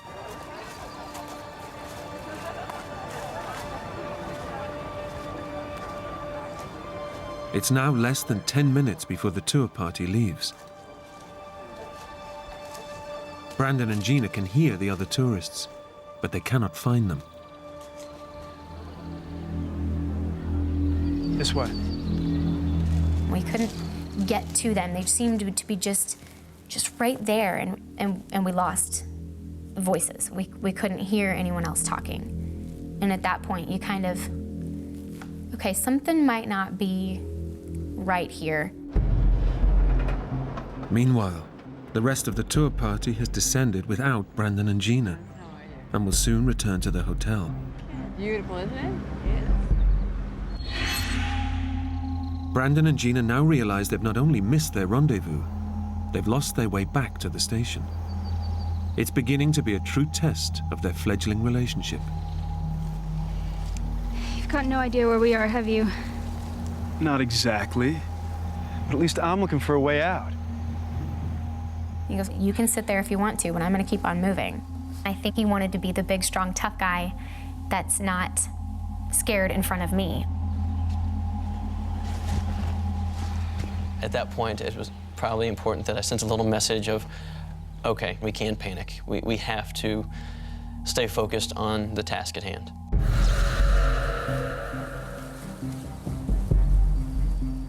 Despite Brandon's determination to find the mountain station, the dense pine forests and steep rock faces block their path. They're tantalizingly close to the station, but they just can't see it. I think we're close. We just need to go a little bit further this direction or this direction. We'll see something we recognize and we'll be fine. That went on for a while, and then I realized that no, I do think we're lost. And so at that point, we decided, okay, we have to start yelling for help. Hey! Is anybody there? Hello?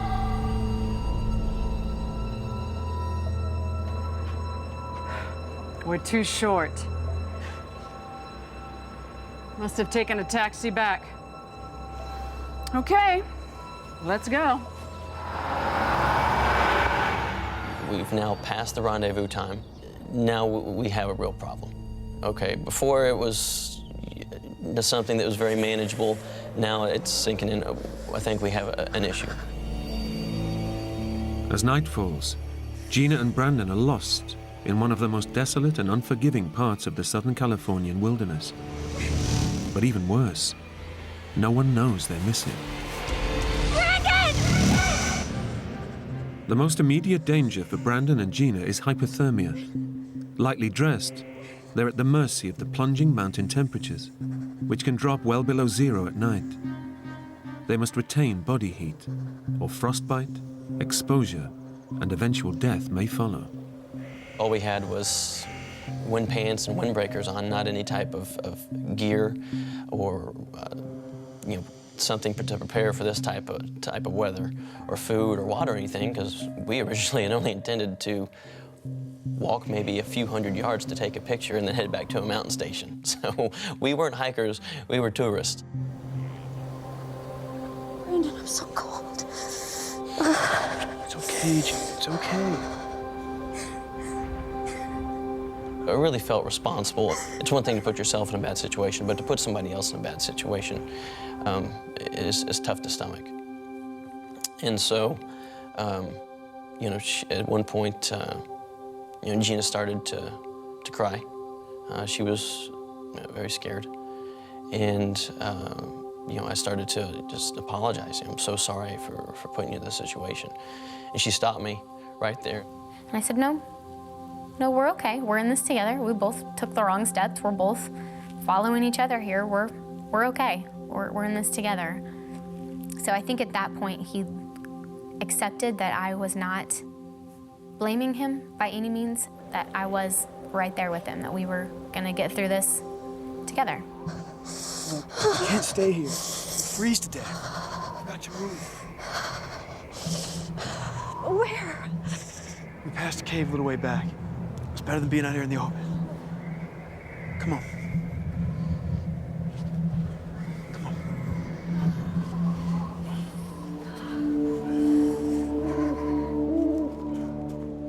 Stumbling their way through the darkness, Gina and Brandon are aware of another very real mountain danger. We had been warned that there's mountain lions and rattlesnakes in these mountains. We weren't really looking to see any wildlife. We were hoping we didn't see any wildlife at that point.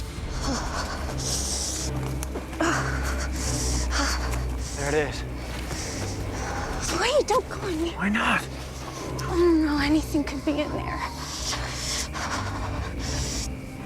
I can't see a thing.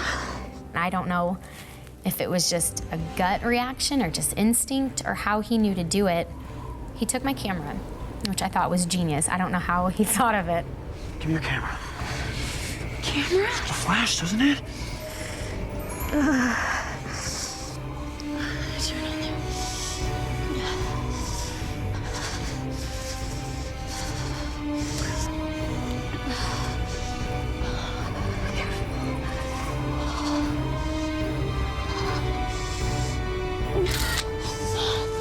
I see.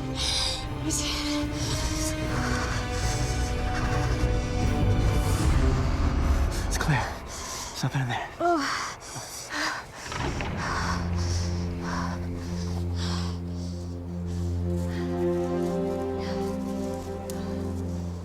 Although no longer out in the open, Brandon and Gina are still at the mercy of Mount San Jacinto's bitter chill. Well, that night, yeah, it really got to a level of cold that I've never experienced before.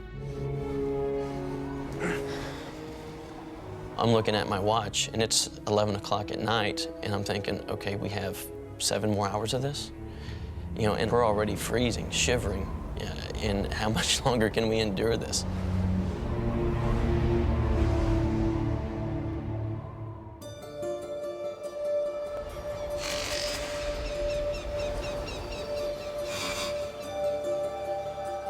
Brandon and Gina survive a long, cold night in their makeshift shelter.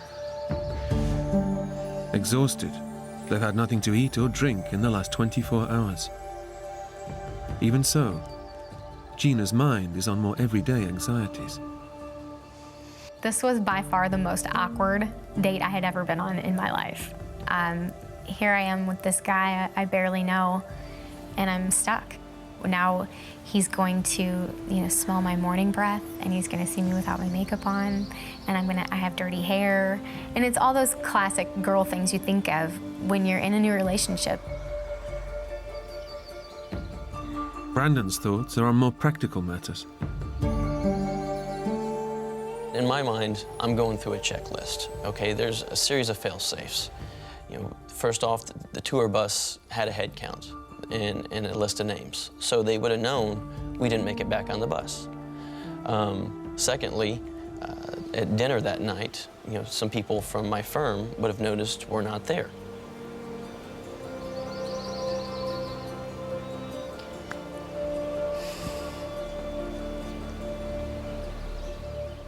Unfortunately, the fail-safes have not triggered a search.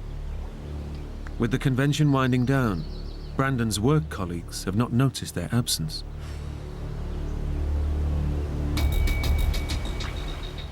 Brandon and Gina are not expected home for another 2 days, so their families have no idea they're missing. Brandon and Gina climb further up the mountain, thinking they need to go higher to reach the cable car station. They're in for a shock. Oh my God. There's no sign of the station. Gina and Brandon now realize they've crossed to a different ridge of the mountain. Hey, look. Look at that tree. There are a lot of trees. No, that was that dead one we passed on the way up from the cable car. We climbed a hell of a long way up. They now know they're more lost than they thought. And facing another freezing night at this altitude could kill them. The young couple need a plan. See that creek? That creek running there? And that heads down towards Palm Springs. Yeah. We made the decision that we're going to try and walk our way out of here. We're going to try and follow the mountain river, and it has to lead out somewhere. Let's go. What Gina and Brandon don't realize is that between them and the river is some of the most treacherous terrain the mountain has to offer.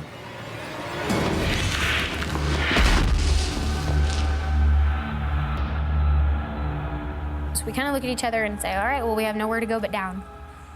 And it's steep. It's very steep at that point.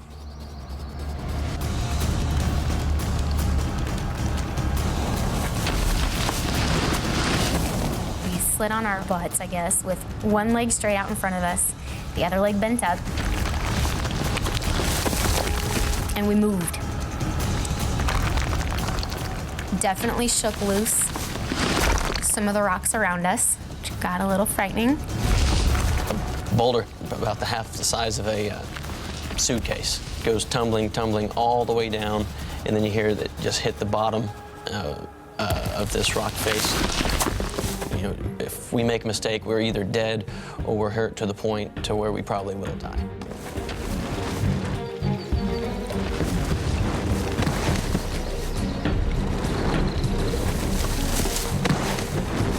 Gina, as she was trying to slide down, had kicked a rock or some rocks. Brandon, watch out! And here it's coming straight for me, straight for my head. Brandon! No! Where are you? This thing probably missed me by about a foot and a half. I'm okay. That was really, really close. Oh my God. Oh my God. The mountain is too steep and treacherous to climb back up. Brandon and Gina are now committed to sliding down the rest of the rock face, despite the danger. No. It takes us the better part of a day, and around 4 or 5 o'clock, we finally make it to the bottom. It's the first water Brandon and Gina have drunk for over 24 hours. Water could prolong their survival, but with no source of food, their health is already deteriorating, and their judgment too. They think that following the river will lead them to safety. They have no idea what lies ahead in this hostile wilderness. The stream we were following would get really narrow, to the point where you could almost jump across it, to really wide, to the point where we had to look for like 4 and 5 rocks to hop across. And you essentially kind of play leapfrog, trying to just hop on rocks to get your way over. The last thing you want is wet feet. Under normal circumstances, Getting wet would be an inconvenience, but with night approaching in the cold mountain environment, it could spell disaster for Brandon and Gina. We get to a point where I'm leading, and I'm going down like a downed log. And I guess it's something that I learned through my years of cheerleading, is that you think light. You train your body to think light. I made it down safely, but he's 60 pounds heavier, might not support him the way it supported me. Instantly, I'm soaked from the thighs down. In wet clothes, Brandon is now at real risk of hypothermia. With no cave to shelter in, the couple need to think fast to prevent the creeping cold of night from freezing Brandon to death. I'm gonna get these shoes off. So at that point, I guess my nurturing instinct kind of kicked in, I guess, to take care of him. And we huddled up again to keep us warm, and she sat on my feet throughout the night, trying to help keep them warm, because I was shivering pretty good throughout the night.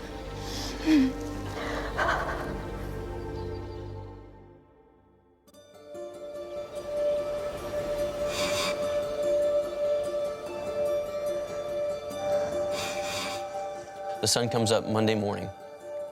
I wait a little bit longer because my shoes and my socks are still pretty wet, so try and let the sun hopefully dry those out for another hour or so. After 2 nights stranded in a savage mountain wilderness, with no food or way out, all Brandon and Gina have left is a determination to keep going. We're not gonna die here. And also, we just really didn't want to sleep another night out in the freezing cold. We wanted to get ourselves out of there.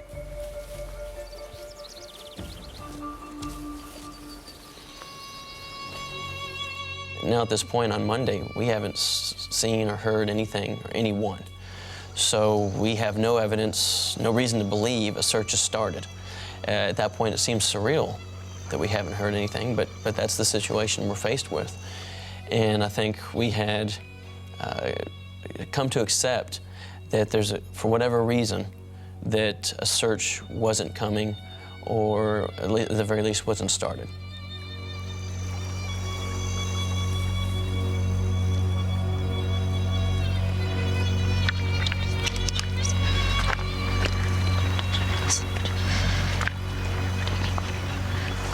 What'd you say? And I was just praying is all. You don't think we're gonna get out of this on our own? Yeah, I do. Just gives me hope, that's all.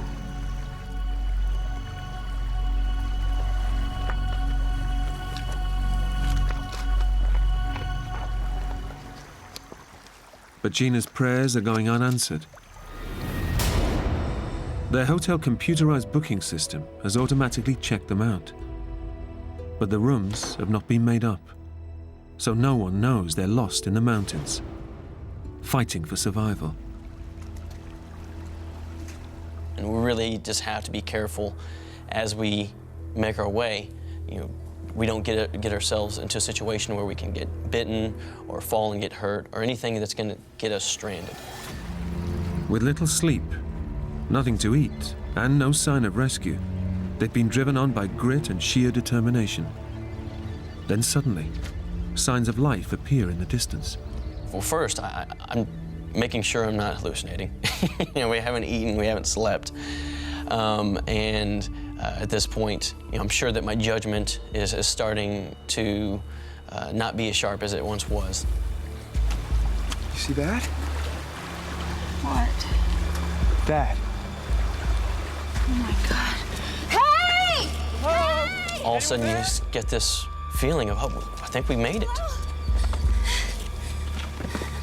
Is anyone in there? No. Brandon and Gina realize this is not your average campsite. We definitely know right off the bat that something's wrong.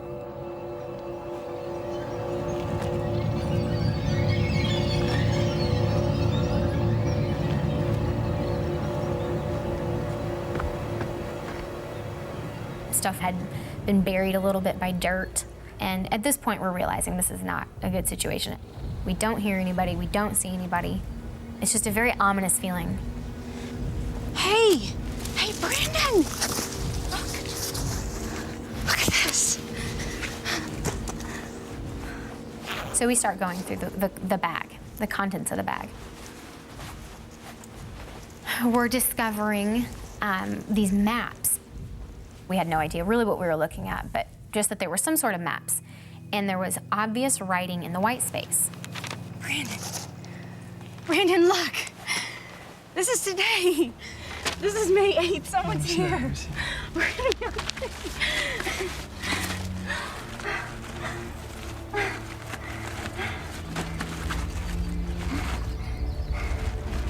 No, Gina. This diary's a year out of date. It's May 8th, 2005. It was just a blow. That, for one, how have we found this exactly 1 year ago to the day?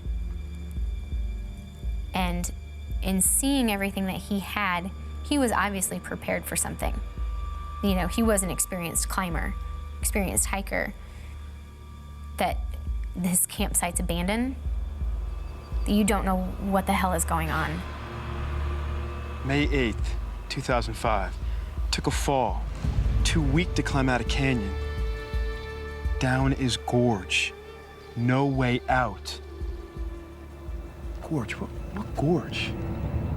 Wait, listen, here's another one. Listen. May 11th. I'm 60 today. Down to last 2 crackers. God, this is...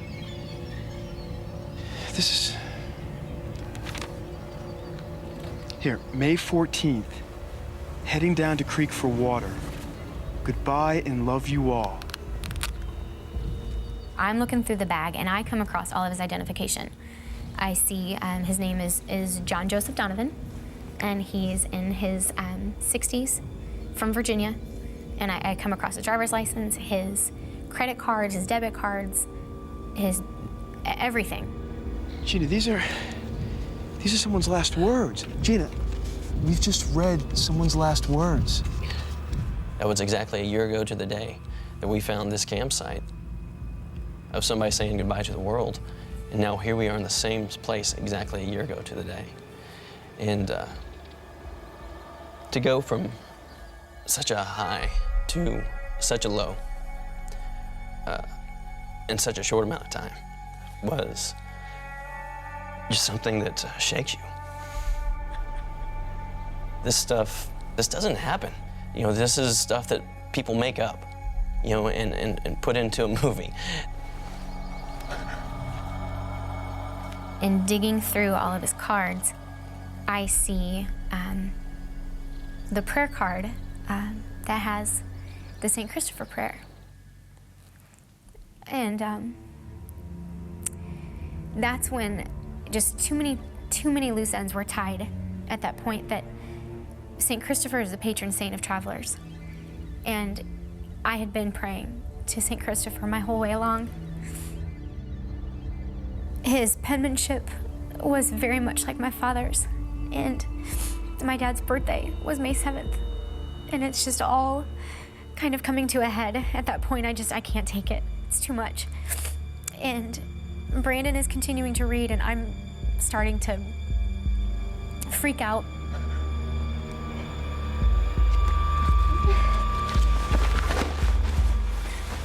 At that point, I took his bag and I gathered up everything I could. I gathered up his glasses, his shoes, his jacket, because in my mind, that's somebody's dad.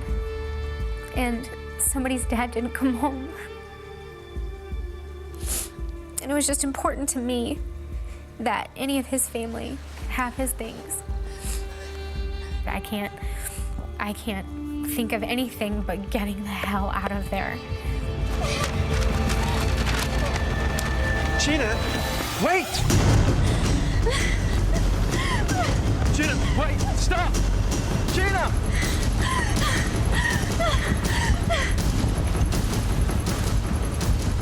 It's just a mess. We're losing all sense of cool.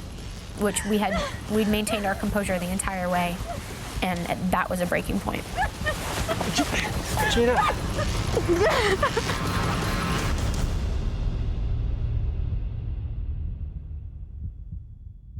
And, you know, Brandon came up and grabbed me and just kind of said, breathe. Just breathe and settle. Just, we have to settle. And, you know, just that look in his eye, I knew that he was afraid for me. And we kind of just took a moment to maybe try to gather ourselves a little bit. And all you can hear is this rush of water. For Gina and Brandon, the horror story they find themselves in is unrelenting. What is it? What? What's it? Again, the water gets us every time. That's a waterfall. Come on.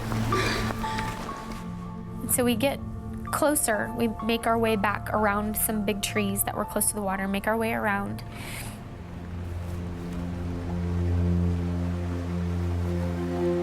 And that's where we see the gorge that John had talked about.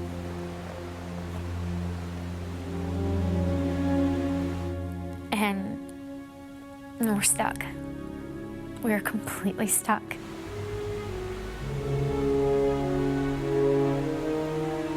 He had the maps, he had the compass, he had everything, and he couldn't get out. So how the hell are we?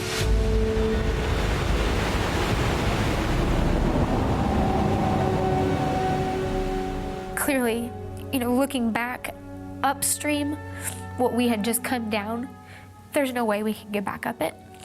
We had jumped down so many boulders and trees that there's no way we can climb back up. To our left was straight, sheer rock walls, and to our right, it was a bowl. It made a big, giant bowl. To know that something so beautiful was so dangerous, it's just so hard to put into words. That feeling of seeing all this tremendous beauty and I'm stuck. We see what he'd written about. There's about 140, 150 foot waterfall and no way to get around it. You know, we're at an impasse. You know, now what? You know, we can't, at this point it's sinking in, we can't walk our way out. They thought that following the river would be their escape route. Instead, it's led them into a trap. Now, after 2 days struggling against fear, they're losing the battle. And at that point, we knew we were not getting out. There's no way. There's no way we can get out. This man was prepared. He had everything he needed. We were not prepared for anything. We just had on our running shoes. We had chapstick, a digital camera, sunscreen, and running shoes. And this man was prepared and he couldn't get out. It's very defeating, very defeating. But the missing hiker, John Donovan, has left Brandon and Gina a lifeline. Yes, matches.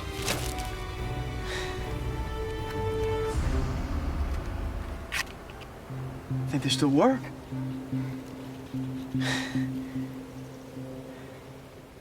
I don't know how we missed it, that throughout all of his things, bag inside a bag, inside a bag, inside a bag, he had another little bag of wooden strike anywhere matches that were still dry. By some miracle, they were still dry. And we decided, okay, let's start making fire.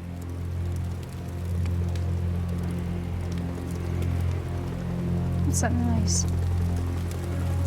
Fire? No, that. What?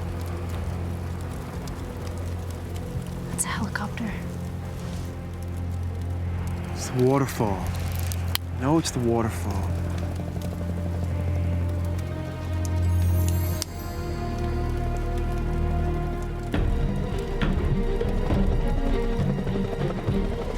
It's a helicopter.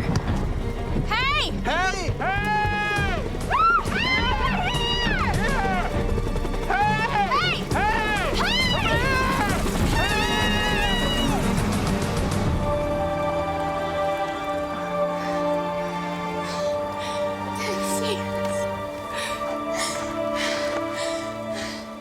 The young couple have no idea whether the helicopter was ferrying tourists or looking for them.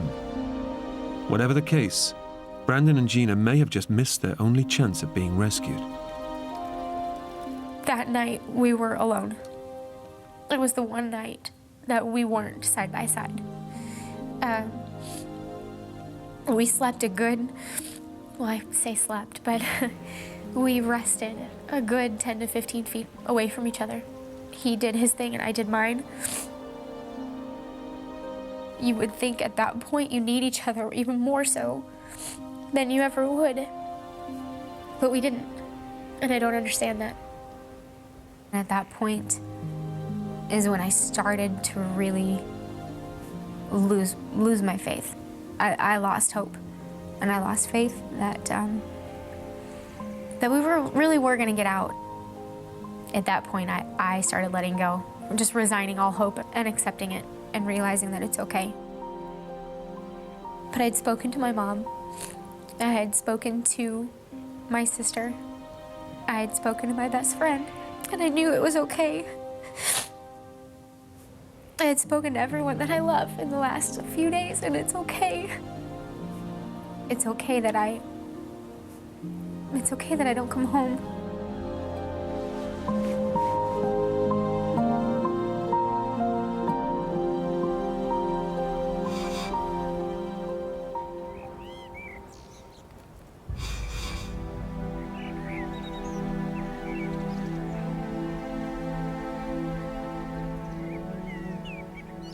Tuesday morning, we felt by far the worst we had felt since we'd been out there. And just standing up from a crouched position was difficult. Over 4 days, the young couple's physical resilience has driven them on, but not any longer. Just the constant nights of not getting any real sleep, of shivering, the days of climbing and getting cut and scraped and bruised, trying to make our way down this mountain, being dehydrated, not having any food. I think it had all finally really hit our bodies. Although they now have a means to collect water, starvation is having a dramatic effect on their health. Our bodies are starting to tell us that they don't have much more. We had turned some type of a physical corner, and it was downhill. Exactly what happened to John has been a mystery, until now. When I was gathering water from this pool, I did notice something out of the ordinary, something that didn't seem right. I think really, maybe part of me knew what it was, but the other part of me didn't want to know, at least not at that point in time.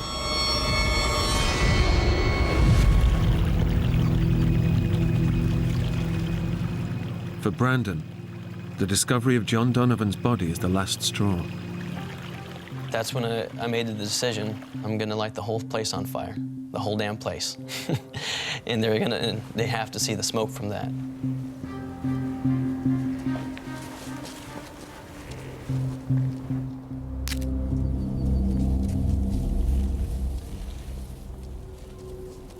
We only have so many matches. We don't know how many times, if any, that we'll see another helicopter.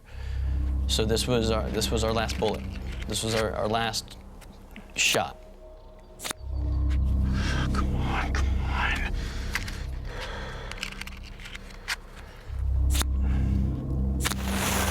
Yes. Come on, come on. Yes. And it took much faster than I anticipated. Made sure the fire caught, and within 60 seconds, it's a large fire and getting larger. No.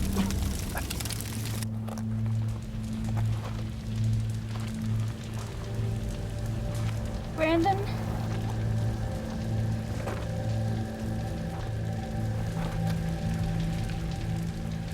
Brandon?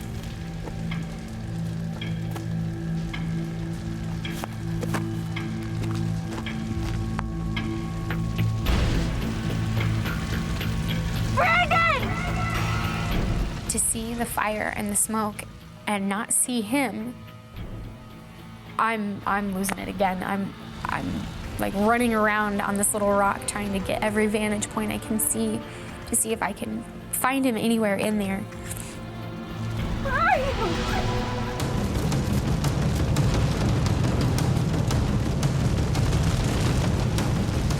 Brandon! And finally I see his little head moving through the mess, and the flames are getting bigger, and I'm just, hurry up, get up here, get to me. Brandon, hurry! Faster! Run! Brandon, come on! Brandon! Brandon, hurry! Hurry! I'm okay. Just, come on. How do you not see this? Again, not a cloud in the sky, crystal blue skies, just amazing, beautiful. And all you can see are these huge plumes of just black smoke. It burned for about 45 minutes or so, produced a great deal of smoke.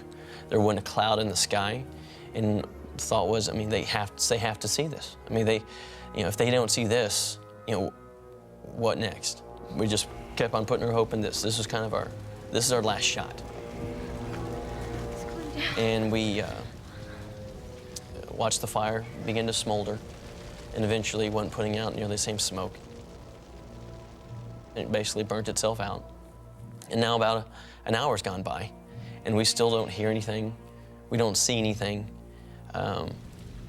And so the thought starts to creep in both of our minds of, that was our best shot. What are we gonna do next? I'd always tried to be positive that we were gonna find a way out. There's gonna be a search for us. There's gonna be something.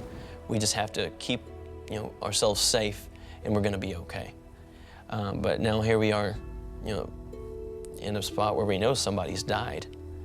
And what are we gonna do?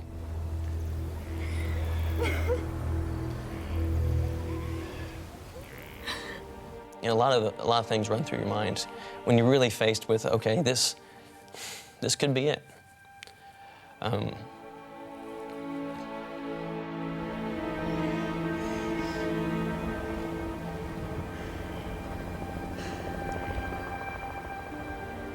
And it was the most beautiful sound we'd ever heard, because coming up from the valley floor is that sound of a helicopter.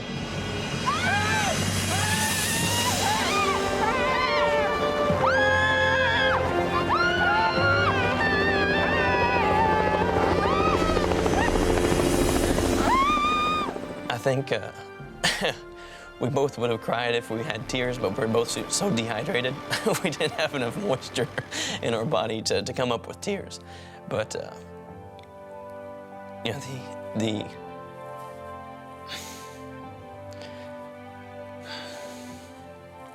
the pure joy of knowing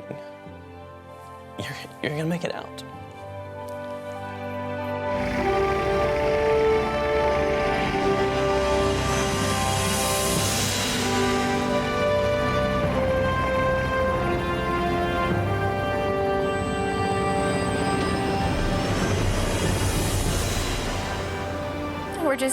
We're hugging and we're kissing, and it's just, we know we're going home. It's just such a feeling of just pure joy that I don't even know how to formulate the words. I don't know what to even say. It's a pretty amazing feeling. And if we hadn't had that bag, there would have been no way out. And to know we're really going home after 4 days. I remember turning to him and saying, I said, you saved my life. Because he lit that fire. And if he hadn't lit it, I don't know. I hate to even think. I don't let myself think. I don't go there.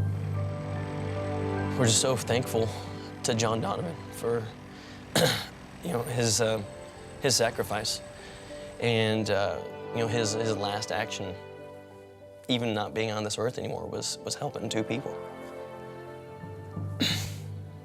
So,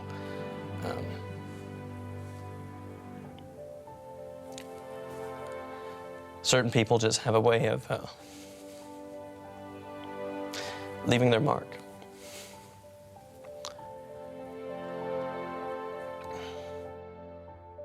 John Donovan's remains were recovered 3 weeks later. The Navy veteran was buried with full military honors.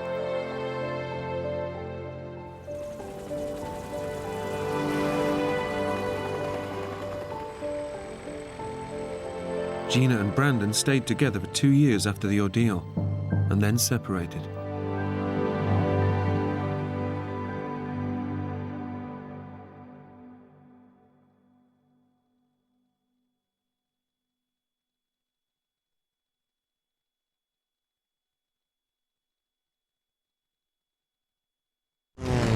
A plane carrying ecologists over the heart of Africa suddenly goes out of control. I had 15 seconds to say I had a good life. It crashes, leaving 3 men with serious life-threatening injuries. Exposed to the harshest of elements, with little hope of rescue, their only chance of survival is for one of them to walk for help. I don't want to die. If he didn't get through, we were all going to die. At the mercy of the same animals they're trying to save. I really felt that this was it. How long can they survive in such a hostile environment?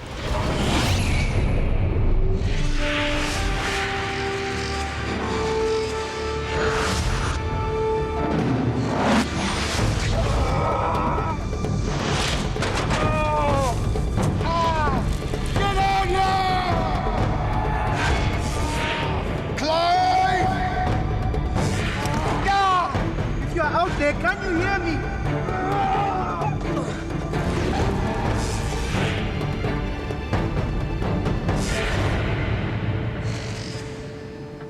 It's early in the morning, and a group of ecologists are about to go on a special charter flight. They'll be flying into one of the remotest parts of Central Africa, the Luano Valley in Zambia. Graham Child from Zimbabwe is leading the team. I've worked all over the world, but my real love is the central part of Africa. You have fantastic wildlife. Clive English has flown over from the UK, especially to work with Graham. The chance to do this work with somebody like Graham was just a real opportunity that nobody would ever turn down. Come on, the weather's perfect.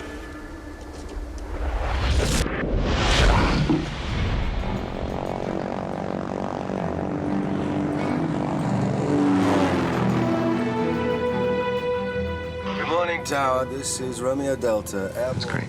Lovely morning, sun in our eyes, and we're off. The team has hired pilot Adam Pope, who knows the region well. It is very spectacular. It's very remote and kind of pristine wilderness. Everyone was quite buzzed up. I don't think Mumba was quite so keen. He'd never flown an airplane before. Zambian Mumba Chikungu is here to provide the men with local knowledge. You okay? Yes.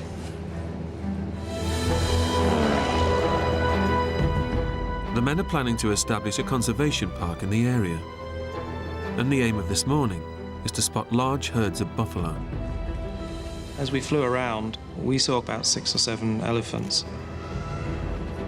We were really looking for buffalo. They are usually quite plentiful, but I wasn't finding them. Okay, take me down. Let's have a look down there. He said, let's go in and see what we can find. They're flying towards a wetland area where buffalo might gather. But this means flying in close to a huge escarpment rock face. We had to get in quite close to this escarpment to be able to have a look at them properly. We were traveling quite fast. Hold on. The closer they get to the escarpment, the more turbulent the air becomes.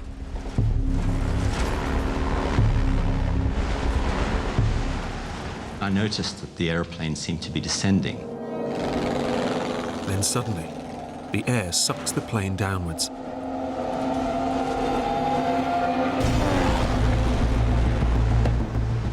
You get these vortexes that come off the ridge, and we'd flown into one of those. At full throttle, Adam attempts to pull the plane up over the oncoming escarpment to escape the vortex. I was trying to keep the airplane going at maximum revs to keep the nose up. The stall warning came on. This is bad news. I know this is really bad news.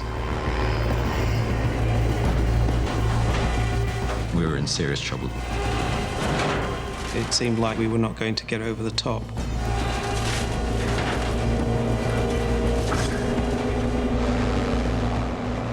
Just seconds before impact,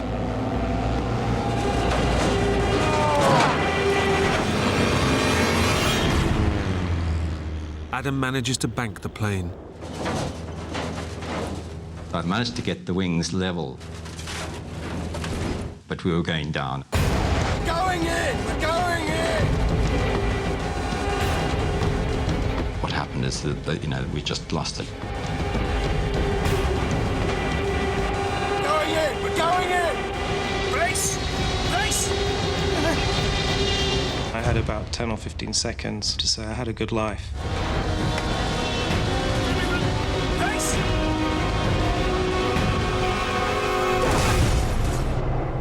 And then we hit.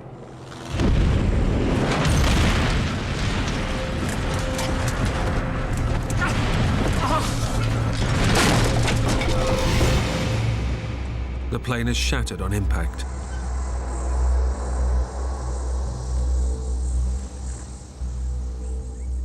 All 4 men are trapped inside the fuselage.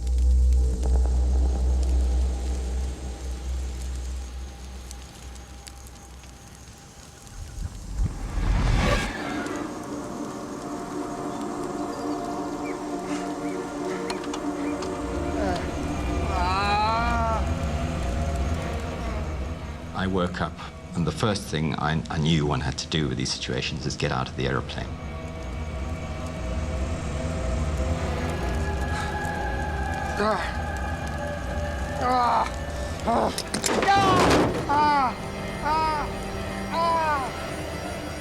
Get out! Get out! I wasn't really aware of where I was. I must have been somehow aware that the right way out was on my right.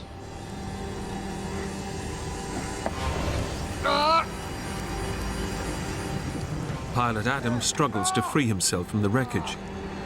He's in for a shock. I landed on the wing, but then, there was this huge pain. Shoots through your whole body like an electric shock. And I immediately knew I'd broken my back. Adam has escaped the burning fuselage, but he's now helpless on the wing, where the fuel for the plane is stored. Fire! As fuel leaks closer to the flames, we still had a significant amount of fuel on board, and I was lying on it.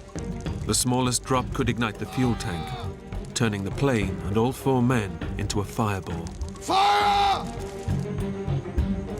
Get out! Get out! Mumba scrambles clear, but Clive is still inside the wreckage. I remember waking up. First thing I saw was Adam lying on the wing. I smelled aviation fuel. I thought I had to get out of here. Get out! Get out now! It was hot and it was horrible, and there was just carnage everywhere. There was a very steep slope, and I just rolled down the hill.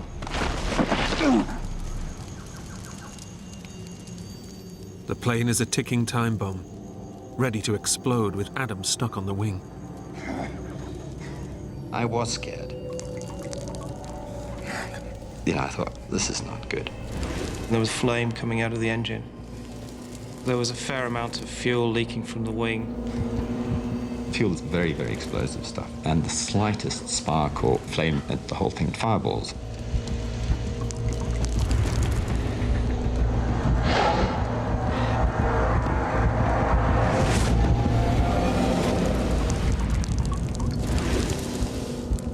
The slightest contact and the whole thing will blow. And there was nothing I could do about it.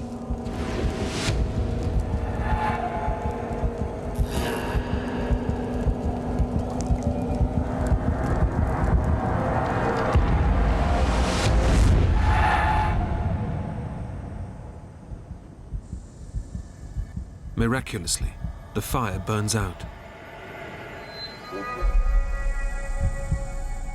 The most immediate danger is over.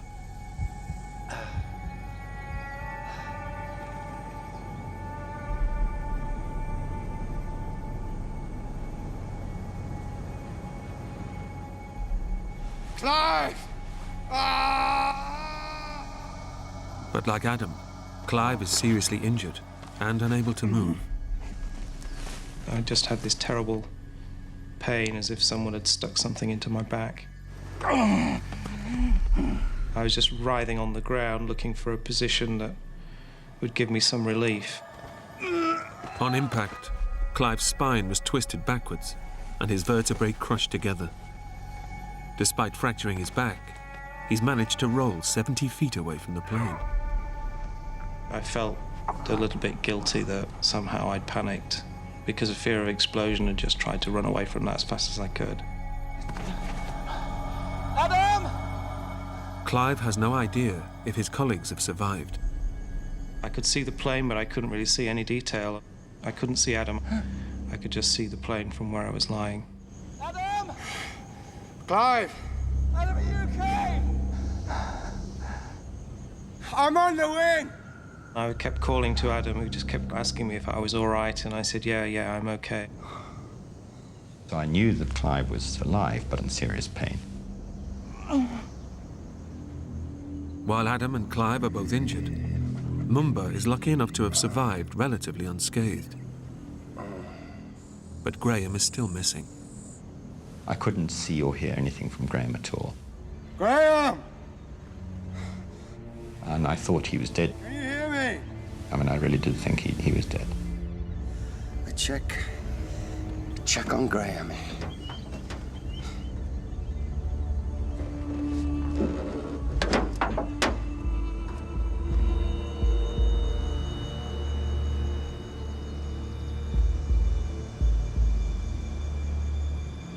Mumba, is he okay?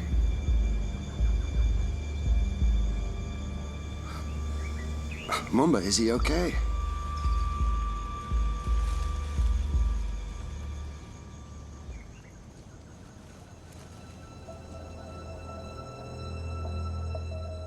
Graham has taken the full impact of the crash.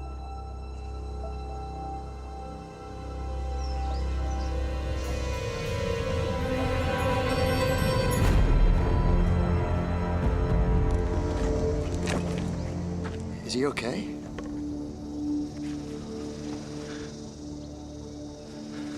It's his foot.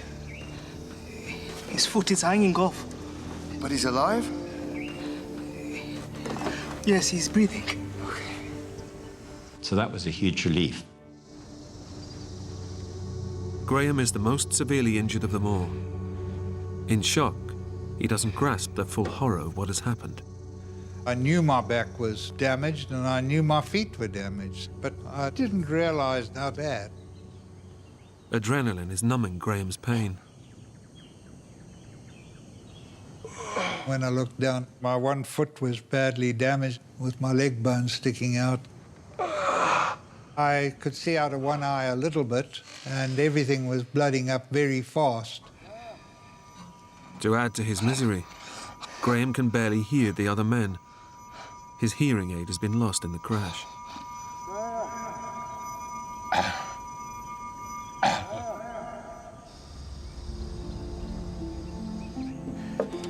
You had bad. afraid I can't feel my legs.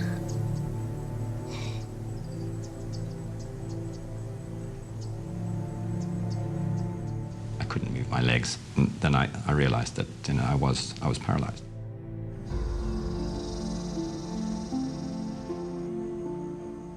You're lying there. You're the pilot. You are responsible. You know, these guys are your responsibility. And I was thinking, you know, Graham is in dire straits. You know, he needs help. We need to make radio contact. We need to contact Lusaka. Okay. Remember, you need to switch the radio on. It's a massive risk. With the plane soaked in fuel, one spark from the radio's electrics could trigger an explosion and kill them all. But it's their only hope.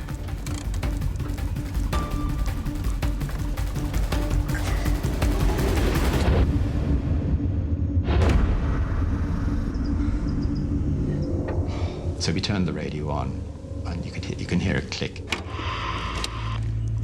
Mayday. Mayday. Can you hear me?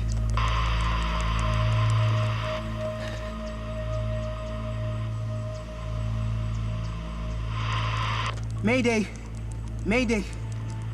Can you hear me? Mayday. Mayday, can you hear me? If you're out there, can you hear me? I was lying on one wing. Graham was lying underneath the other thing. And I mean, we would have been fireballed. Mumbo, turn it off. Turn it off now. Now. I said, this is crazy, you know, we've got electrics flying around and let's turn it off, forget it, it's not going to work. Their only means of communication is damaged beyond repair. The four men are now stranded in one of the remotest areas of Central Africa, with no idea if anyone even knows that they've crashed. Would anybody be missing us? Is anybody going to come and look for us? And how would they ever find us in this place?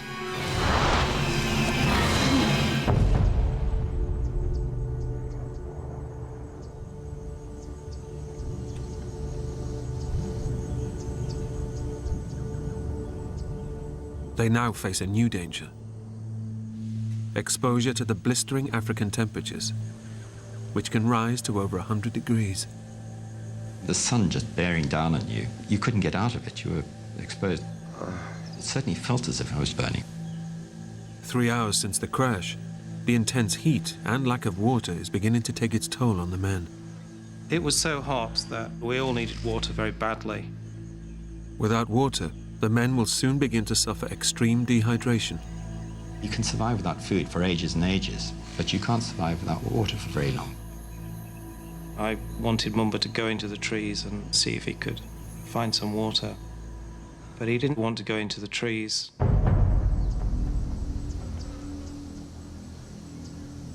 You need to find water, okay? Water. He was definitely afraid. Almost certainly he was in shock and traumatized. You need to get some water. Going in! Going in! Race! You're the only one that can move. Please, Mama.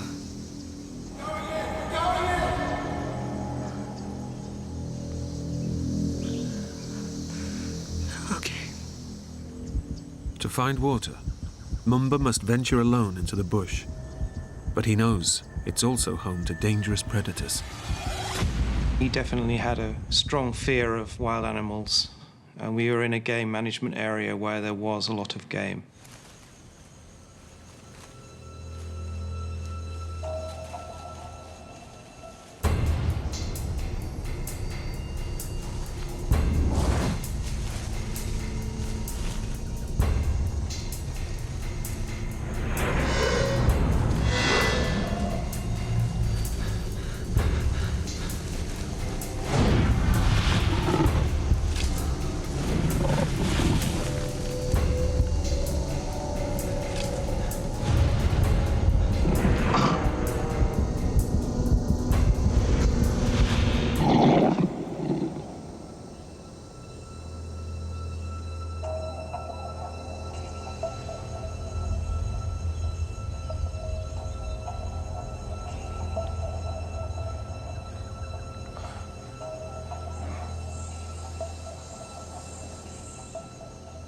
I was sort of left in the clearing by myself and sort of listening for him. I was concerned for his welfare.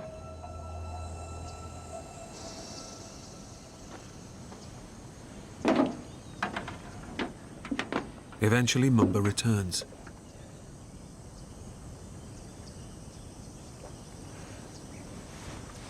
I've managed to find a stream.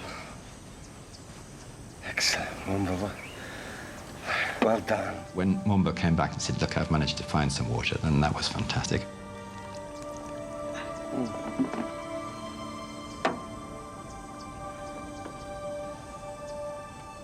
Mumba was the hero of the moment. I mean, he really was. Oh, that is good. That is so good. The water brings only temporary relief to the men. As the sun goes down, it's no longer the heat that's the danger. Now it's the African night, where temperatures can rapidly drop close to freezing.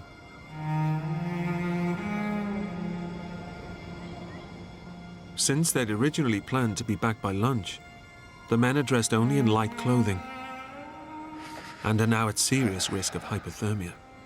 The problem with us was that we were completely exposed to the sky. It was quite cold. Graham was a constant source of concern. He was older, and he had this horrific broken leg.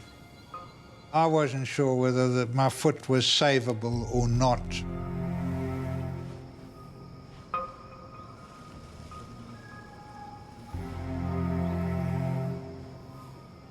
Graham is at real risk of developing gangrene in his severed foot.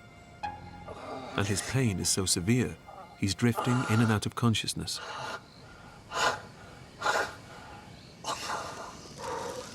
Mumba lights a fire, but at a safe distance from the fuel-soaked plane.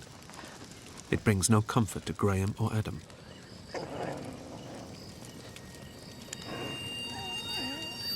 What was that? There were animals around.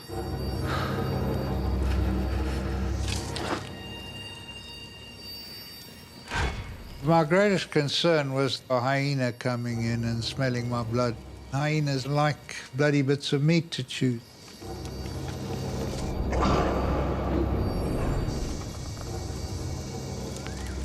There were quite a lot of noises.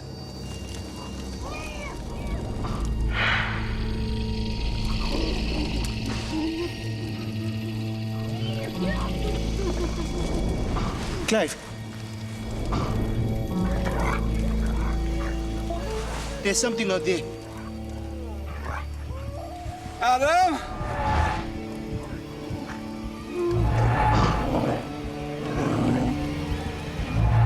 Adam?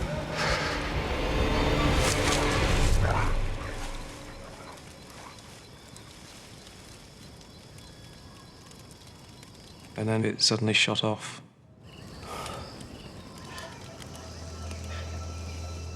It was a long night. Adam knows that the threat of animals and the brutal temperatures mean the men will not survive for long. I did feel guilt. I was a pilot, and as a pilot, you are ultimately responsible for the safety of all your passengers. He must come up with a plan. I was thinking somehow you've got to get them out of here alive. Remember? The chances of us being found are very, very remote. No one's coming. No one knows we're here. We need you to go and find help. I said, look, you know, the survival of a lot of people depends on this. But Adam... Please, Mumba. We need help. It was our question of trying to reassure him that within him he had the ability to go and do this thing, and that he wasn't going to be eaten by a lion or trampled by an elephant. It's too dangerous. There are animals out there, wild animals. Mumba, you have to go. Mumba faces a stark choice: to search for help alone in the dangerous African wilderness, or stay with his colleagues and watch them slowly die.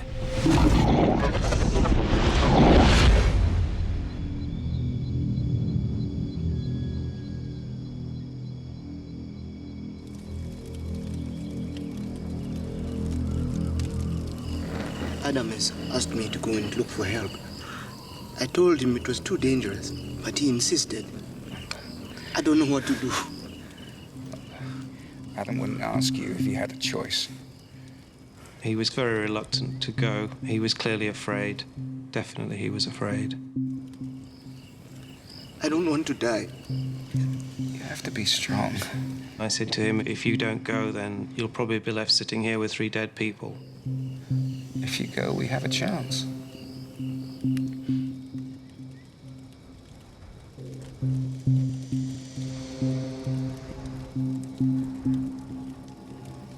Okay.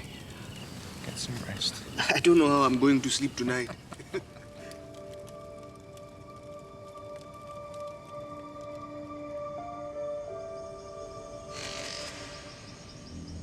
It's dawn. The time has come for Mumba to leave. But he has one vital task to complete before he can go.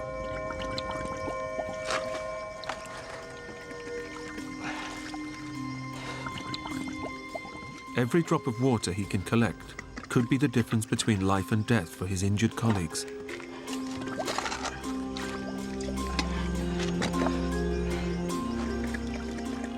We had no radio. There was no other way we could get out. Mumba was really our only hope of getting any salvation.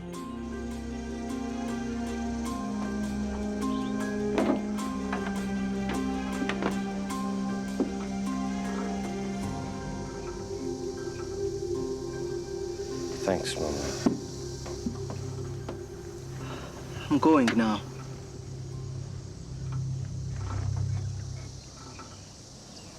It's a brave thing you're doing.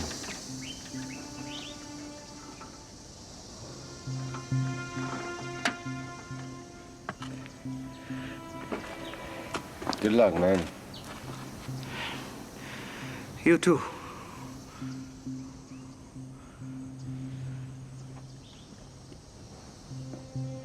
I wasn't at all sure that he was going to have enough courage to go through with it. I thought that he'd come back again and say that, you know, he just couldn't.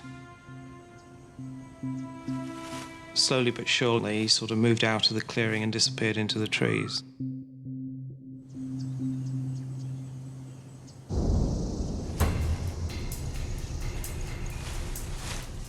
Adam has directed Mumba to where he believes there's a village.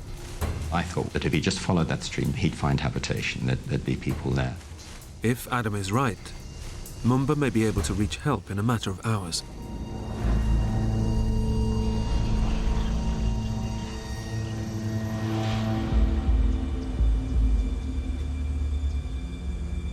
As every hour went past, I thought, well, this is good.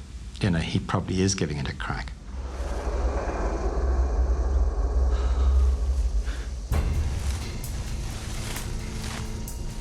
But Mumba is unaware that he's actually heading in the wrong direction, deeper into the African bush and further away from the village.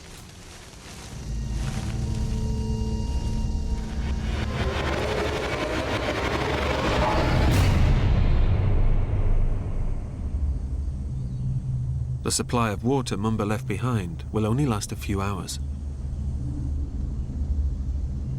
Once it runs out, they'll have no means of collecting any more. Without water, it will be a matter of hours before severe dehydration will take its toll. Their survival depends on Mumba. There was no response for the whole of the day. I was wondering, had he passed out along the way from exhaustion or something like that? After 5 hours, Mumba has still not returned. The men are on their last few drops of water. You know, your lips are cracked and sore, and your tongue tends to thicken. Water was absolutely fundamental to our survival. In these conditions, a healthy person will die within 3 days from dehydration. But having experienced extreme physical trauma, the weakened men are even more vulnerable. It's now only a matter of time before they'll die in the unforgiving African sun. Well, with Mumba gone, I realized I would have to try and find where the water was. I would have to find a way to move. But with fractured vertebrae, Clive has been unable to move since the crash. I really didn't know how I was going to do that.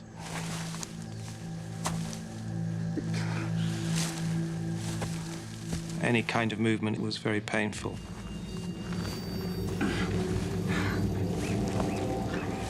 I started to wriggle along the ground and just sort of pushed my way through the vegetation, literally.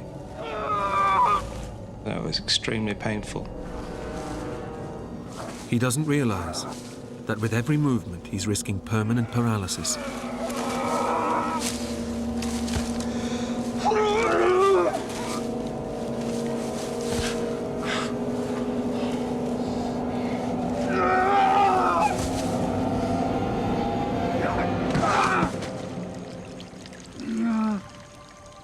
Suddenly, I could hear trickling water.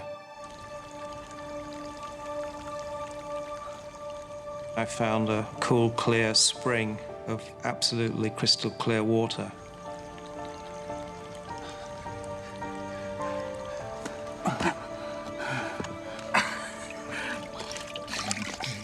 And I just put my head in there and just drank.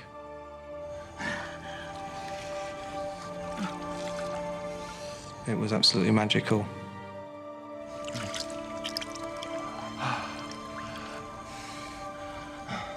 Nature was providing us with a real lifeline.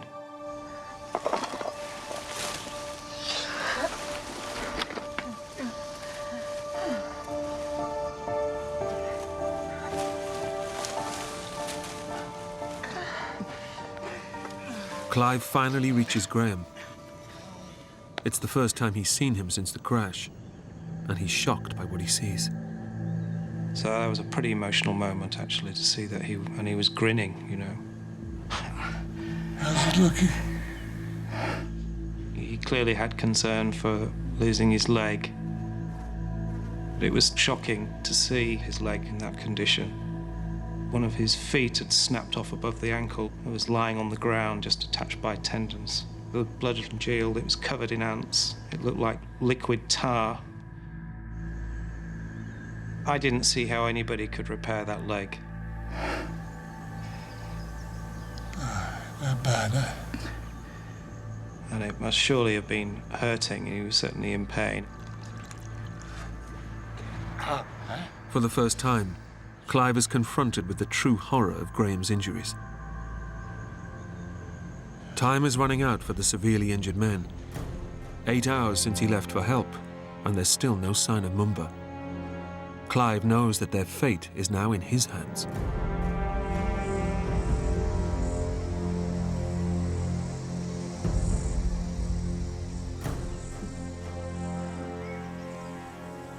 I don't think Mumba made it, yeah. Doesn't look that way. He'd be back by now. I knew that there was every chance that Mumba might not have got through. I sat with Adam and we discussed the options. I decided that we would have to do something other than rely on Mumba.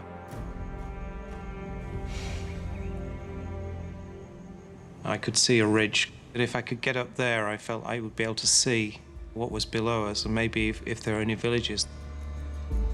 If Clive can see a village close enough, he could attempt to reach it, despite his fractured back. I grabbed a pole and then tried to stand.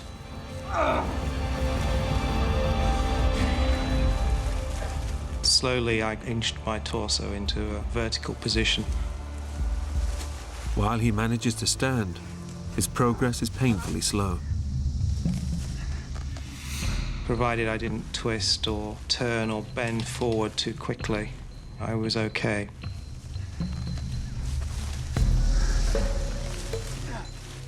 Climbing that hill was just really very, very difficult.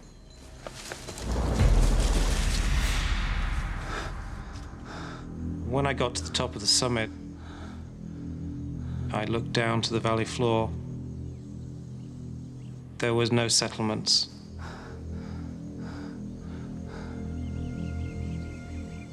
There was absolutely nothing. And a very steep descent to the valley floor, which would have made it extremely difficult to even get down there, let alone across it and find people. With no village in sight, Clive realizes that in his disabled state, he has no chance of reaching safety. As I stood on the ridge, I just suddenly was aware that I'd put a silver survival blanket in my top shirt pocket and thought this is a good place to put it. But it wasn't a logical decision.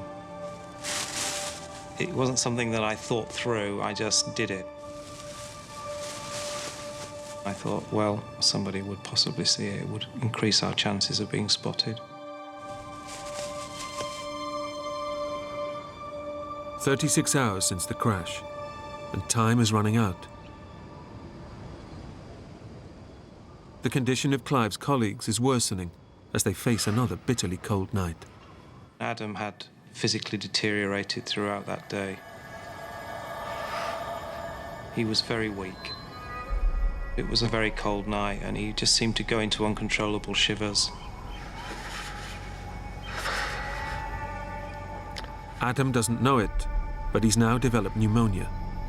His lungs are inflamed and filling with fluid. Without urgent medical care, his lungs could collapse, and then he will slowly die. I was really concerned that he wouldn't last very long. Watching him shivering like that was very tough. As Adam weakens, Graham is fighting his own battle for survival. By then I was beginning to smell a bit because I was beginning to go bad. What Graham can smell is infection spreading rapidly through his severed foot. The open wound and exposed tendons are deteriorating with every hour that passes. I looked down and there were 3 or 4 big black ants chewing away at the bits of meat and tendon and whatnot on the end of my leg.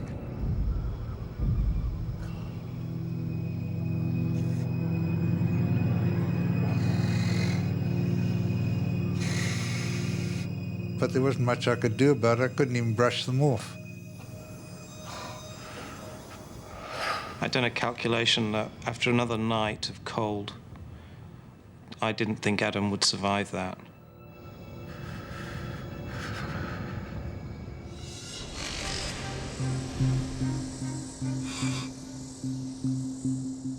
Graham Child is struggling to stay conscious despite the pain from his severed leg.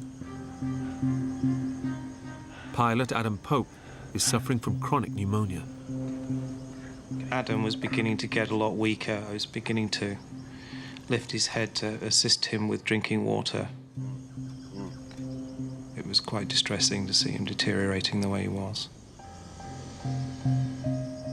I was really concerned that with the heat of the day, he would really suffer yet again. Clive makes a desperate decision.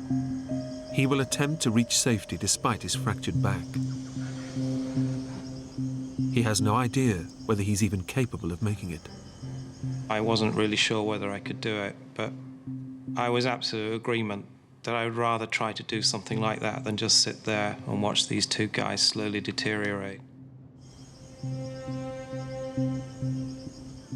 I'd sort of thought about it, but I kind of wanted it to be their idea because leaving them in the plane and walking away from the plane was almost breaking every rule in the book. But I couldn't see any other way, and as it turned out, neither could they. We'll be waiting for you here. It was quite an emotional moment.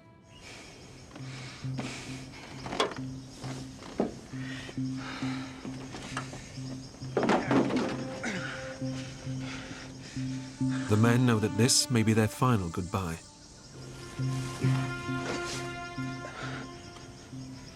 I'll see you soon, Adam. All I remember was looking back at the plane. No one there to get them water. No one there to help them with anything they may need. They were just going to lie there, and if I didn't get through, they were just going to die.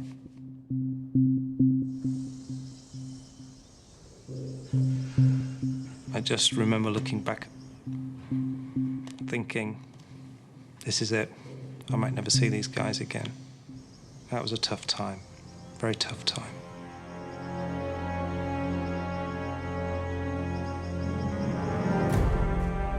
it's a massive gamble. Clive is not sure which direction will even lead him towards a village, or how far he will get in the dense African terrain.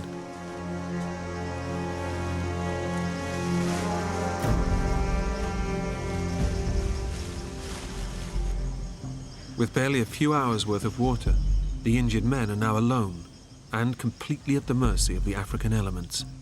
As soon as Clive went away, I knew that this was the last act, really. We couldn't survive much longer. Adam and Clive are now clinging on to life. All they can do is wait and pray for rescue. There was nothing else we could do. I don't know that we even communicated with each other. We might have shouted to each other once or twice during the day. But that took energy. We were both completely vulnerable. We were on our own. We couldn't move. We couldn't do anything. We couldn't collect water. And we were vulnerable to any kind of foreign thing.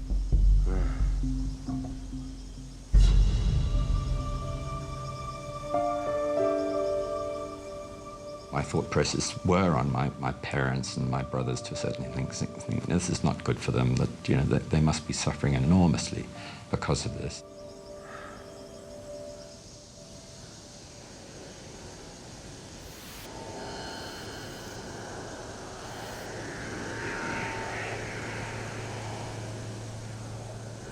Graham, can you hear that?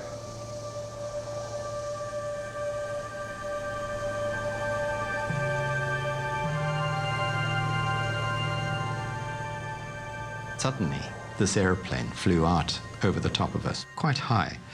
And it flew out a little distance beyond us. A search plane is scouring the area. But Adam and Graham know that their plane is obscured by dense vegetation.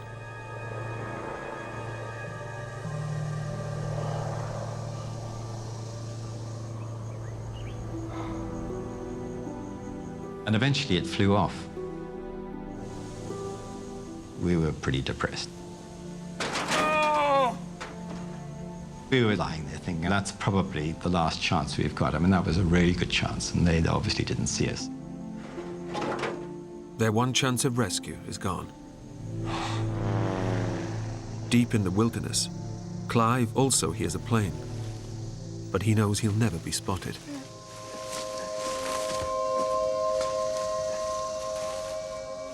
I walked for the whole day through different kinds of vegetation, crossing gullies. At the top of every ridge, you were convinced that at some point you'd get to the top and you look down and there would be the village that you were waiting for.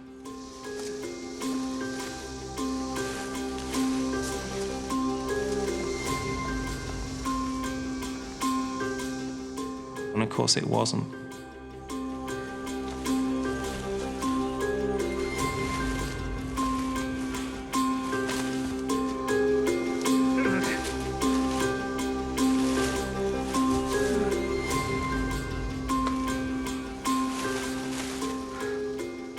I began to get more frantic that the next ridge had to be finally the one I was looking for.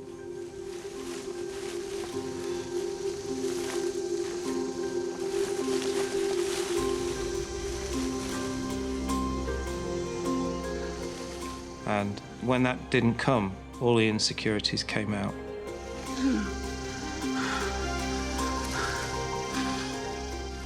Am I in the right place? Have I gone the wrong way? I just thought, I failed. I haven't got through. Clive's last ounce of strength deserts him. He can go on no further.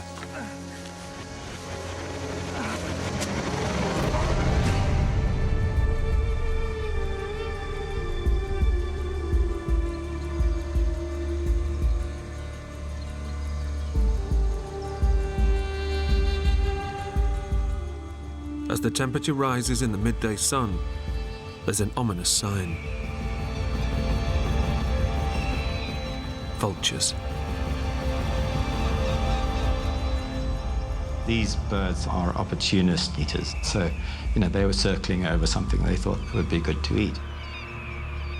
Vultures are scavengers that feed off the flesh of dead bodies.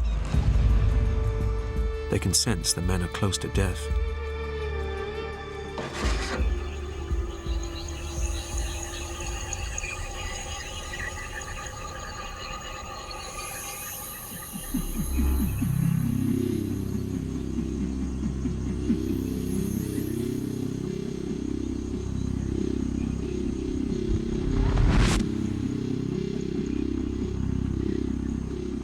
I could hear something in the distance.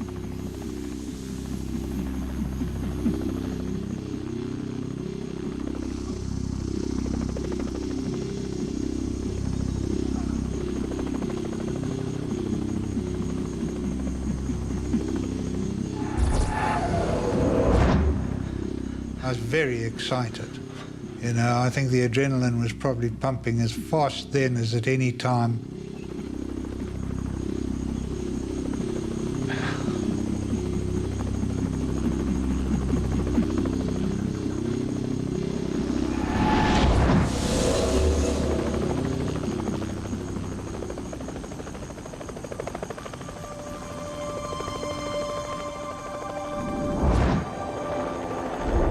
And this helicopter comes flying in from our left.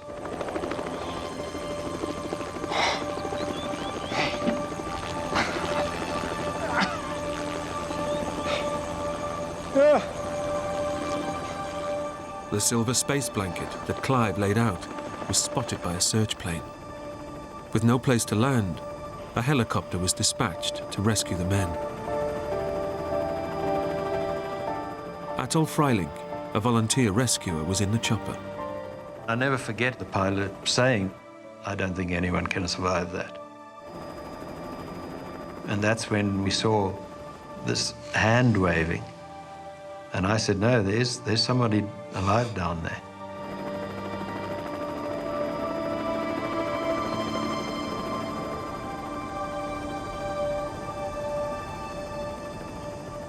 And I said, oh, this is fantastic. The whole surge of positive emotion that goes through you just seeing the helicopter. Weight went off my shoulders then. God, this is, it was just amazing. It was just a question now of time, and they'd lift me out.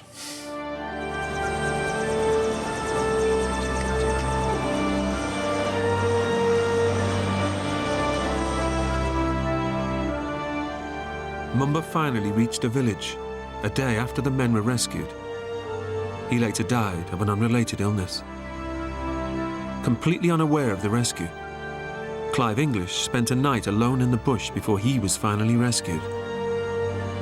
He made a full recovery. Graham Child underwent emergency surgery on his foot. Remarkably, his foot was saved, and today he has full mobility. When I saw Graham in the oxygen tent, I just could not believe that he still had his foot. It was just extraordinary that he'd sort of come through this the way he had, and he still seemed like somehow he would just survive. And he has. He has. Adam Pope spent 72 hours paralyzed on the wing of the plane. It took him 5 years to learn to walk again. When I was rescued, there was a sense of regret that a great adventure was ending. That whole kind of experience was now going to be fragmented and shattered, and you were going back into the real world.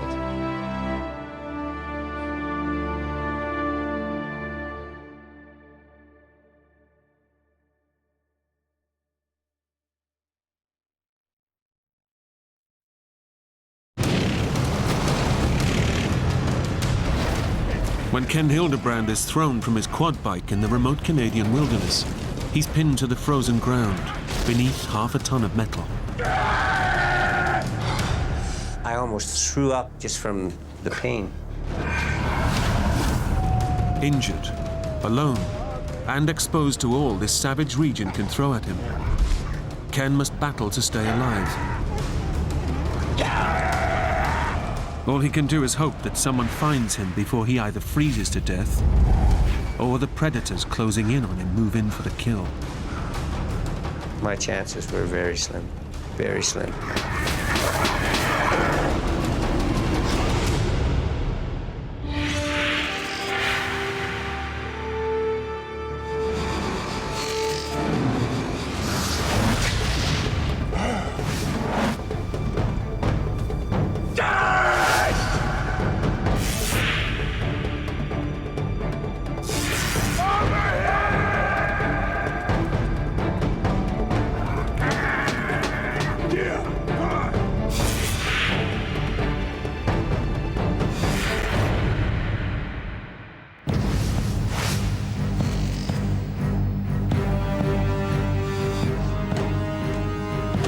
Ken Hildebrand is packing for a solo trip into the Canadian Rockies in the depths of winter. And he knows it pays to leave nothing to chance. Some guys on the rescue squad and that call me Mr. Gadget because they always thought that I carried too much. And they used to always say, well, if we need to go on a rescue, we always want to be paired up with Ken because he never gets lost. He always knows where he's at, and he can survive.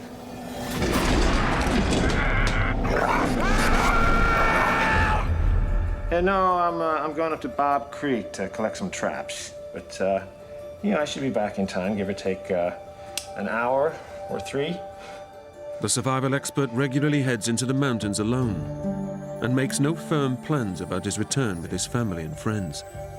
Well, listen, if I don't show, we'll do it when Lil's back, okay?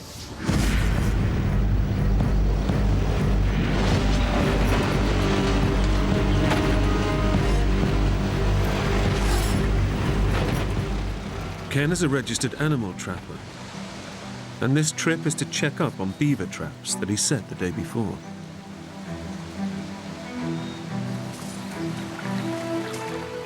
We trap to keep a good, healthy population of animals.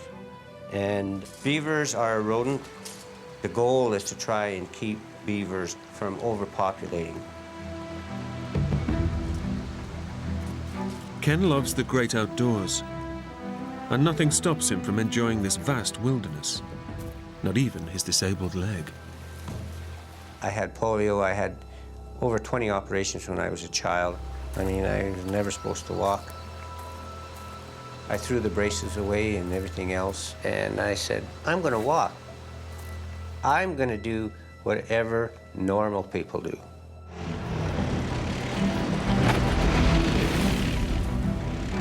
Getting around this remote region is a real challenge, and Ken's trusty steed is his 4-wheeled quad bike. The terrain is very rugged. The country is very mountainous. The hills are very, very steep. And there are a lot of places on my trap line that people, even that are good quarters, they wouldn't even tackle. Today's ride is even more dangerous. Ken's bike is carrying a lot of extra weight. My quad, without any fuel in it, and that weighs 600 pounds. The beavers, 35 and 50 pounds a piece. Then the 3 gallons of gas, yeah, pretty close to 1,000 pounds. A small pickup truck would probably weigh that. The temperature drops below 0, and the wind picks up. So Ken calls it a day.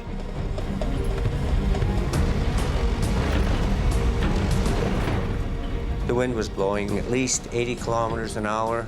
It was stuff blowing in my face as I was trying to drive. It was blowing up small rocks.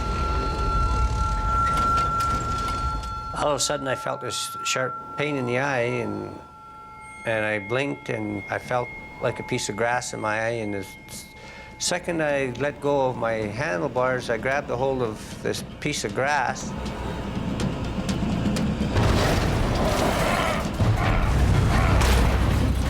And the bike started going up and over. I was on the way down, and I could feel the bike was following me over. It's just that there was nothing I could do.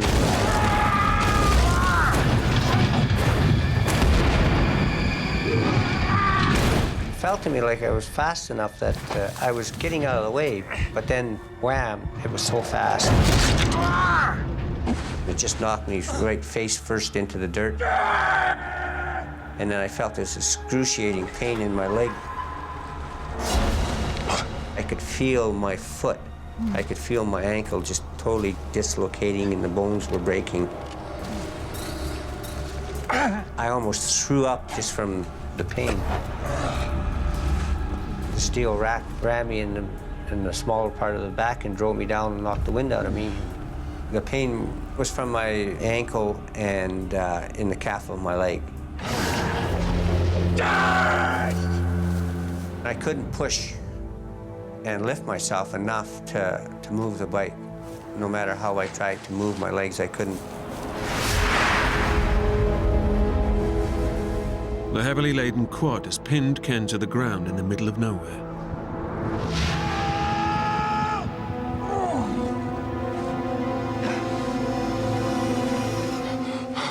As a paramedic with the local rescue unit, Ken's first instinct is to try to assess the severity of his injuries. I took my pulse. My pulse was at 160. It was bounding. I could feel, so my blood pressure must have been up high because I could really feel my pulse. My skin was pale. If I pinched it, it was slow to come back to normal.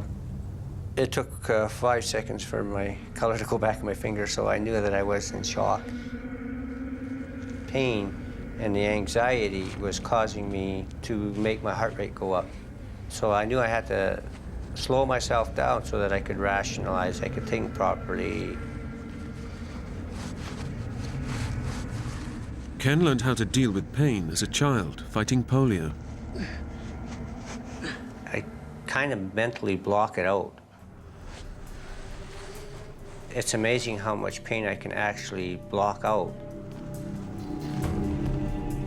Ken cannot reach his legs, which took the full impact of the crash. And he can only imagine the kind of damage that's been done. My first assumption was that, yes, I dislocated my ankle for sure, possibly crushed it. I thought that maybe I had done a lot of damage to my right knee because it hurt like hell. My polio leg is not very big. I can actually put my hand around it like this. When it smashed down into that ground, I thought for sure that knee was done. The weight of Ken's quad bike and survival gear exerts enormous pressure on his injured legs, causing excruciating pain.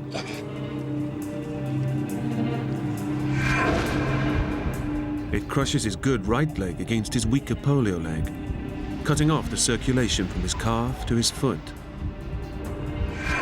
Ken knows that to avoid permanent damage, he needs to act fast. My first reaction was, I need to get out from underneath the quad, even if I've broken my leg. So I looked around and tried to see if there's any sticks or anything I could grab. All of Ken's gear is still strapped to the quad.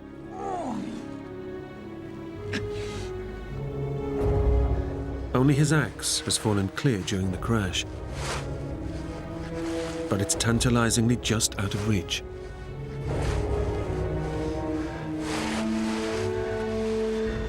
Ken's survival instinct kicks in.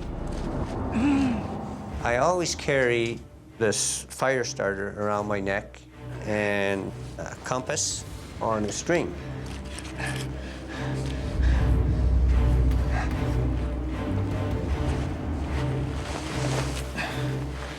Getting his hands on the axe could mean the difference between life and death.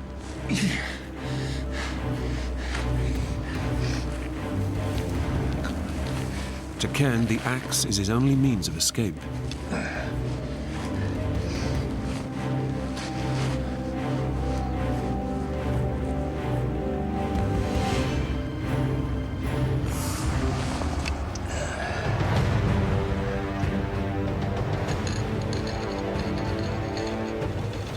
It took me several tries or more to finally catch the butt of the axe handle.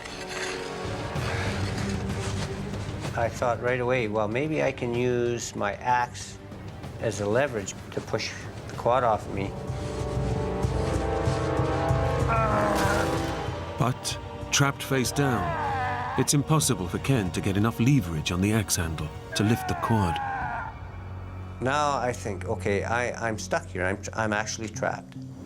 But when you're in that situation, you got to try something, and if that don't work, you got to try something else. I was thinking, well, if I can reduce the weight on the quad, maybe I'll have a better chance of getting out from underneath it.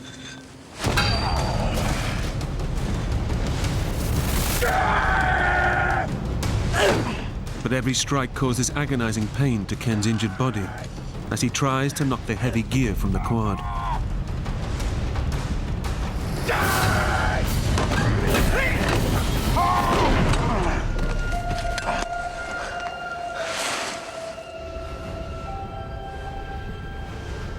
And then I thought, if I can perhaps maybe pile the beaver up, stick the axe in there on the corner of the rack.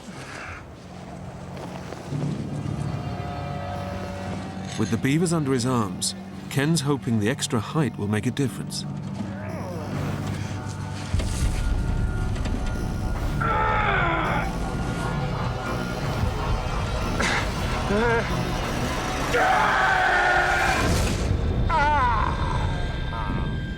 It seems to be working. The quad moves a fraction of an inch. It felt so good.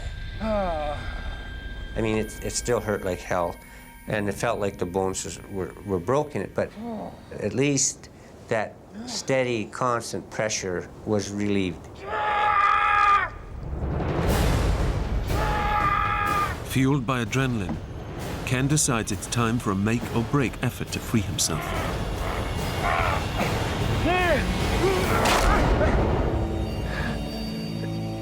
I've just broken my best chance of getting out of here, so what am I going to do now?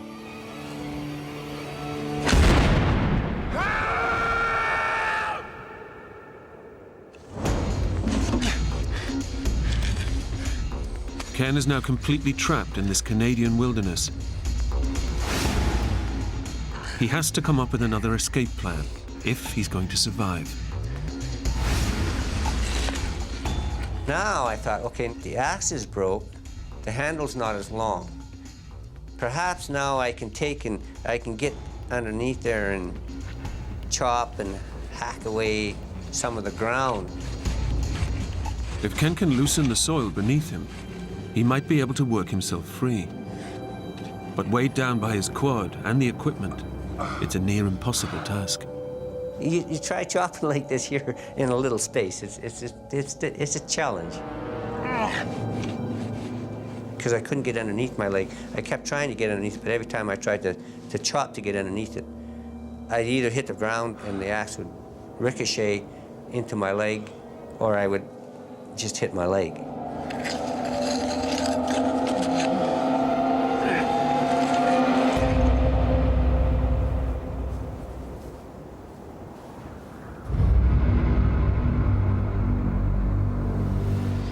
Despite the pain, Ken simply refuses to surrender and accept his fate. When you're caught in a survival situation like that, your attitude has so much to do with it. It's very easy to give up, to think that, oh, it's all despair, there's no hope. As long as you don't let those things get in your way and you stop and rationalize, it's surprising how many little things that you can do.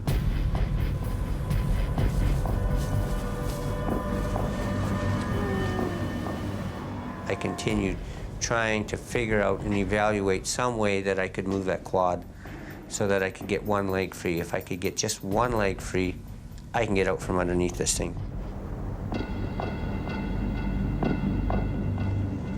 Despite his ingenuity and effort, Ken begins to realize he may have to spend the night alone in the freezing Alberta mountains.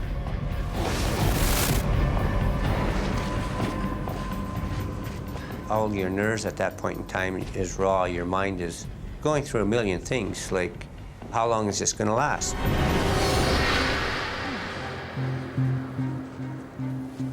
I tried every which way possible and thought of what if I could do this or if I could get that, or...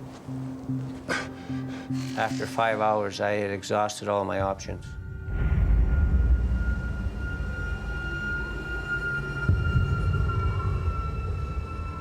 Darkness is closing in.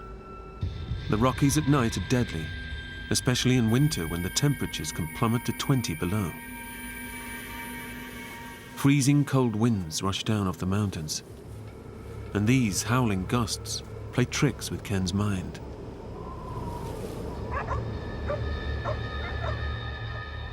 I'd hear something and I'd stop. Now, am I really hearing that or am I not hearing that?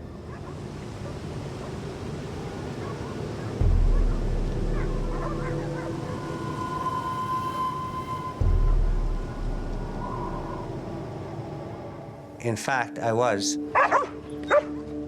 Incredibly, Ken has crashed his quad just half a mile away from a farmer's house.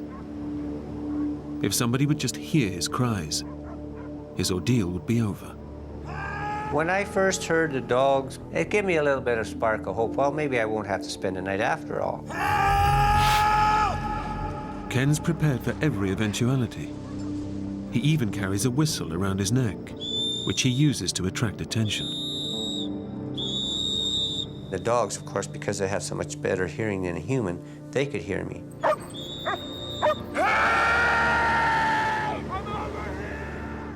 But his distress calls are drowned out by the high winds and go unheard by human ear. Over here! I heard him going in and out of the house a few times. Hey! Over here! Help was so close, but yet so far away. It's another devastating blow for Ken.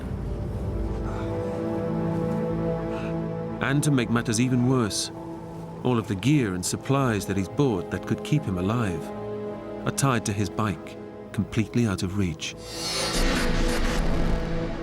What I had on my quad, I could have survived for a month, no problem. I had water, I had a hot coffee in it, my first aid kit, of course, and a sleeping bag that's good for 40 below.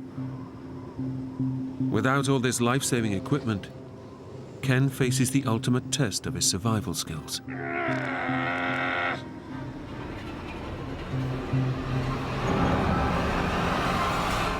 The temperature is already 11 below, and with the wind chill, it feels even colder.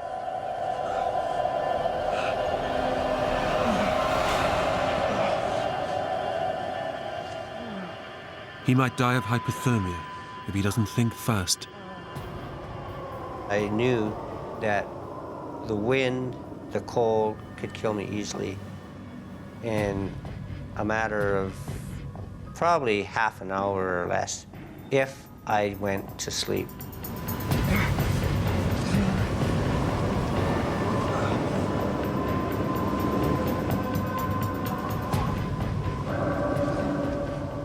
The freezing conditions take their toll. Ken knows that his violent shivering could be the first sign that hypothermia has set in, and it can only get worse from here. Once you stop shivering, you are in severe hypothermia, and your shock can be irreversible. People that go into hypothermia get this euphorium of being warm.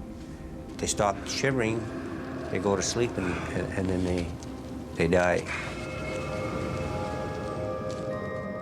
During my 15 years on rescue, I have probably seen 3 or 4 people that were in a situation that I was in, and none of them survived. So I forced myself to stay awake. And even when I got to the point where I couldn't shiver properly, I would deliberately force myself to move to simulate shivering. I knew I needed to keep my body heat from going into the ground. If Ken skins one of the dead beavers, he might be able to slide its fur underneath his body for insulation. But there's a danger the smell might also attract predators. And with his axe broken, he's powerless to fight them off.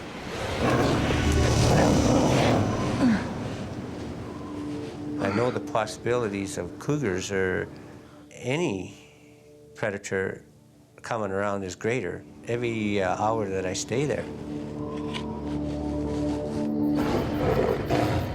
Had I been attacked by a cougar, my chances would have been 0. Ken knows without skinning the animal, he will die. There's little chance of rescue soon. His family aren't expecting him home for days, and even his dinner plans were tentative. But listen, if I don't show, we'll come when Lil's back.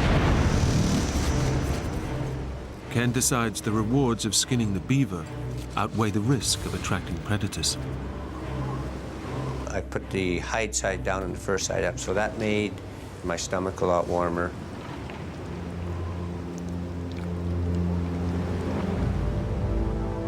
The temperatures continue to drop, and it's another 8 hours until sunrise. The beaver's pelt gives him some temporary relief, but at a cost. The smell of fresh carcass could be carried for miles around, with predators soon picking up on the scent. Ken's greatest concern is dehydration. It's been 12 hours since his accident, and he hasn't been able to drink any fluid. I had already been sweating for quite a bit because of the pain. Number 2, the exertion I was using trying to move this quad.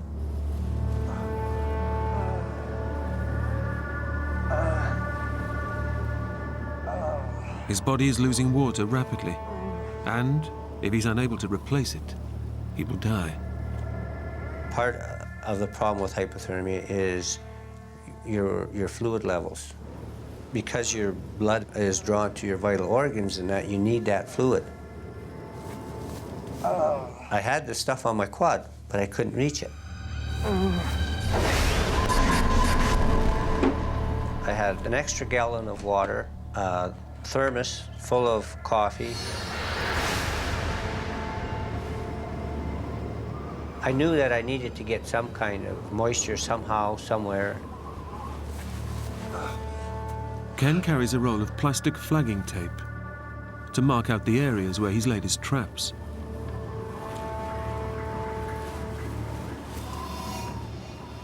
Now he has an idea that he can use it to save his life.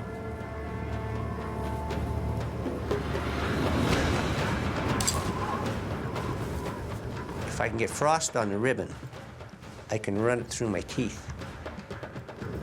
And I can get the moisture from the frost.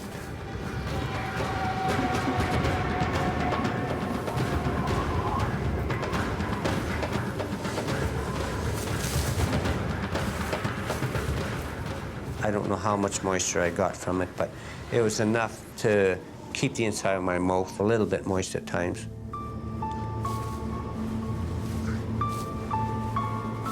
But it brings him little relief.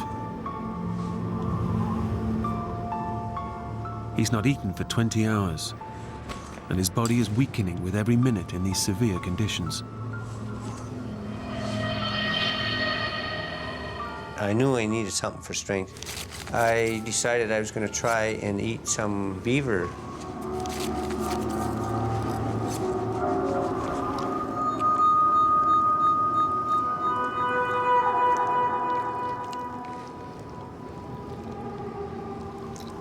It was like meat that's crystallized, partly frozen. So that probably, in itself, probably helped me to kind of gnaw it and get it down. But it wasn't the pleasantest thing that I've eaten.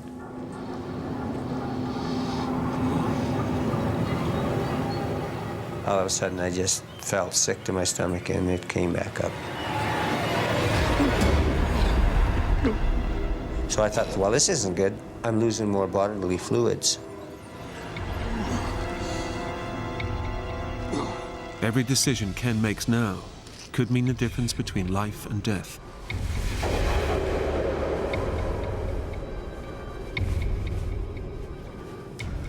The thing that played the most on my mind was the fear. I didn't want somebody in my family to have the anguish of finding me and, you know, partially ate by an animal or something. You know, who knows what can happen once you pass away.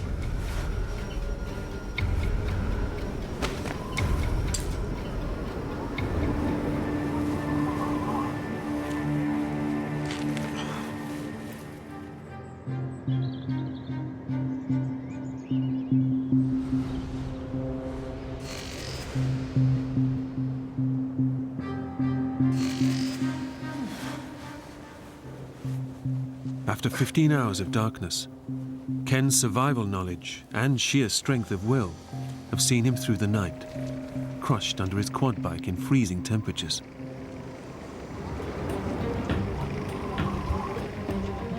Suddenly, the early morning silence is broken by a welcome sound.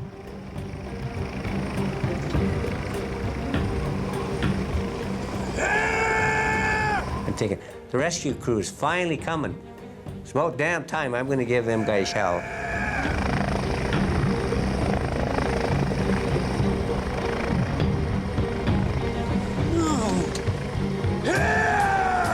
And it flew off in the distance.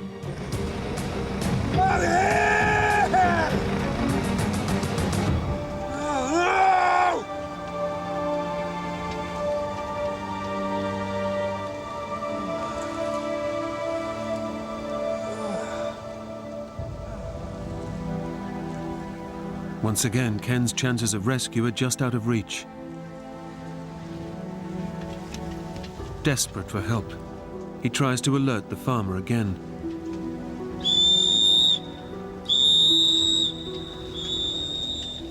The farmhouse is only half a mile away, but Ken's desperate cries go unheard.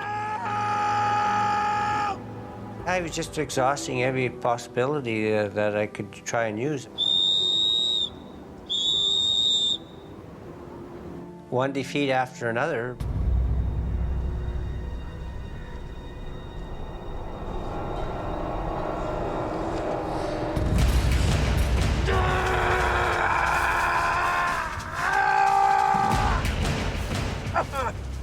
At that point in day 2, I wasn't really sure how long I'd be able to survive.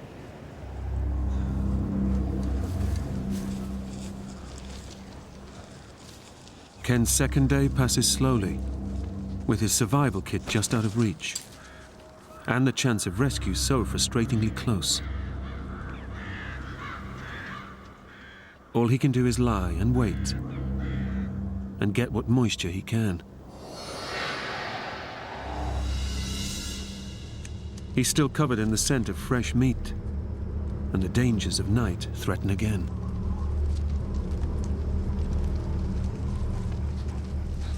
I thought that I heard something move. And I seen a couple of coyotes off on the right. Ken's biggest fear has been realized. The scent of the skinned beaver has attracted some unwelcome visitors.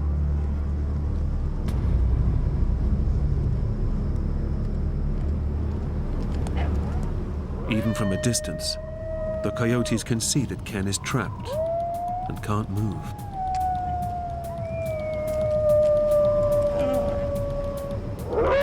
Coyotes can be unpredictable. It's not the first time that they have attacked humans. When I heard coyotes messing around, I thought there was a possibility that they might get more aggressive. My soul, my Savior, God to thee, how great thou art.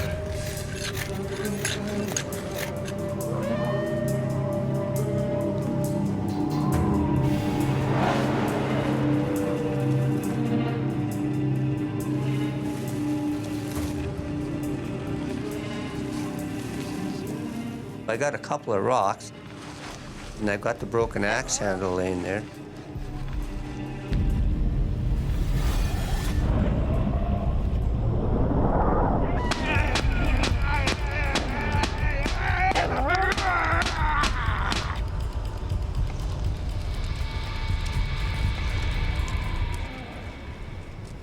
thought, you know, how long that would last, who knows? Ken has already been trapped for over 30 hours. His survival training has kept him alive, but the paramedic realizes that parts of his body are already dying. The constant pressure of the quad's wheel and the swelling in his right leg is causing serious nerve and tissue damage. Ken knows that even if he is found now, his good leg might not survive. During the night, it got to a point where it was like your foot goes to sleep and you get all those needles and pins going through it. I figured, well, my foot is beyond saving now, for sure. The hopelessness of his situation starts to take its toll. We just finished celebrating my granddaughter's birthday. I was thinking about that quite a bit because my daughter had videoed me dancing with my grandkids.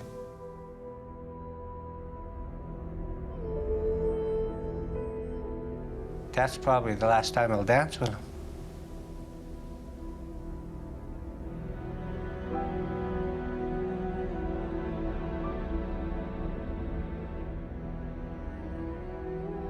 I'll be missing out.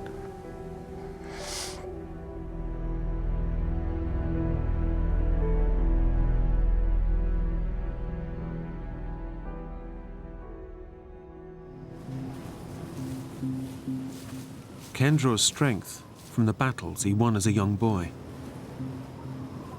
You know, I've been through worse than that. I mean, I was never supposed to walk. I had 20 operations when I was a kid, and I threw the braces away, and that much of a challenge that I can't overcome that. To thee, my Savior God, to thee. It works wonders for your morale if you sing. It also, if there was something coming close, they knew that I was human, and perhaps they might stay a little further away before they found out, you know, what kind of circumstance I was actually in.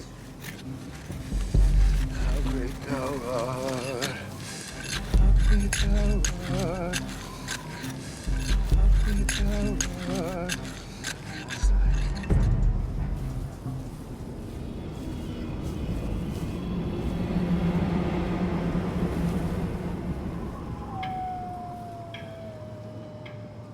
Just before daylight, they came back.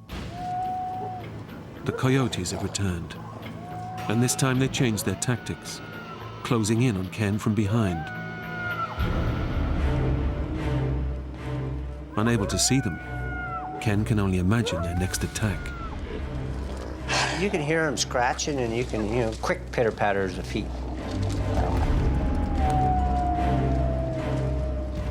And then you hear a little yapping. And then you can hear some more feet, so you don't know whether they're 200 yards away or whether they're right behind you. They were definitely excited, and they were getting each other excited. As the coyotes move in for the kill, they discover one of the dead beavers that fell off the quad during the crash. It sounded just like they were fighting over it. They sounded like they were a lot closer.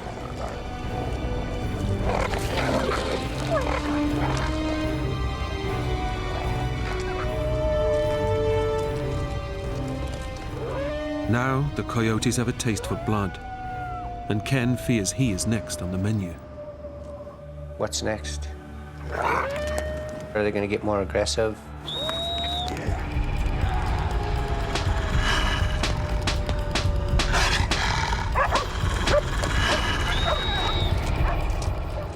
The frenzy of noise seems to attract the attention of the dogs in the nearby farmhouse.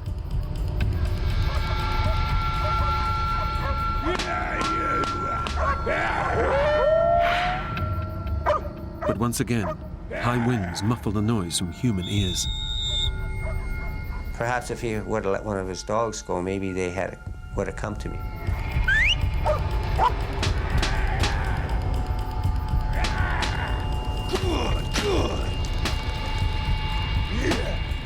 The noise seems to scare off the coyotes for now.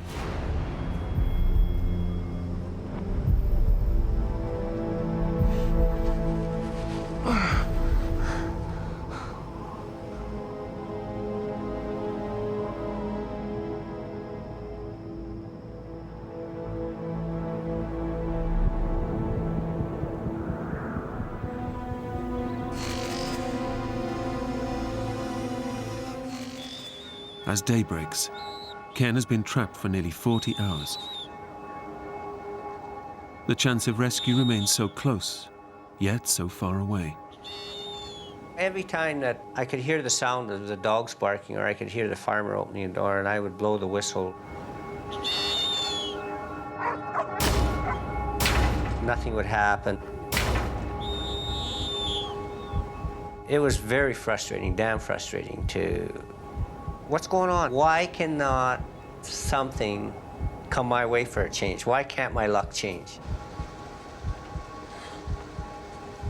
I'm the type of guy that, you know, like, I've always been very independent, and this is the first time I found myself in a situation where I couldn't rely on myself to get myself out of it. Ken's friends and family still have no idea he's missing, and no rescue operation has been launched. You know, I was down, definitely I was down. As a paramedic, Ken knows his body is rapidly deteriorating. I knew that shock was probably getting worse. My core body temperature was definitely dropping. My fuel intake was 0. It was more concentrated on trying not to fade off and go to sleep. I knew that if I was going to survive at all, I had to stay awake.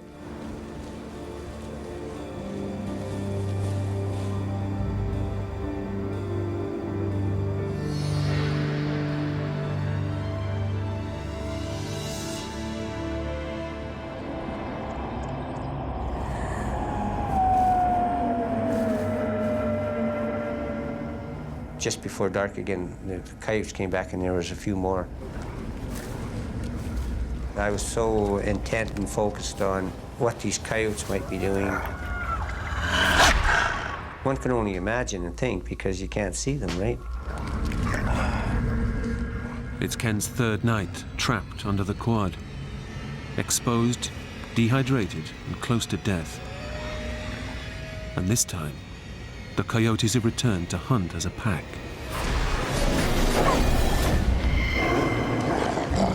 They're well versed at their attack tactics. They would have tried definitely for my face or my throat because that was the most exposed. If you're swinging one way, they would try to grab you from the back. This pack have already tasted fresh meat, and they're craving for more. If I couldn't scare them off with the whistle and hollering, my chances were very slim. Very slim.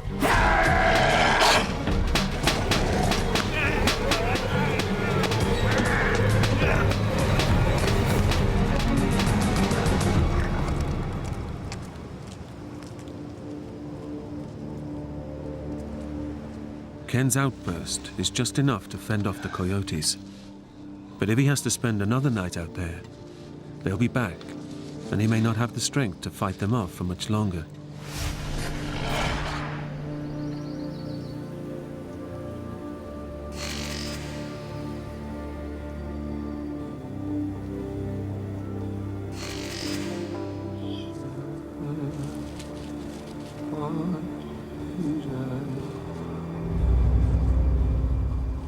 For the full 4 days, I never slept. I consciously made sure that I kept myself awake because I know from experience the wind, the cold could kill me easily.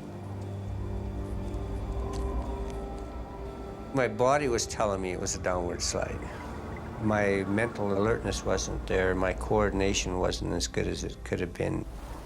So I knew all those things were telling me that my body is shutting down more all the time. For sure.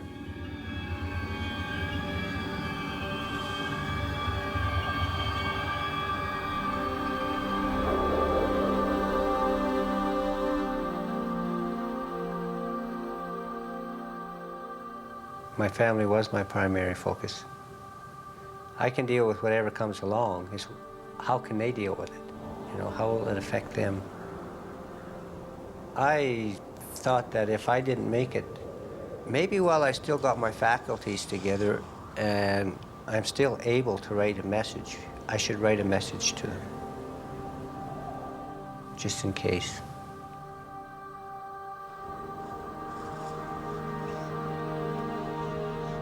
Well, I told him I was sorry.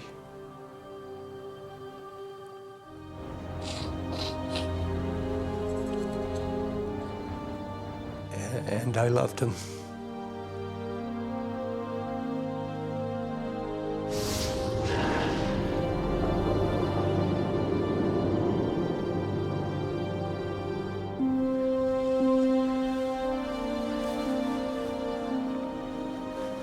I took my glasses off and I laid them in front of me, and I thought that, well, maybe, you know, just maybe I could get a little bit of rest. Finally, I actually closed my eyes. On the fourth day of battling pain and fear, of forcing himself to stay awake, to fend off dangerous coyotes and hypothermia, Ken finally lets go.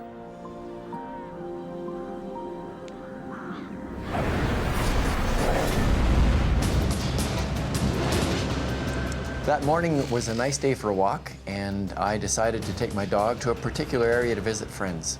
And looking at the beautiful hills and the mountains in the background, I changed my plans, went to another area, and found an area I'd never been before. Why did I change my mind? I have no idea. Let's go. Search and rescue expert Roy Davidson seems to be being led by fate to a certain point in the mountains. I had no intention of being in that area whatsoever. I changed my plans 5 times to end up where I was. When I got down into the bottom of the valley, that's where I changed my mind again. Let's go. Come on. Come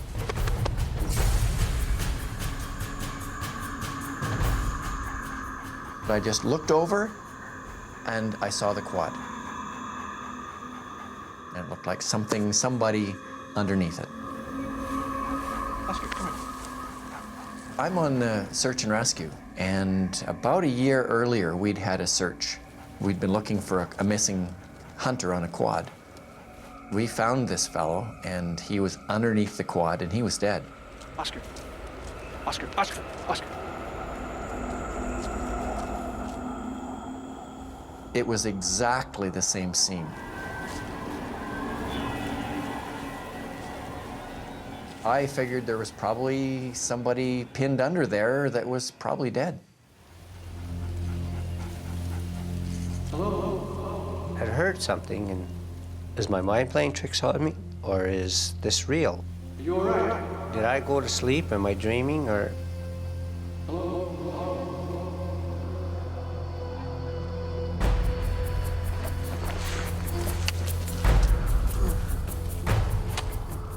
I thought I was seeing things. I thought I was hallucinating. I said, oh boy, you know, this is getting really severe. Is it real? What's your name? Can't hit Hildebrand. I felt blessed. I felt lucky to be alive. I don't have to say goodbye to my family. The relief of like when they lifted the quad off of me, it was fantastic. You know, I just can't describe how great it felt, but it was short-lived. Come on. I tried to move my legs, and then I realized that I couldn't move my legs.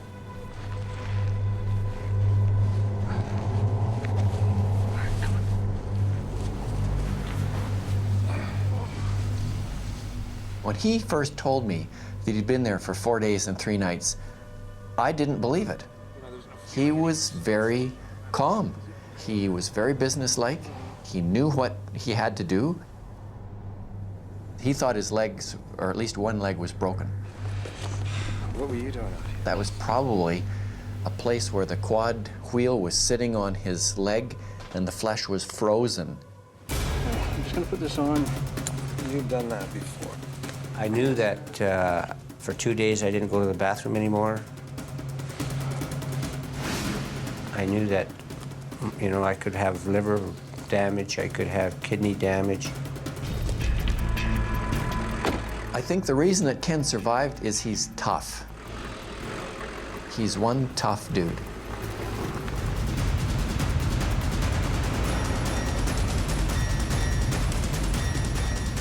Roy has to get Ken to hospital as soon as possible. I tried to be as careful as possible driving out of there. It was pretty rough. There was no road. It was just up the bottom of the valley. And his leg was starting to hurt him. It was probably hitting the bumps and stuff where I felt circulation going into parts of my legs and that I could actually feel. And it's ironically that the pain actually felt good. I don't know how to explain it. It just, I wasn't down, but I wasn't, you know, jumping for joy like you think a person might. Because I knew I was still alive, but I knew I had a ways to go yet before I was out of the woods. How far, I wasn't sure. And I knew I wouldn't know until I was in the hospital.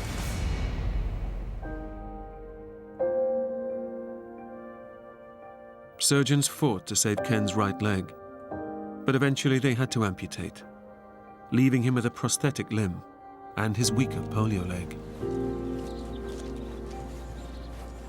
But with the same determination that he had as a child, Ken is walking again. I had no doubt in my mind that I wasn't going to walk again. I'm going to walk. It's not just you that has to survive, it's your whole family that has to deal with the issues that come up, and if you love each other, you'll make it through it.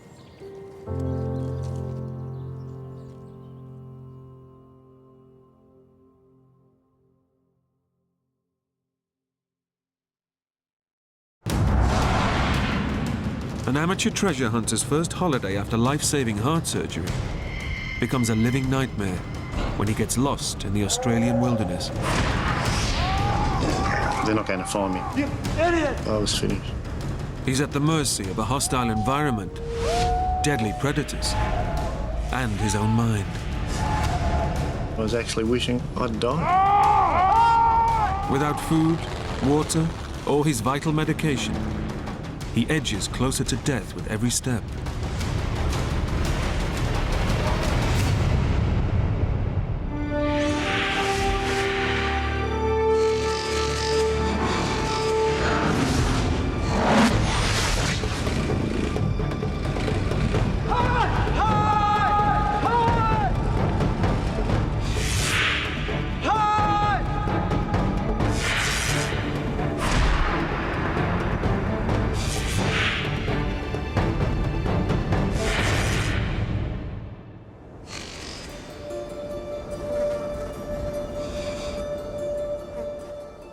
Theo Rosmulder is on a long-awaited gold prospecting holiday in a remote part of Western Australia with his wife, Pauline.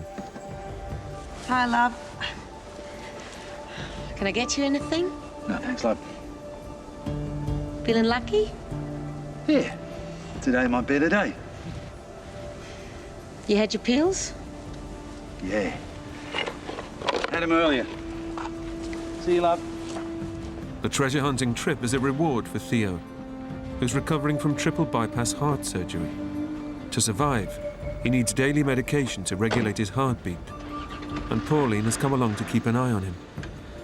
I don't enjoy the same enthusiasm of Gold Detective as Theo does, but I do go, as your good wife does.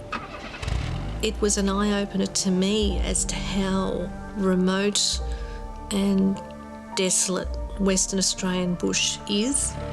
Once you'd lost sight of that caravan, you didn't go any further. You turned and came back because, I mean, you got turned around and I was lost. You know, it was very, very easy to get lost.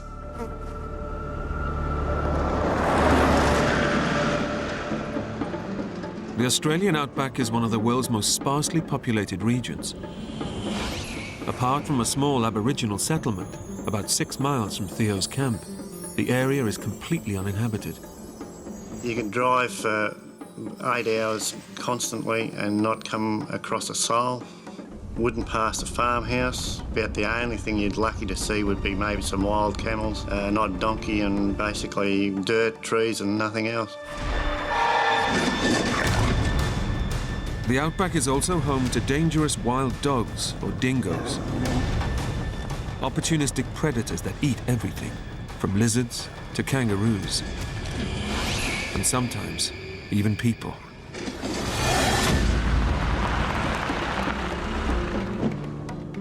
Theo and his two friends, Doug and Brian, focus their search on a remote region peppered with old mines from the 1900s gold rush. After 2 weeks gold hunting, they feel they know the area so well. We really need this today? They leave their handheld GPS in the back of their vehicle. Back here, 5:30 then? Yeah. Be lucky, boys. To be honest, if I look back, I was getting pretty cocky. I'd been out so many times by myself and thought I knew the area like the back of my hand. The men will guide themselves back to their vehicle using the sun, as the outback has few features to navigate by. We're only going to go out for an hour or so at the most. We decided we weren't going to walk around any great distance.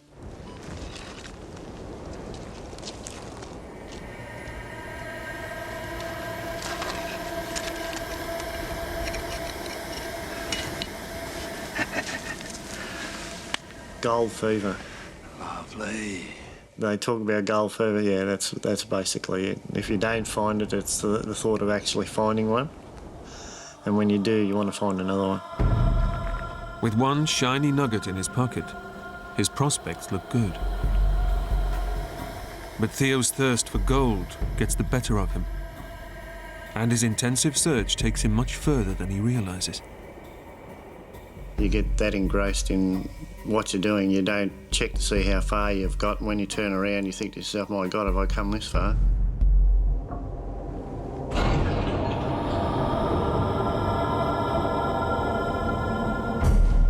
While Brian and Doug return safely, Theo's not only late, but he's lost his only way of finding their vehicle.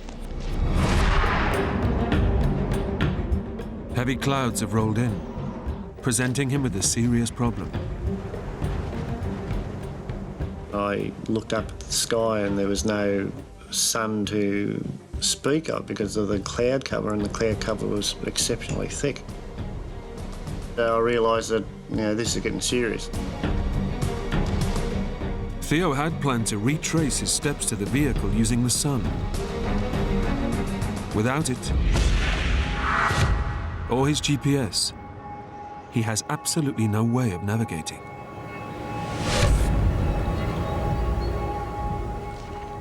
I basically couldn't quite work out as to which direction to actually go back to the car. And I was getting pretty dejected. So I took an uneducated guess. Theo has made an error that could cost him his life. Instead of trying to find his way back, he should have followed the golden rule of the outback. If you get lost, stay put and wait for rescue. He's taking his time. It's now half an hour past their rendezvous time. Theo's friends Brian and Doug start to wonder where he is.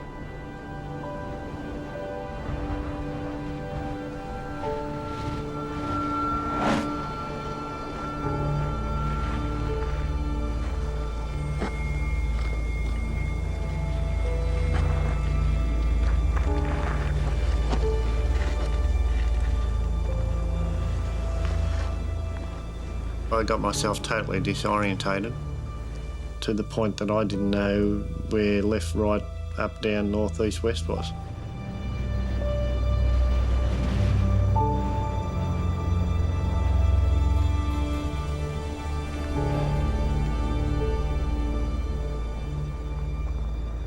I looked around and I thought, I've been here before. This area looks so familiar. But I realised that it didn't matter where I was. It all looked familiar. Theo was in one of the world's harshest environments. a vast and featureless desert, devoid of food and water. Without a compass, and with light fading, Theo is totally lost. How in the hell am I going to get out of this? It was getting just on dusk. I knew by then that I'd be spending a night out in the open if I didn't find my way home. Then, in the last minutes of daylight, he stumbles on a fence, a lifeline in the middle of nowhere. We were told that if you find a track or a fence line, if you follow it, it'll take you back to the Aboriginal community. I've got to try and work out from here which way to go. Theo's decision may mean the difference between life and death. One way will lead him to the Aboriginal settlement and safety, but the other will take him deeper into hostile wilderness, miles from help, food, or water. Lost and alone, Theo has to make a stark choice. Left or right?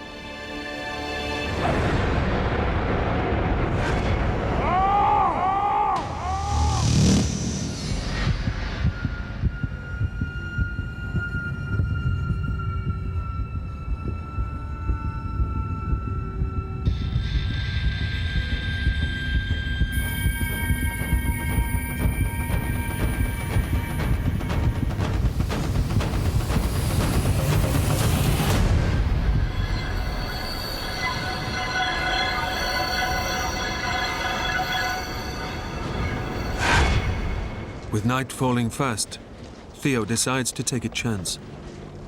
When you're looking at a cold night, if there's an opportunity to get back to camp, you tend to grab it. I take tablets for the heart operation that I had, and I wanted to get back to make sure I took those. You had your pills? Had them earlier. Theo's medication is essential to maintain a steady heartbeat. But he left his pills in camp. Missing doses can send his heart out of control and put his life in immediate danger. Back at camp, Pauline is increasingly worried. He can nearly talk himself into palpitations if he doesn't have his tablets.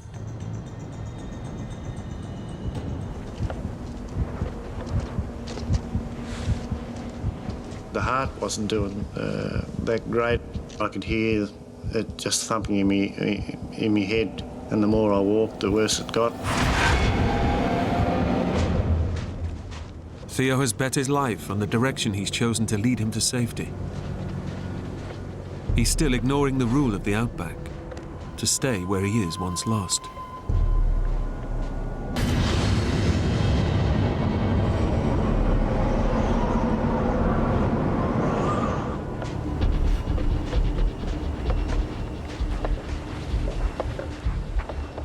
I took off, followed the track,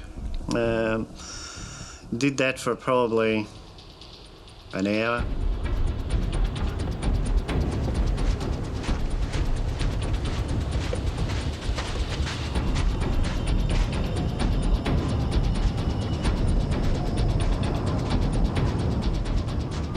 But his gamble is about to fail.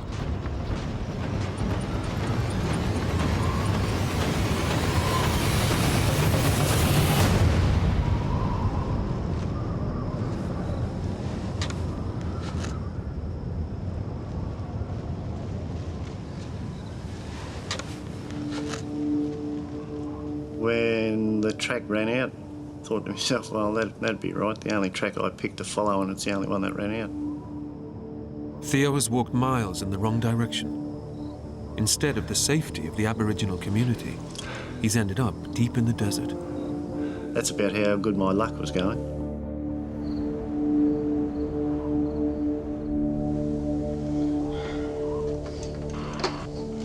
Hello, Theo? Pauline here? Yeah, Pauline, we're just packing up, and Theo's not back yet. You what? By this stage, it's dark. Really was cold. We found our way out there to where they were. Theo's wife raises the alarm, but a full search can't begin until daylight. Without his medication, that could be too late.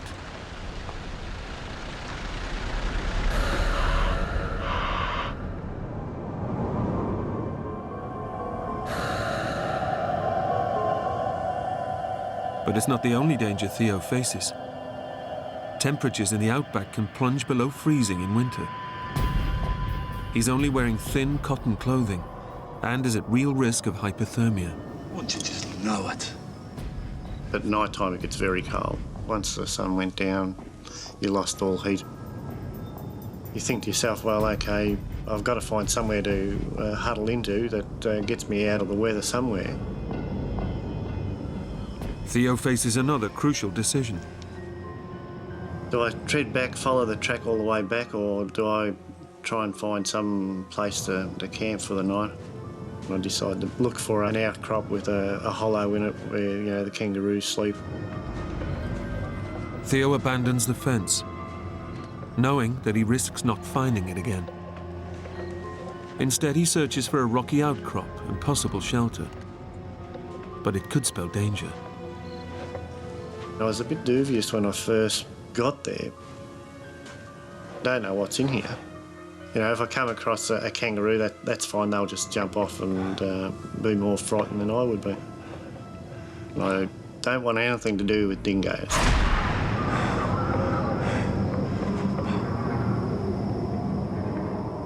Dingoes often sleep in kangaroo hollows and will attack if disturbed. I went with my pick out front.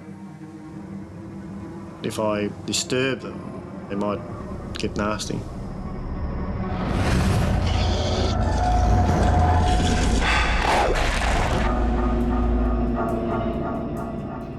He has no option but to cautiously enter the shelter. If he stays out in the open, he's likely to freeze to death.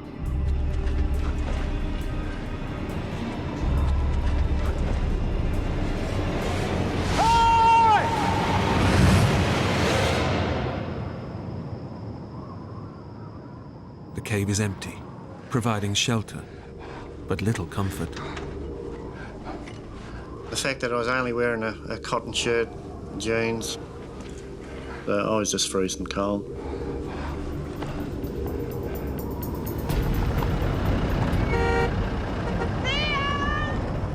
We just kept looking and looking and looking and beeping the horn, and I stood up and just yelled and yelled and yelled.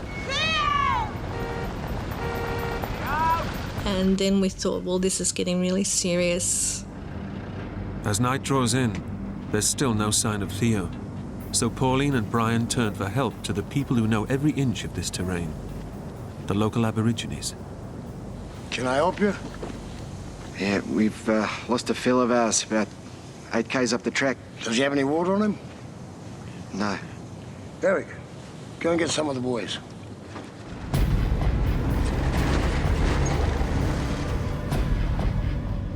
Unaware that a search effort is underway, Theo faces a long, cold night alone. Here I was huddled into this outcrop of rock, which was only covering probably 2/3 of my body.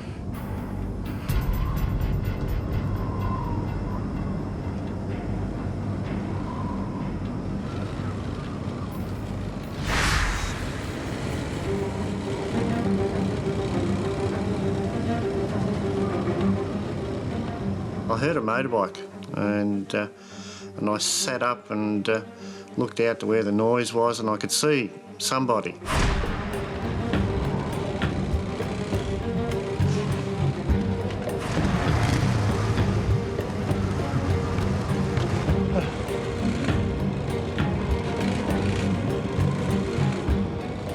I started running towards the headlights and waving and yelling and screaming.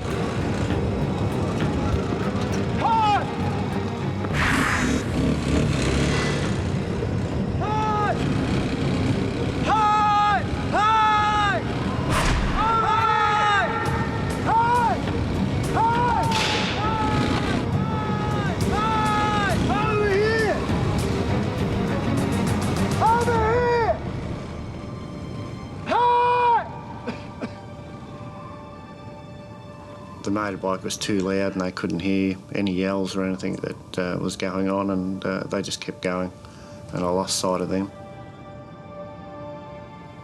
I just couldn't believe it. That's when I knew I was going to be spending the night out in the open. That's when I knew I was in trouble.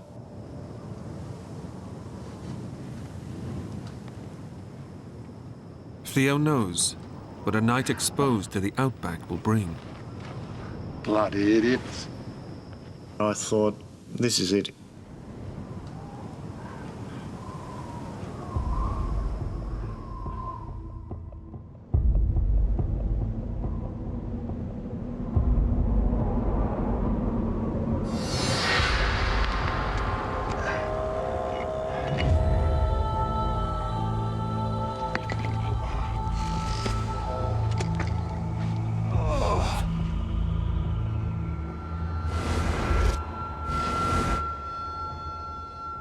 Theo has survived an ice-cold night. Although he missed a chance of rescue, he knows people are trying to find him. Daylight brings fresh hope. They've got the people out in the ground looking. So, you know, I've got to be found. Everybody's out looking for me. But help must come soon. Not only is Theo without vital heart pills, but as the daytime temperatures rise, so does the threat of dehydration. I could see a fairly large outcrop of rock, and I thought, well, that's the place I need to be. If they're going to find me, they'll come and look at that place.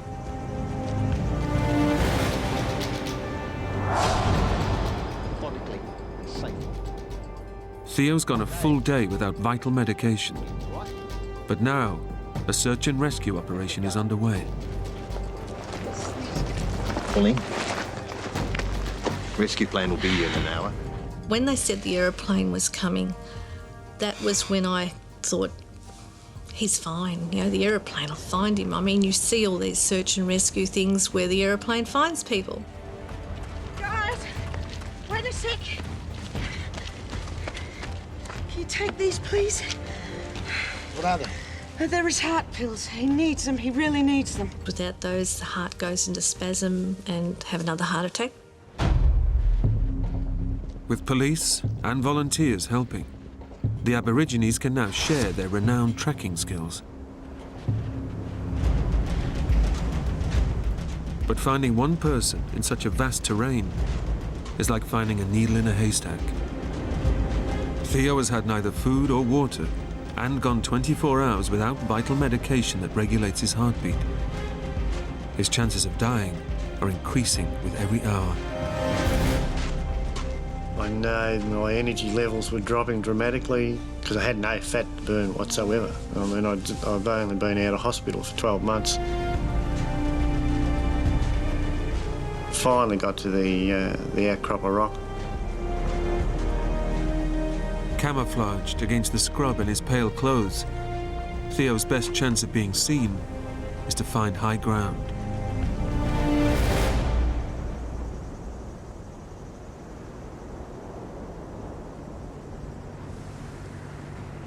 I heard an engine going.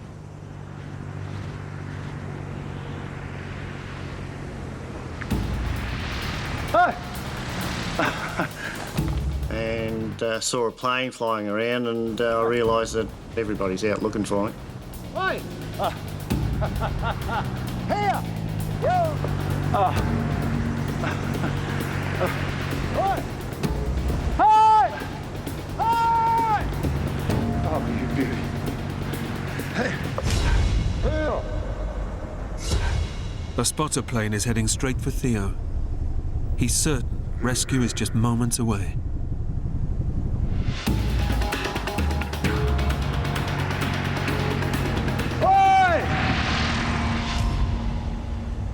I figured from what I'd seen on TV, if he saw me, he'd sit there and he'd make the winds go side by side. Figure, oh, well, I'll look for that if that's the case.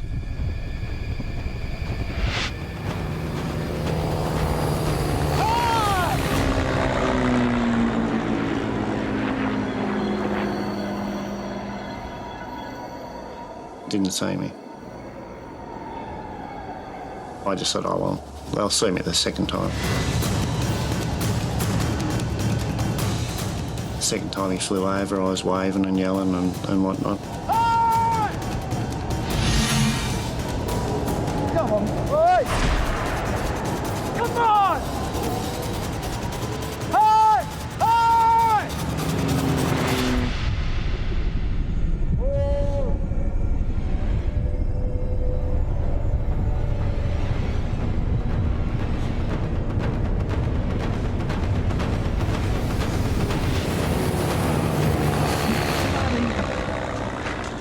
Idiot! Buddy. Despite flying directly overhead, the pilot failed to spot Theo against the scrub. It's a crushing blow. There are dozens of people looking for him, but he's never felt so alone. Well, I called him every name under the sun. Yelled, screamed, threw rocks at him. Just couldn't believe that here I was out in the middle of nowhere, sitting on an outcrop of rock, and he couldn't see me.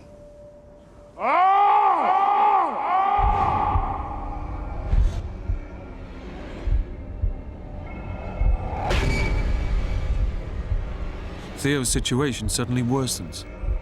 Now, his body, weakened by his recent heart surgery, reacts to the frustration and physical strain of his ordeal.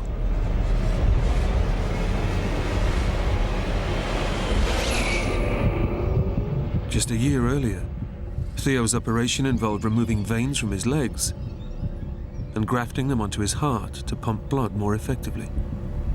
Medication regulates the blood flow, but without it, Theo's heartbeat can swing wildly out of control. He's at critical risk of heart failure. I had visions of, grafts being blown off.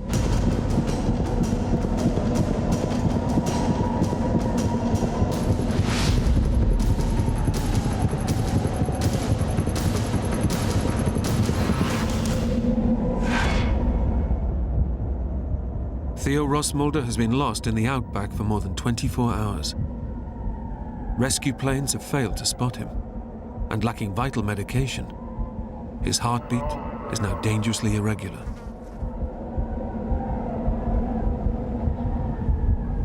The heart was going haywire, and I have to wait for it to calm down. I just hope the old ticker holds up, because the way it's thumping and bumping, it's not doing real well.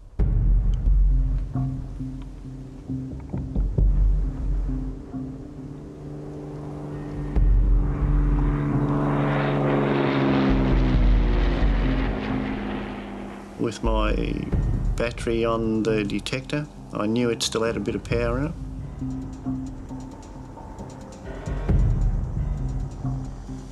And I thought, well, if I could get the battery apart and wire up the batteries to actually spark.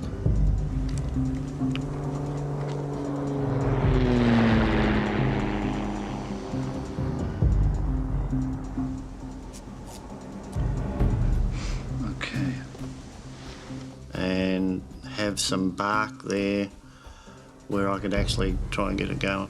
Wired it all up so that they spark when I put the two wires together. I might be able to get a fire going. Planes have been flying overhead every hour, but so far failed to spot him.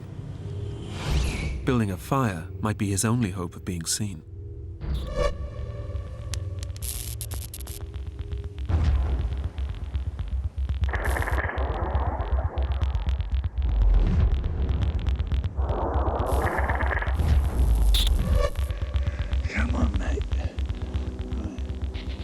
I put a lot of effort, probably most of Sunday afternoon, and I was putting all my hopes into that.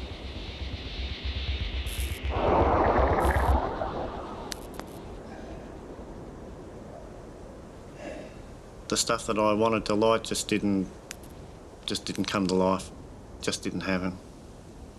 I was totally disgusted that I'd wasted a good battery on an effort that didn't work. As the second night falls, his chances of survival are fading fast.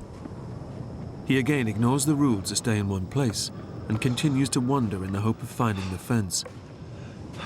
But the more he walks, the more disoriented he starts to become. I didn't have any actual sense of which way I was actually going to. I was walking away from where I was lost and not staying in the same area.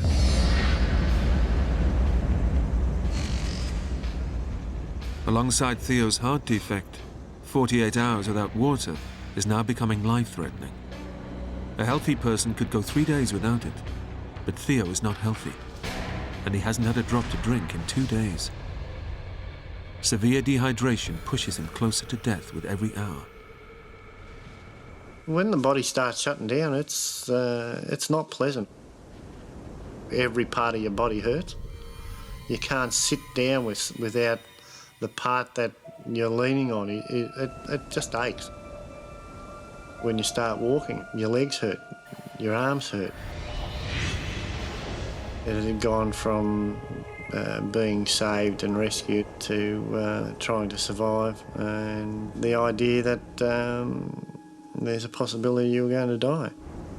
I was getting so weak and thirsty. My throat was constantly dry, my lips were starting to get swollen. I had nothing to drink, there was just no water about whatsoever. Theo's body is losing 2 to 3 litres of fluid per day, causing muscle cramps, headaches, and extreme disorientation. Desperate for fluid, he makes an uncomfortable decision.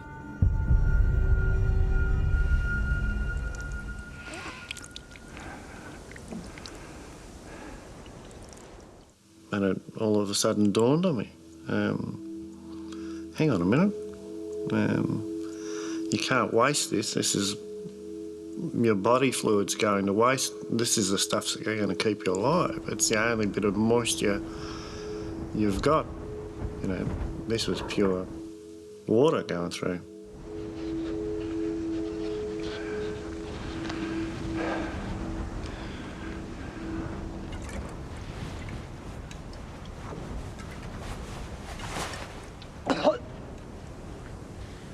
When you decide that that's what you've got to do to survive, that first mouthful's bloody terrible. The first time it near made me sick.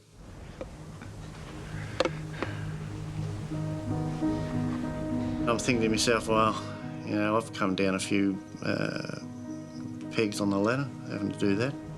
Each time Theo drinks his urine, it becomes more concentrated and less hydrating.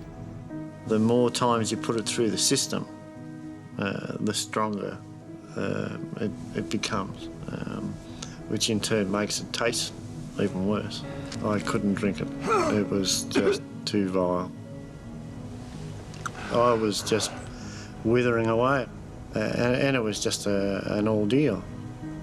It's like trying to run a car on an empty fuel tank. Some 70 rescuers are combing the landscape, trying to find Theo before it's too late.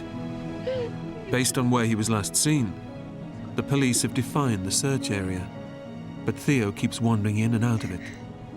I was starting to lose hope, I think. They would come back and, you know, I'm sorry, Pauline, I haven't found him.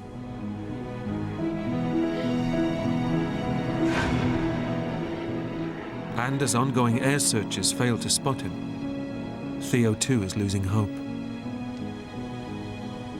By the time he was flying over me 14 times, I'd given up. I basically knew he wouldn't see me.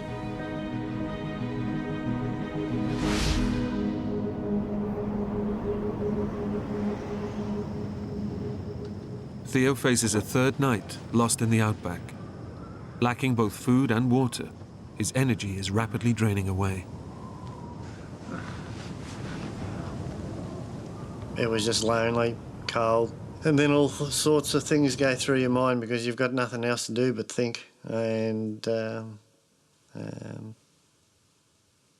yeah, and it wasn't pleasant. I just, you just don't want to go there. It's, yeah, it was just terrible. Suddenly, he hears the terrifying sound of a deadly new threat. The dingoes and the wild dogs were watching me constantly. You really start to think, well, I'm not going to get out of this.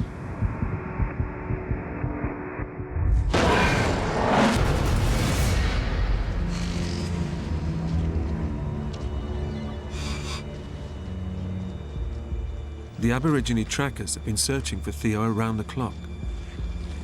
Have a look at this. They finally make a breakthrough and find one of his prints. Yeah. And he's got company. But they've also spotted another print alongside Theo's. The paw prints of a predator, the dingo.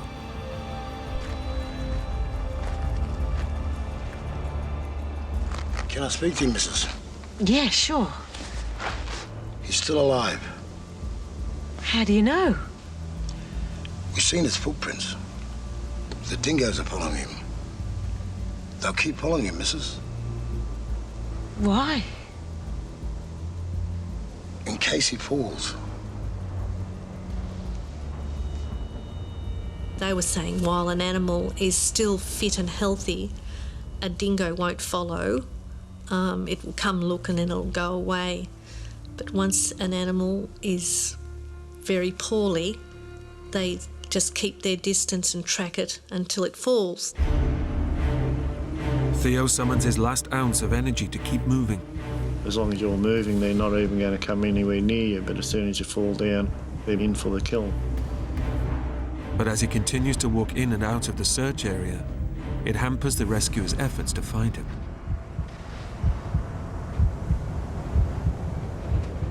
Theo's mental reasoning has now become so clouded that he clings onto his expensive metal detector, but drops his pick, his only defense against the dingoes. I basically left the only decent weapon that I had against them laying back in the dirt. I thought to myself, well, I'm going to be dead within 24 hours. And as his energy levels hit rock bottom, Theo was also losing his mind. I was hallucinating. I knew I was seeing things.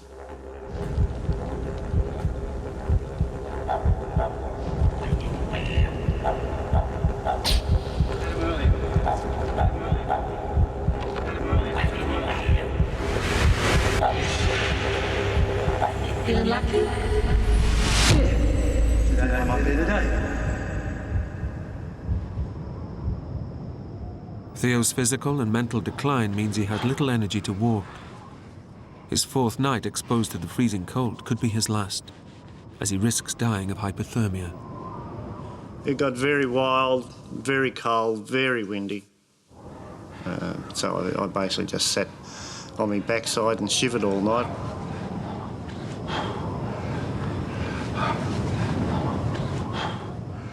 You were shivering all the time, you were cold, you couldn't lay down, you were aching all the time.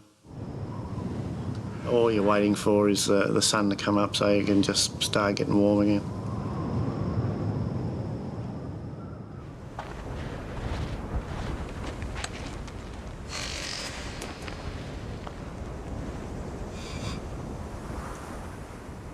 I was in so much pain that it was starting to get unbearable. Stomach cramps.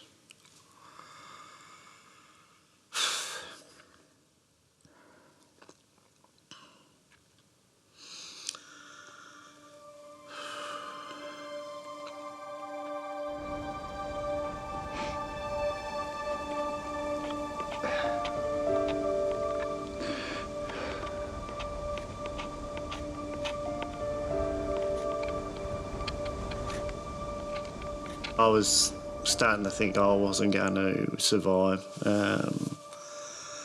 So thoughts of the wife, kids, friends were certainly coming into your mind.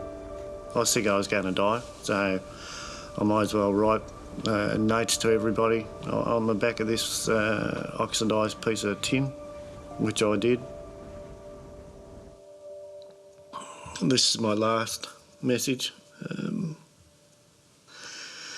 Haven't got any energy left. And just carried on from there. I love you all.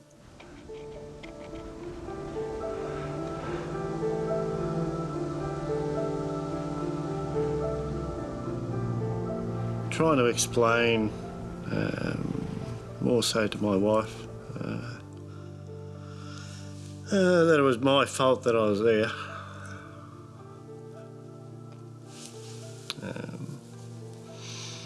Because I told her I was bloody stupid. Yeah, and it shouldn't have happened.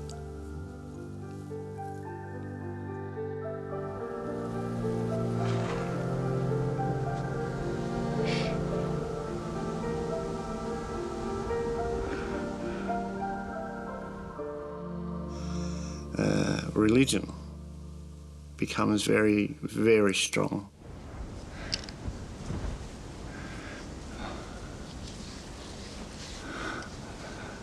Dear God, can you help us out, mate?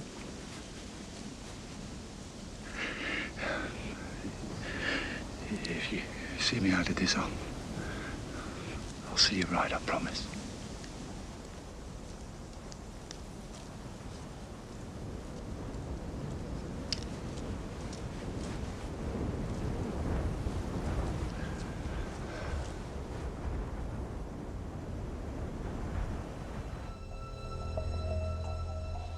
Hi, love. It's Mum. There's something I need to tell you. It's your dad. Theo's wife, Pauline, has been waiting on tenterhooks for news. Until now, she's resisted phoning their 3 grown sons to tell them their father's missing. He went detecting with Brian and Doug, and he didn't come back. Don't worry, I said, as soon as the moon comes out tonight, he'll find his way back, honey. It's okay. I said, you know, it's okay, Mum. He will be found, it's okay. And I'm crying and crying. And I didn't tell them that how vast an area we were in. And I mean, you could not imagine it. Your dad's a fighter, isn't he?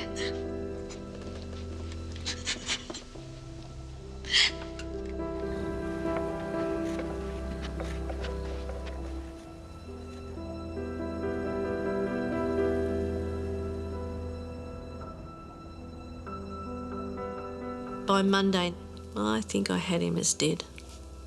I really did. I couldn't think that someone of his weight and health could live that long without food, water and his medication.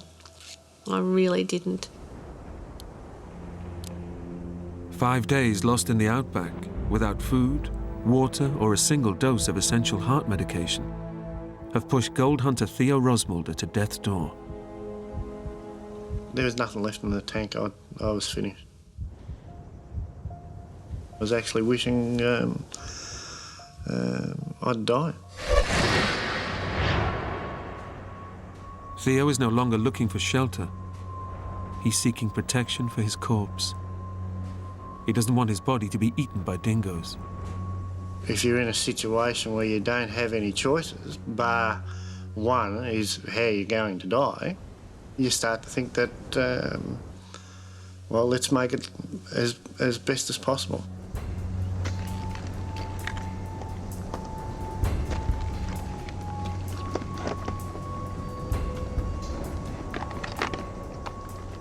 When I found that cave, I basically decided, well, that would be a good resting place.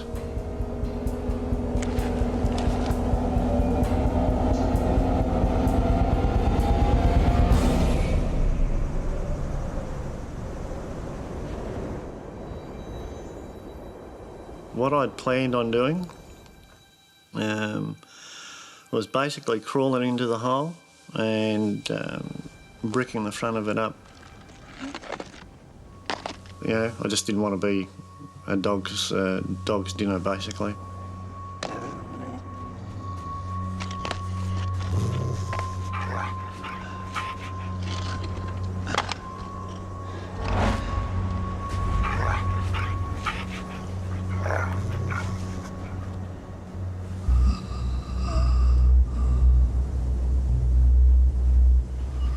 was prepared to die. I knew I didn't have much time left.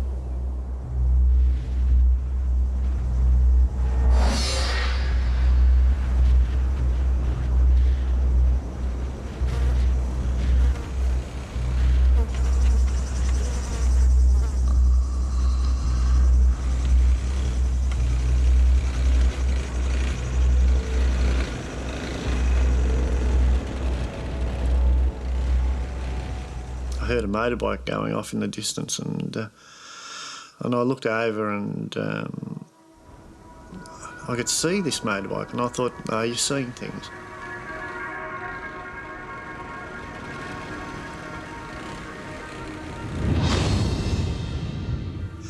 I thought, "No, you're going crazy." You know, it's not there. You know, you've seen things before, and that's just not there.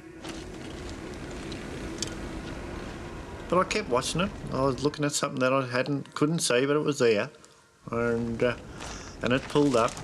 It wasn't right there in front of me. I either sit here and hope that he drives up close, or I start walking, like I've been doing for the whole week. It hadn't done me any good, but by God, I could walk.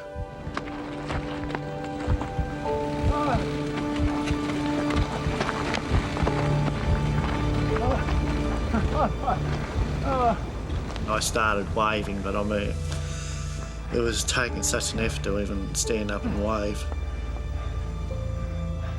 On the verge of death, Theo has narrowly missed another rescue opportunity. I'm going to turn around and go back. That was it. If I was going to die, that was the place I was going to die. I'd picked it.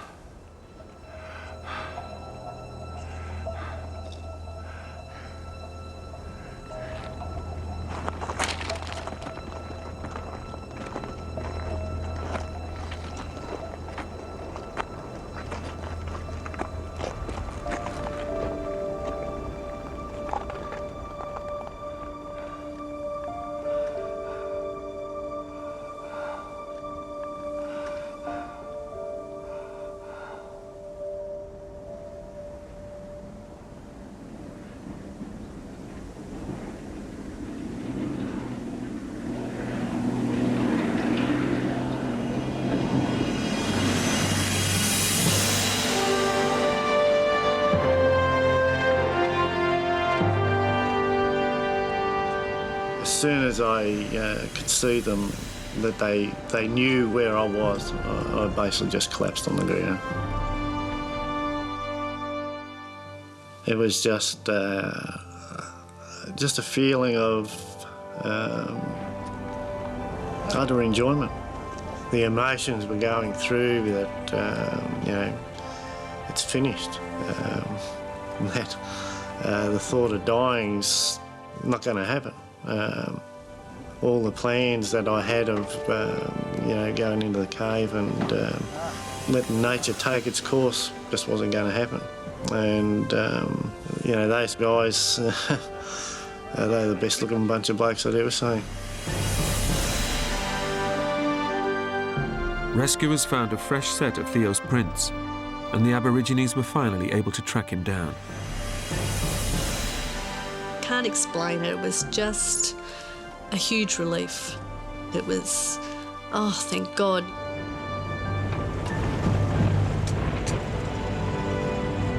After 5 days in the outback, Theo Rosmulders suffered from severe dehydration and lost some 35 pounds. Yet his heart survived the ordeal without major complications. He now knows that had he stayed put on day one, he would likely have been found within hours. I thank everybody involved for the effort they put in. If it wasn't for them, I wouldn't be here. And like I've been telling people the whole way through, if you get lost, stay put. I mean, once you move away from where you're actually lost, you are lost. And it could cost you your life.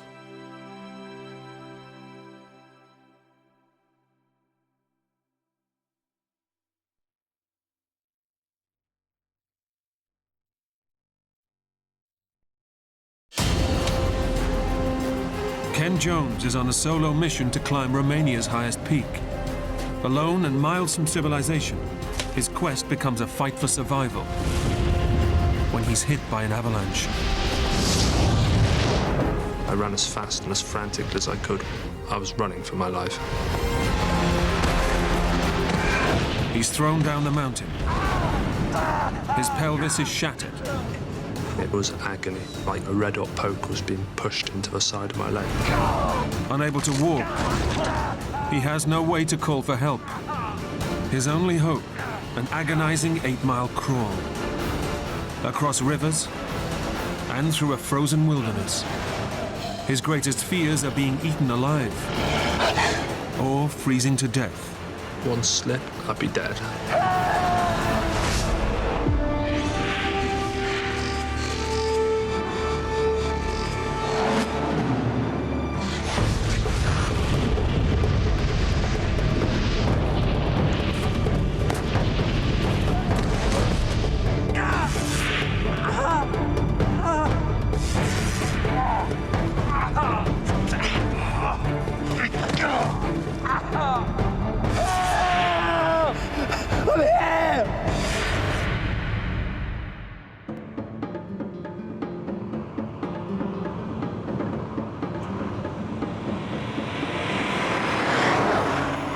Journeying into the heart of the Transylvanian Alps, a remote region of central Romania, is Ken Jones, a former British paratrooper in search of a holiday with a difference. I think I'm quite a nomadic person. I tend to spend quite a lot of time on my own. I've always got an urge to travel or go off and do things. It just seems to be in my blood. I get restless and I need to go. Ken's military background has given him a taste for extreme adventure, and he's chosen to challenge himself in one of Europe's wildest landscapes. Romania ticked a lot of boxes for me. I just wanted to remove myself from the tourist trail. I wanted a challenge, somewhere I could make life a little bit tougher for myself. He's on a solo mission to climb Mount Moldovano, but it's not for the faint-hearted. At 8,300 feet, it's Romania's highest peak. And in the depths of winter, even reaching the mountain is a risky business. It was a crazy and dangerous journey.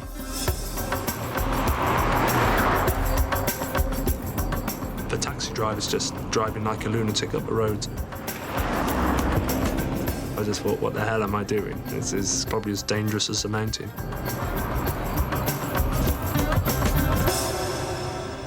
In the summer, this wild landscape would be teeming with hikers. But in mid-January, the snow and sub-freezing temperatures mean few people are brave enough to venture alone into these unforgiving mountains. I became aware of just more or less having the whole mountain range to myself. It was a nice feeling, but it was kind of scary as well. You become aware of your own smallness.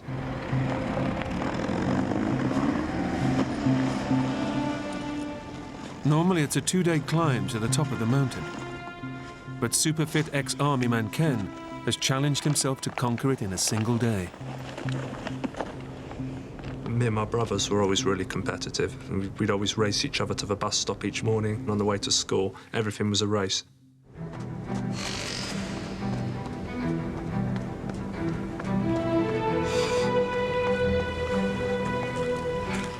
I do like the feeling of my body working and functioning well, and I soon found a good rhythm.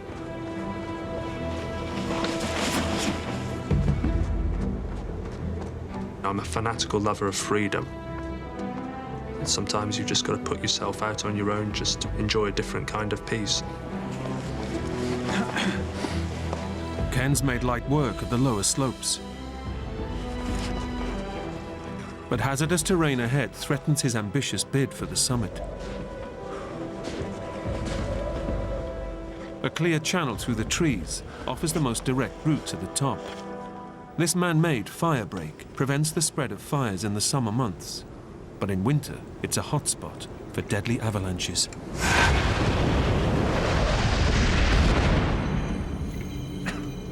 I did an Arctic warfare course in the army, and I knew about the possibility of avalanches. I was well versed in drills and how to deal with them.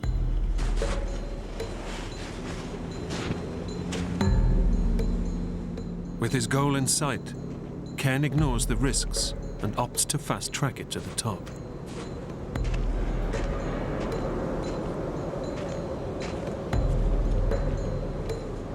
The snow on these upper reaches of the slope was more of a fine powder. And at points I'd sink up to my waist. My going slowed down significantly, and it became really hard work. There was a ramp. It was a really steep wall, so I needed to rely heavily on my crampons and my ice axe, and that was pretty tricky. At one point, I got halfway up, and I just slipped.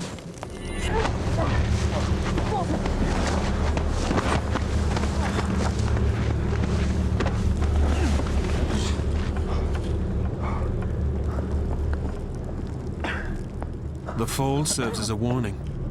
The mountain is treacherous, but Ken is determined to keep going. Ken retraces his steps and soon passes the point of his slip.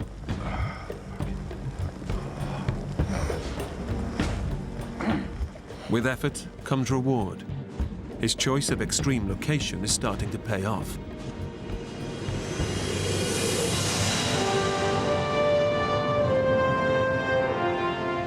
I really felt like I was in my own world up there. I was totally exposed and totally alone. This is as remote as I'd ever been. Very few people are privileged with having a whole mountain range to themselves. But the punishing conditions have put him behind his ambitious schedule. Few hours of daylight remain, and the clock is ticking on his bid for the top.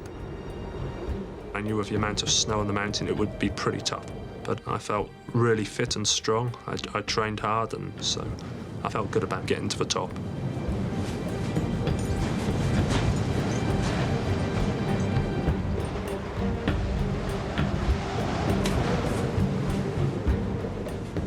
Sheer athleticism and extraordinary determination bring him within reach of his goal. But as the sun sets, he must decide whether to make a last-ditch push for the top or retreat to shelter and make a second attempt in the morning. I kept hoping that the snow level would change or be a bit more friendly to me. I kept walking a bit more, not quite wanting to give up, but doubts started coming into my mind as to whether I'd make the top that day.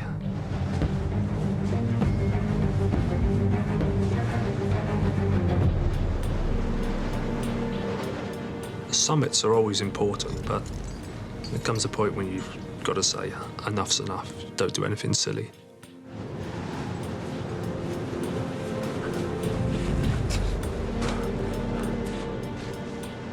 Reluctantly, Ken opts to return to the relative safety of the trees. The plan was to get securely into the forest so I could dig a snow hole or set up my poncho. I didn't want to be exposed on the open slope, and, you know, the trees offered some natural shelter. At night, the mountain will be even more treacherous. Ken needs to descend quickly and find level ground to camp. Again, the firebreak offers the most direct route. But following it is a dangerous strategy.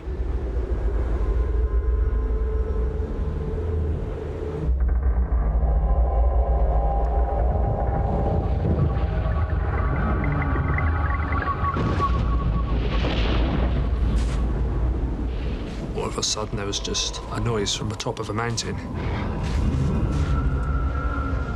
At first, I thought it was something like an animal. It was so strange and unearthly. I'd never heard anything like it before.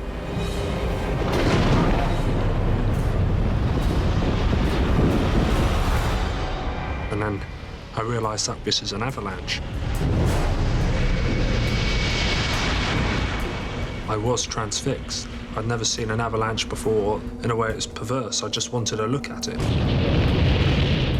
I should have turned and run, but it's just something so big and magnificent. But Ken has no time to lose. Each passing second brings him closer to death. I turned my back on it and ran as fast into the forest as I could possibly make it.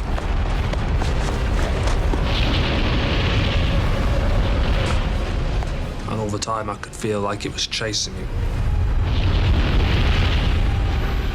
My heart was beating, it was just going crazy. It was going to hit me, bury me. I thought I was going to die.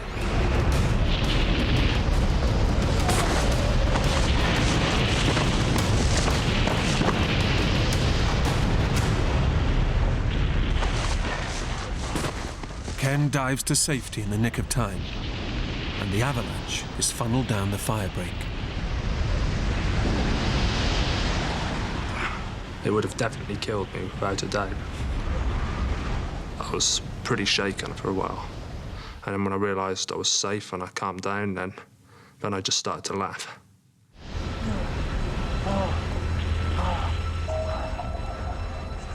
He's had a narrow escape, but he's still in danger. The snow on these upper slopes is unstable. After the avalanche, I began to feel really vulnerable on the slope. I need to find somewhere safe to sleep. So I wanted to drop down, get deeper into the forest, sleep for the night, and still possibly be able to make an ascent the next day. It's now a race to descend to safer ground before nightfall. But through the trees, the going quickly gets tough. But the terrain became more treacherous. Branches were poking in my eye. It was becoming a bit of a nightmare. The rough terrain and the slope of the mountain forces him back onto open ground. I knew the quickest passage was down the fire break between the trees. I didn't want to go anywhere near it again. But I had no choice. I had to go down it. But taking this shortcut is a serious gamble. In his race against the light, Ken decides it's a risk worth taking. But his luck has run out. The mountain is about to show him how lethal it can be.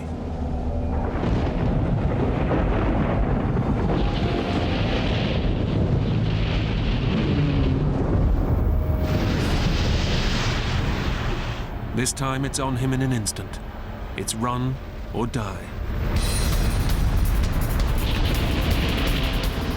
I ran as fast and as frantically as I could.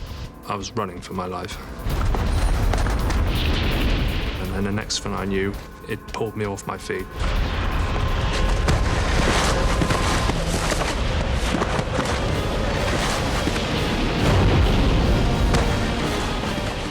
I was utterly terrified. It swallows you and engulfs you. You can feel all your bones and organs inside, everything's rattling.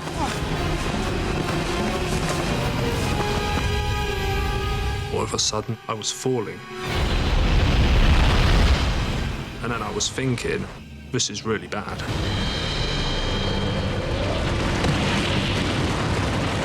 I landed on my ass and I heard a massive crack. And that was my pelvis shattering and the head of my femur snapping off.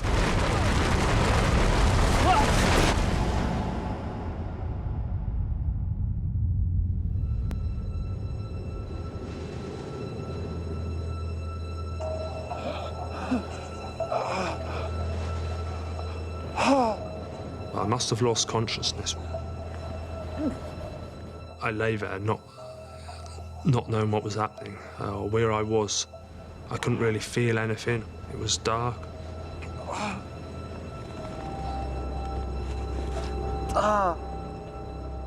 The fall has inflicted a bloody gash to his head. But Ken is about to discover that his body has suffered a far more deadly blow. The pain finally hit me. It was absolute agony. It was like a red-hot poke was just being pushed into the side of my leg.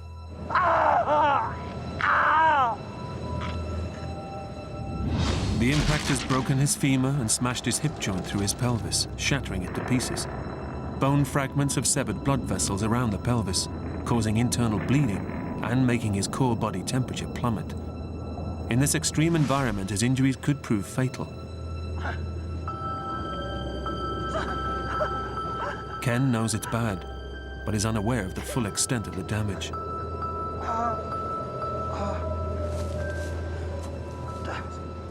I sat up and started assessing my situation.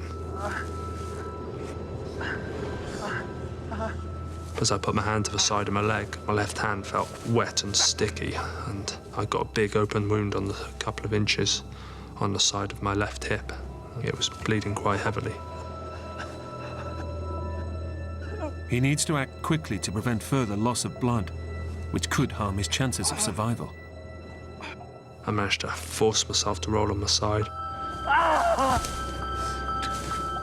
Pulled a first field dressing from my pocket.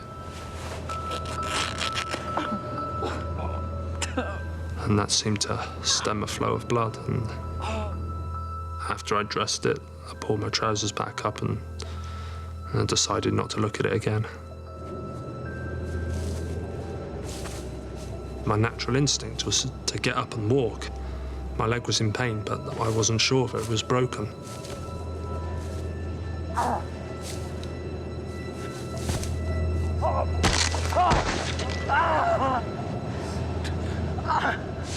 I felt a jolt of agonizing pain shoot up my leg, and it became apparent that there was no way in hell I could walk. My leg was gone. It was a pretty desperate situation. He's in urgent need of medical attention, but he's 8 miles from the nearest village and has no mobile or satellite phone. With military discipline, he's packed for the harsh conditions, but the avalanche has torn off his backpack and buried it further up the mountain. I was deprived of all my provisions, my sleeping bag, my stove, my meals, everything I needed to survive.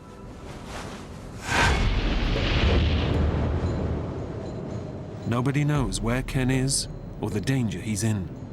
If he's to cheat death, the stamina and self-reliance that brought him here must now get him out. But he faces a tough dilemma. Go up in the vain hope of finding his life-saving kit, or conserve precious time and energy and descend in search of help. It was a real tough decision to know what to do. The implications of making the wrong decision were deadly. He then spots his torch, which has fallen from his backpack and miraculously turned itself on. This torch was now my best means of survival.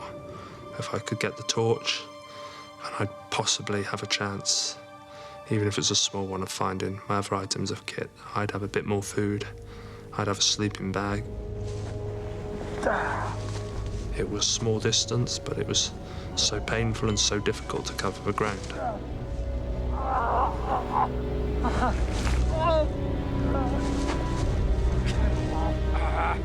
Ken finds his hat and a waterproof sack before eventually salvaging his torch.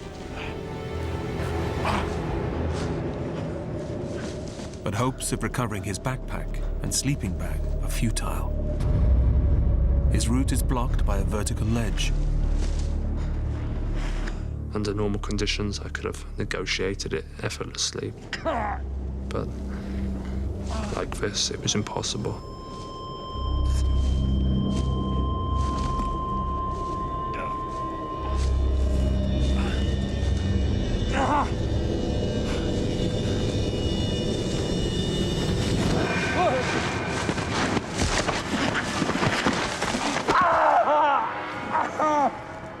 It was a pathetic effort, and I just fell over backwards. My leg folded up underneath me, but it just wrenched at the joint. He has 2 options: to keep searching for his kit, or conserve time and energy and head back down the slope to find help. I decided I was going to go back down the mountain.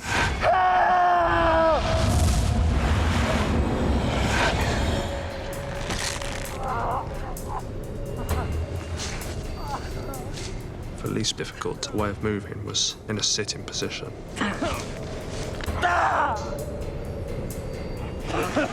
Every time I moved, I could just feel bone grating and sliding inside of me. I'd be retching in agony.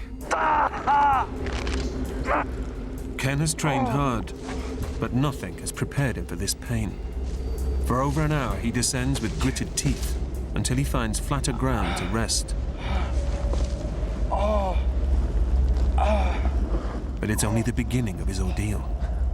The foot on his broken leg is painfully swollen. He needs to ease the pressure immediately, or gangrene will take his foot. I realised the implications of not getting my left boot off really quickly. I could feel the bones grating and moving around in my leg.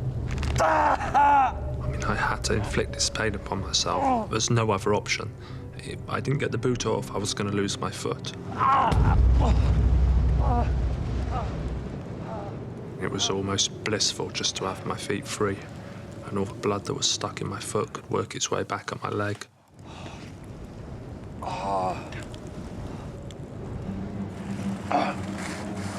The relief is short-lived. At night, temperatures plunge rapidly to as low as -15 degrees. His only protection is a mountain jacket and a waterproof sack which he uses to shield his feet from the biting wind.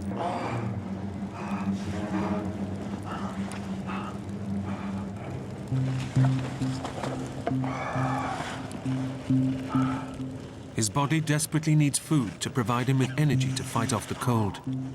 His last provisions are stowed in his pocket, and it's vital he rations them carefully. I had a small plastic bag with some crushed sausage rolls. I got kind of careless, and before I knew anything, it was gone. I'd eaten the packet.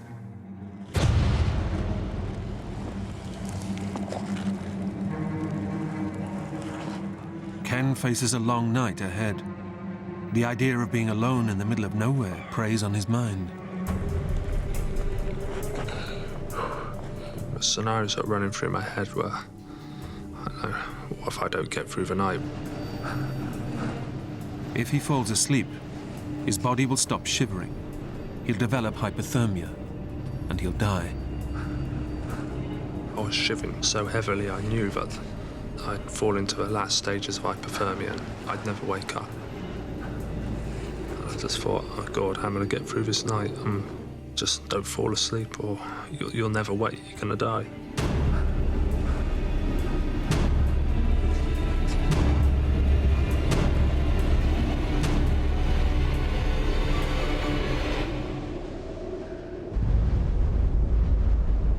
Sleep was a potential death sentence, and it's constantly beckoning you, and it's so easy to do. And you realise as well, all you've got to do is shut your eyes, and you're not in pain anymore.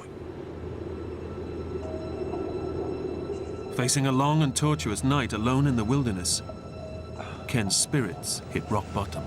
I just thought, how can time do this to me? It felt like a lifetime had passed. There's maybe 7 or 8 more hours to go through yet, and it's going to get colder. By 3 or 4 in the morning, the temperature's going to plummet even further. As time went on, I got more lonely. I thought about all sorts of strange things, comforting things like being warm in bed, and I thought about my brother and playing football and anything to distract my mind from the pain and the suffering I was in.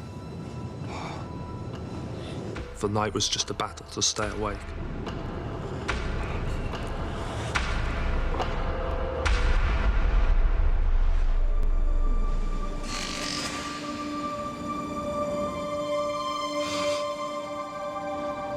When daylight did arrive, it was overwhelming. It was such a relief. And the darkness can bring all this paranoia, and with the daylight I realised I could do something. In the early hours of a cold mid-January morning, the chances of anyone being in this inhospitable wilderness are remote. Ken only has himself to rely on, but the enormity of the task ahead preys on his mind, and he can't help hoping for rescue. I kind of had it in my mind. Maybe emergency services would be called out. I imagined a helicopter or a couple of mountain rescue guys just walking through the forest blowing a whistle.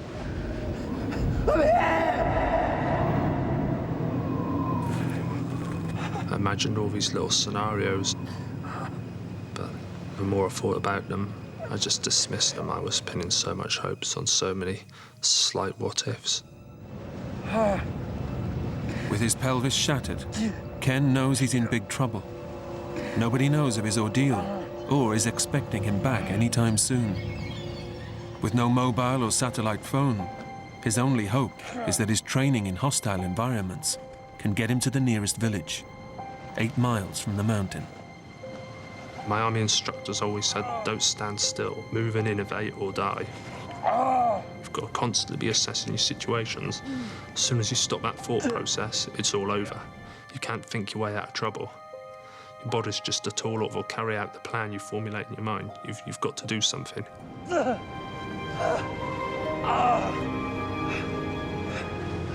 With no food and his water bottle already drained, Ken sets out on his marathon journey down the mountain.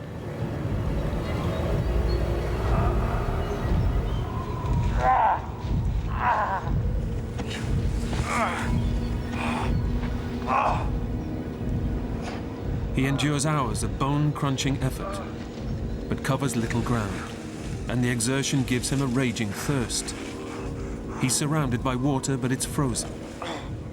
Eating the snow just lowers his body's core temperature and causes further dehydration. I did eat snow. It would just melt into the smallest amount of water, so it wouldn't really quench my thirst. A river in the valley below will give him the water he desperately needs. But Ken also knows that it leads back to the track where the taxi dropped him off 24 hours ago. I figured it'd be the most likely place I could be rescued, so I just needed to get there and make as much ground as possible.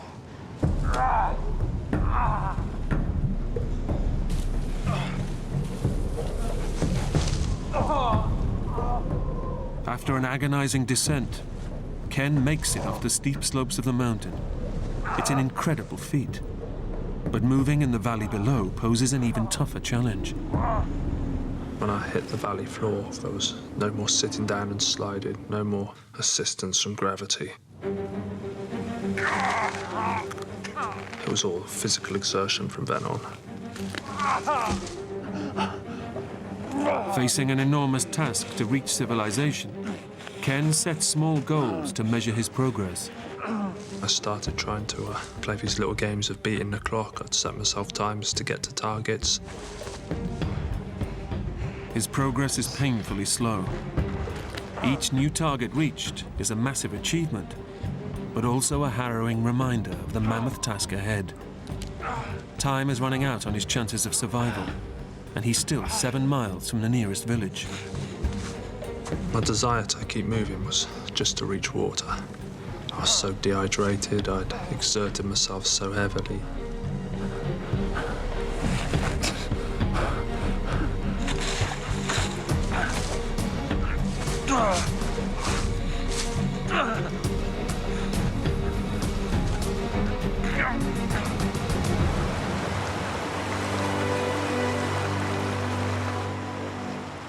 After a brutal crawl along the valley floor, Ken finally reaches the river. The banks were higher than the water level, so it was kind of hard for me to reach down and get access to the water. So I had the idea of tying the ends of my shoelaces around the neck of a bottle.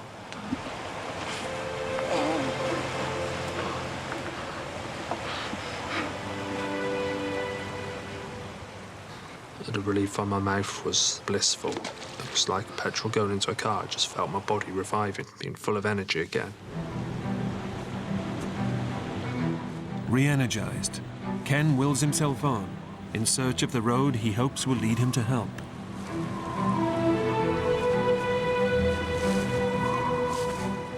But he soon finds that access along the bank is blocked.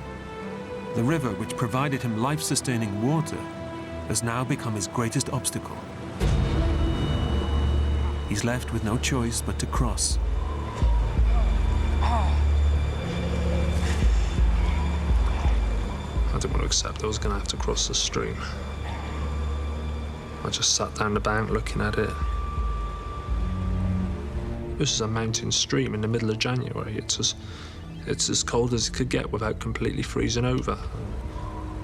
One slip, get my jacket wet. I'd give myself 20 minutes to live and I'd be dead. I was just delaying thinking about it, and I was getting scared and terrified and thinking, what if? So I just thought, just get in the stream and cross it. It's as simple as that.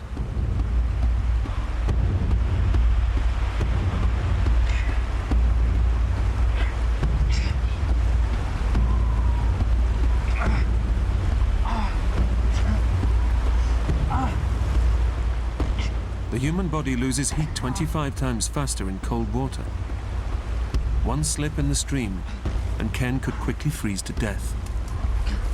I was shivering uncontrollably, my body was shaking violently, and I was gasping for breath.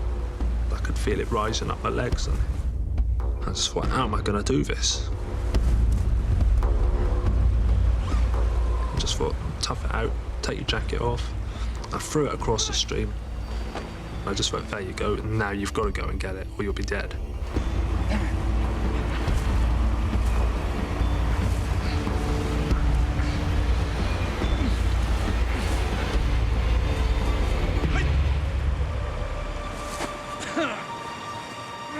It takes him an hour to cross the stream. I sat there for a few seconds, just shocked, trying to get my breath back.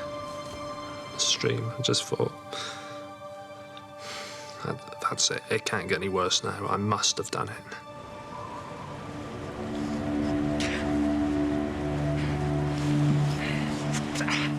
Sheer grit and determination drive him onwards. But after crawling all day, he's barely covered a mile.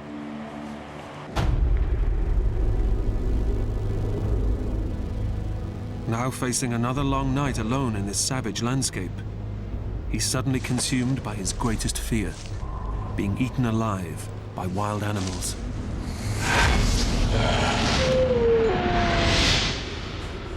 Transylvania is full of bears and wolves, and as the day was drawing to a close, I began to panic. I was so out in the open, still far away from the trees.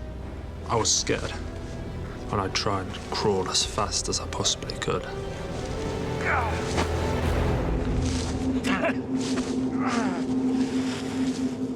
He makes it to cover, but the scent of his blood-soaked body and his weakened state makes him easy prey. I was really hungry, cold, dehydrated. I think it affected me. I wasn't sure if I was hallucinating or hearing things. I really believed I was hearing packs of wolves surrounding me.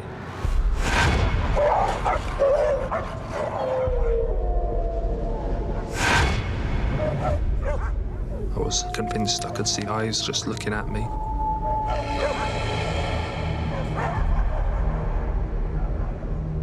I'd just sit there panting, breathing heavily, really scared, just waiting for them to attack me. I just thought, this is going to be horrible. Just being eaten's horrible, but to be eaten alive is just something else.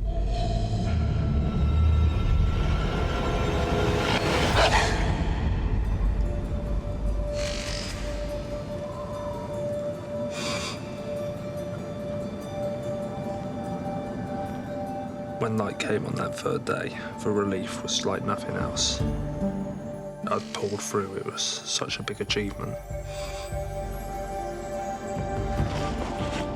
Crippled by a broken leg and shattered pelvis, Ken desperately needs to reach the village 6 miles away, or face certain death in this hostile wilderness. After 2 punishing nights without food or sleep, it's a fight for survival, and nature is a formidable opponent. It started to snow. And I know the sky seemed to close down above me, and just got this isolated feeling.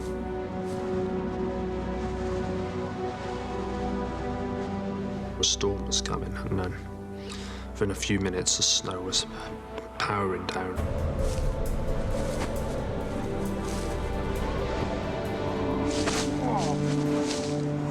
It seemed that the environment was just conspiring against me constantly. It felt pretty harsh and cruel, and you just become aware of how savage the mountains and the foothills can be. It's been 48 hours since the avalanche nearly took Ken's life. Fighting his way through the snowstorm takes every last ounce of energy. And the cold, hunger, and dehydration are driving him to despair.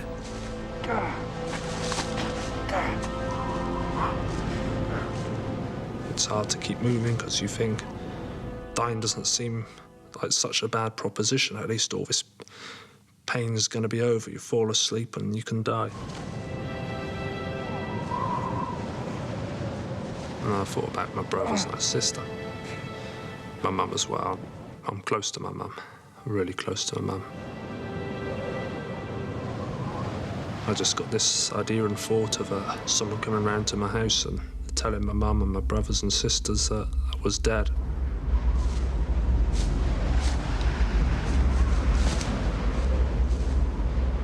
At this stage, I wasn't really sure why I was moving anymore.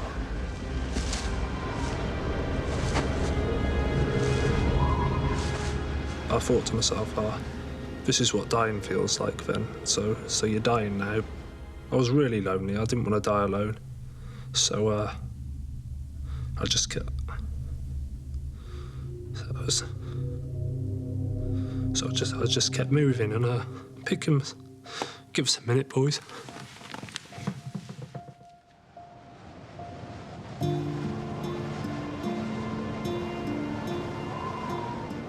He's running on every last reserve just to stay alive, and now faces his third night alone in the wilderness. He hasn't slept in 2 days, but in these sub-freezing conditions, sleep means certain death. I wanted to keep moving. My body, it just decided it was gonna stop.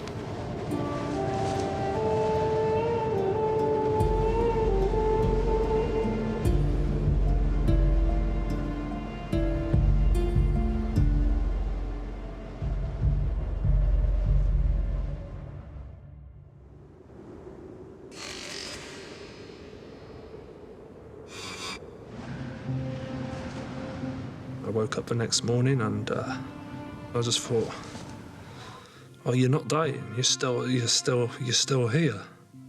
And it's like my body wanted to stay alive. I'd come to a standstill the night before and heavy snowfall had landed on me and totally cocooned my body, and I think it must have kept me alive and kept me warm. And I decided to start crawling again.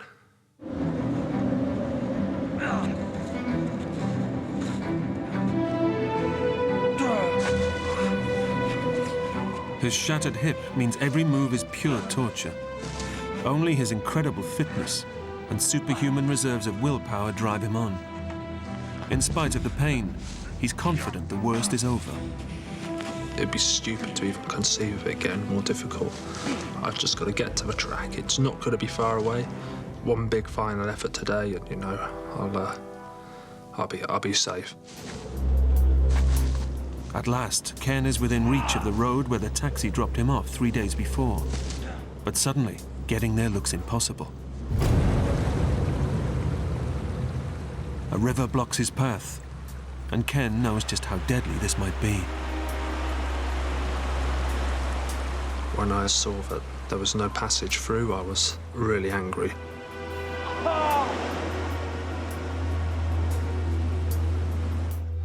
I just realised I was getting back in the stream again. Except this time, yeah, it was going to be hell.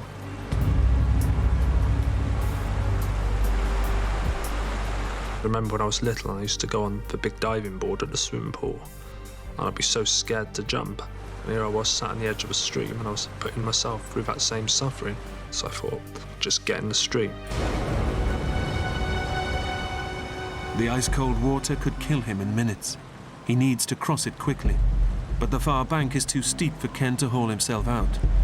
Supporting himself by leaning on the bank, he's got to track along the river until he finds a suitable place to cross. I was moving inches and inches, and it was painfully slow. It was freezing cold. For over an hour, Ken struggles along the river until the opposite bank is low enough for him to crawl out. But the current is strong and the water is deep. He'll either make it or die. Throughout this ordeal, it was just such a vital mission not to get my jacket wet. And again, I knew if that got wet, I was dead. His jacket and thermal top must come off. If they get soaked, he'll freeze on the other side. But by taking them off, he's increasing the risk of hypothermia, which could kill him. I was left with no other choice.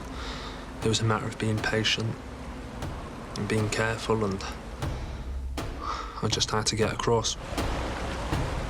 With his severe injuries, Ken takes tiny hops on his good leg, letting the current carry his broken limb. One false move, and he could quickly freeze to death. All of a sudden, I became aware of my boot becoming loose, and before I could react, my boot come off my foot. His boot is swept away by the river, and the foot on his good leg is now exposed. He makes it to the bank, but with a 3-mile crawl through the snow ahead, frostbite is guaranteed. And my first thought was, I'm going to lose my foot. I'm going to get frostbite. I just thought, oh God, what am I going to do now?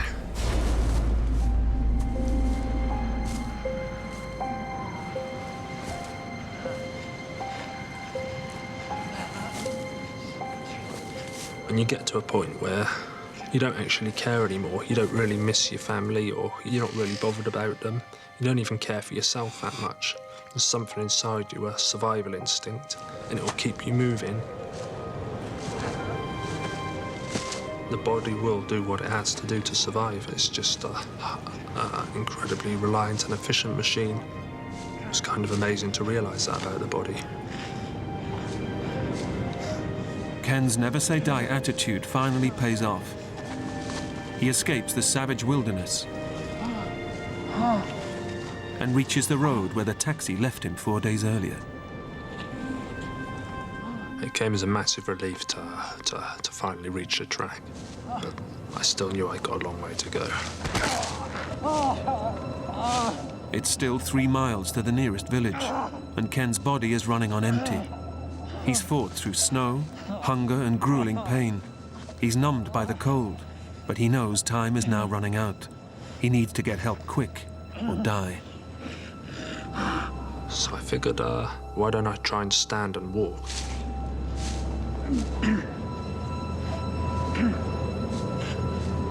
It was okay for a few seconds, and then there was a big crunch, and I felt bones grating up my leg.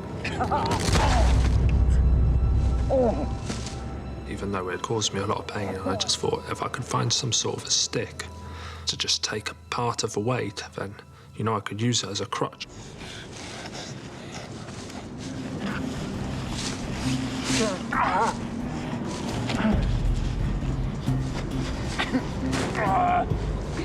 It was such a relief to be walking. It seemed like there was no more enemies or obstacles. I felt it was more or less home and dry. But his ordeal is far from over. And all of a sudden, it felt like I'd just been stabbed in the stomach with a knife. There'd been no pain like this. It was the worst pain I've ever felt, or the worst pain imaginable. The stress of Ken's ordeal is causing his body to produce stomach acid at such lethal levels. It's perforating the lining of his gut. The acid flowing into his abdominal cavity is literally eating him from the inside.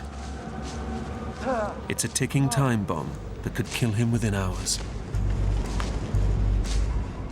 At this point, it was all about tonight. I had to make it back. There was no way I could make another night.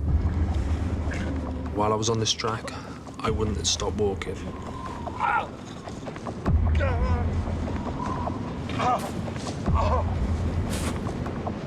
Every excruciating move is a step in the right direction. But the road ahead turns into his worst nightmare. The route splits, and only one way leads to the village. It's 50-50 he'll make it to help.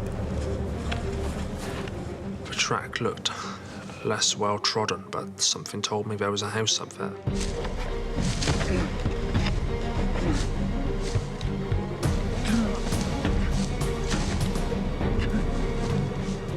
And when I reached a clearing, I saw the outline of a building. I thought, this is it. It brought me enormous relief. I felt like I'd made it, and I was literally within steps of safety and warmth.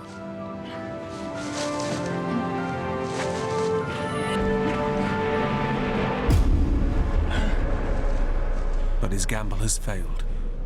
The building is just an empty barn. It was a crushing blow. I'd made this turn up the track, and it was a wrong decision, and I just thought, I hope this decision's not going to cost me my life. Once more, Ken draws on his inner strength to drive him from death's door. I didn't feel I was ready to die.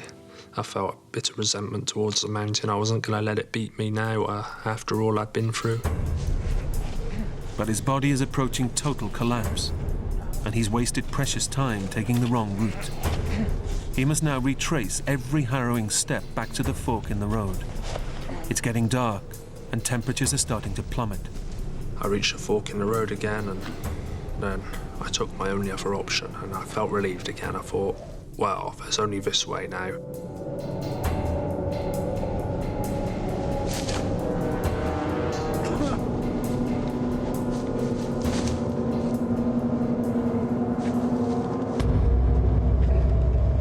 And eventually I turned a corner, and I saw a light spill through the trees. And it brought a smile to my face.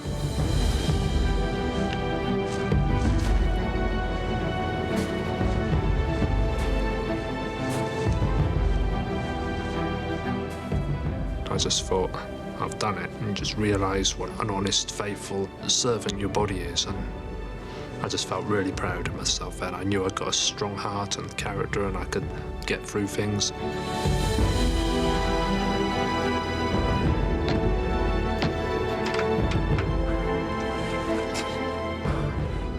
Fought for my life, and there was no sadness or bitterness towards the mountain or anything that happened. I'd made it back, and it was just so comforting to be with someone and realise that it all come to an end. I was safe. Pioneering surgery repaired his hip and leg, but Ken lost 4 toes to frostbite. 2.5 years after the accident, he was finally able to walk again. So few people get the opportunity to learn about themselves so intimately, and I feel privileged to have had to face such struggles to get where I am now, and I'd say that's a good thing. Ken is now fighting fit and is hoping to one day compete in the challenging Tour de France.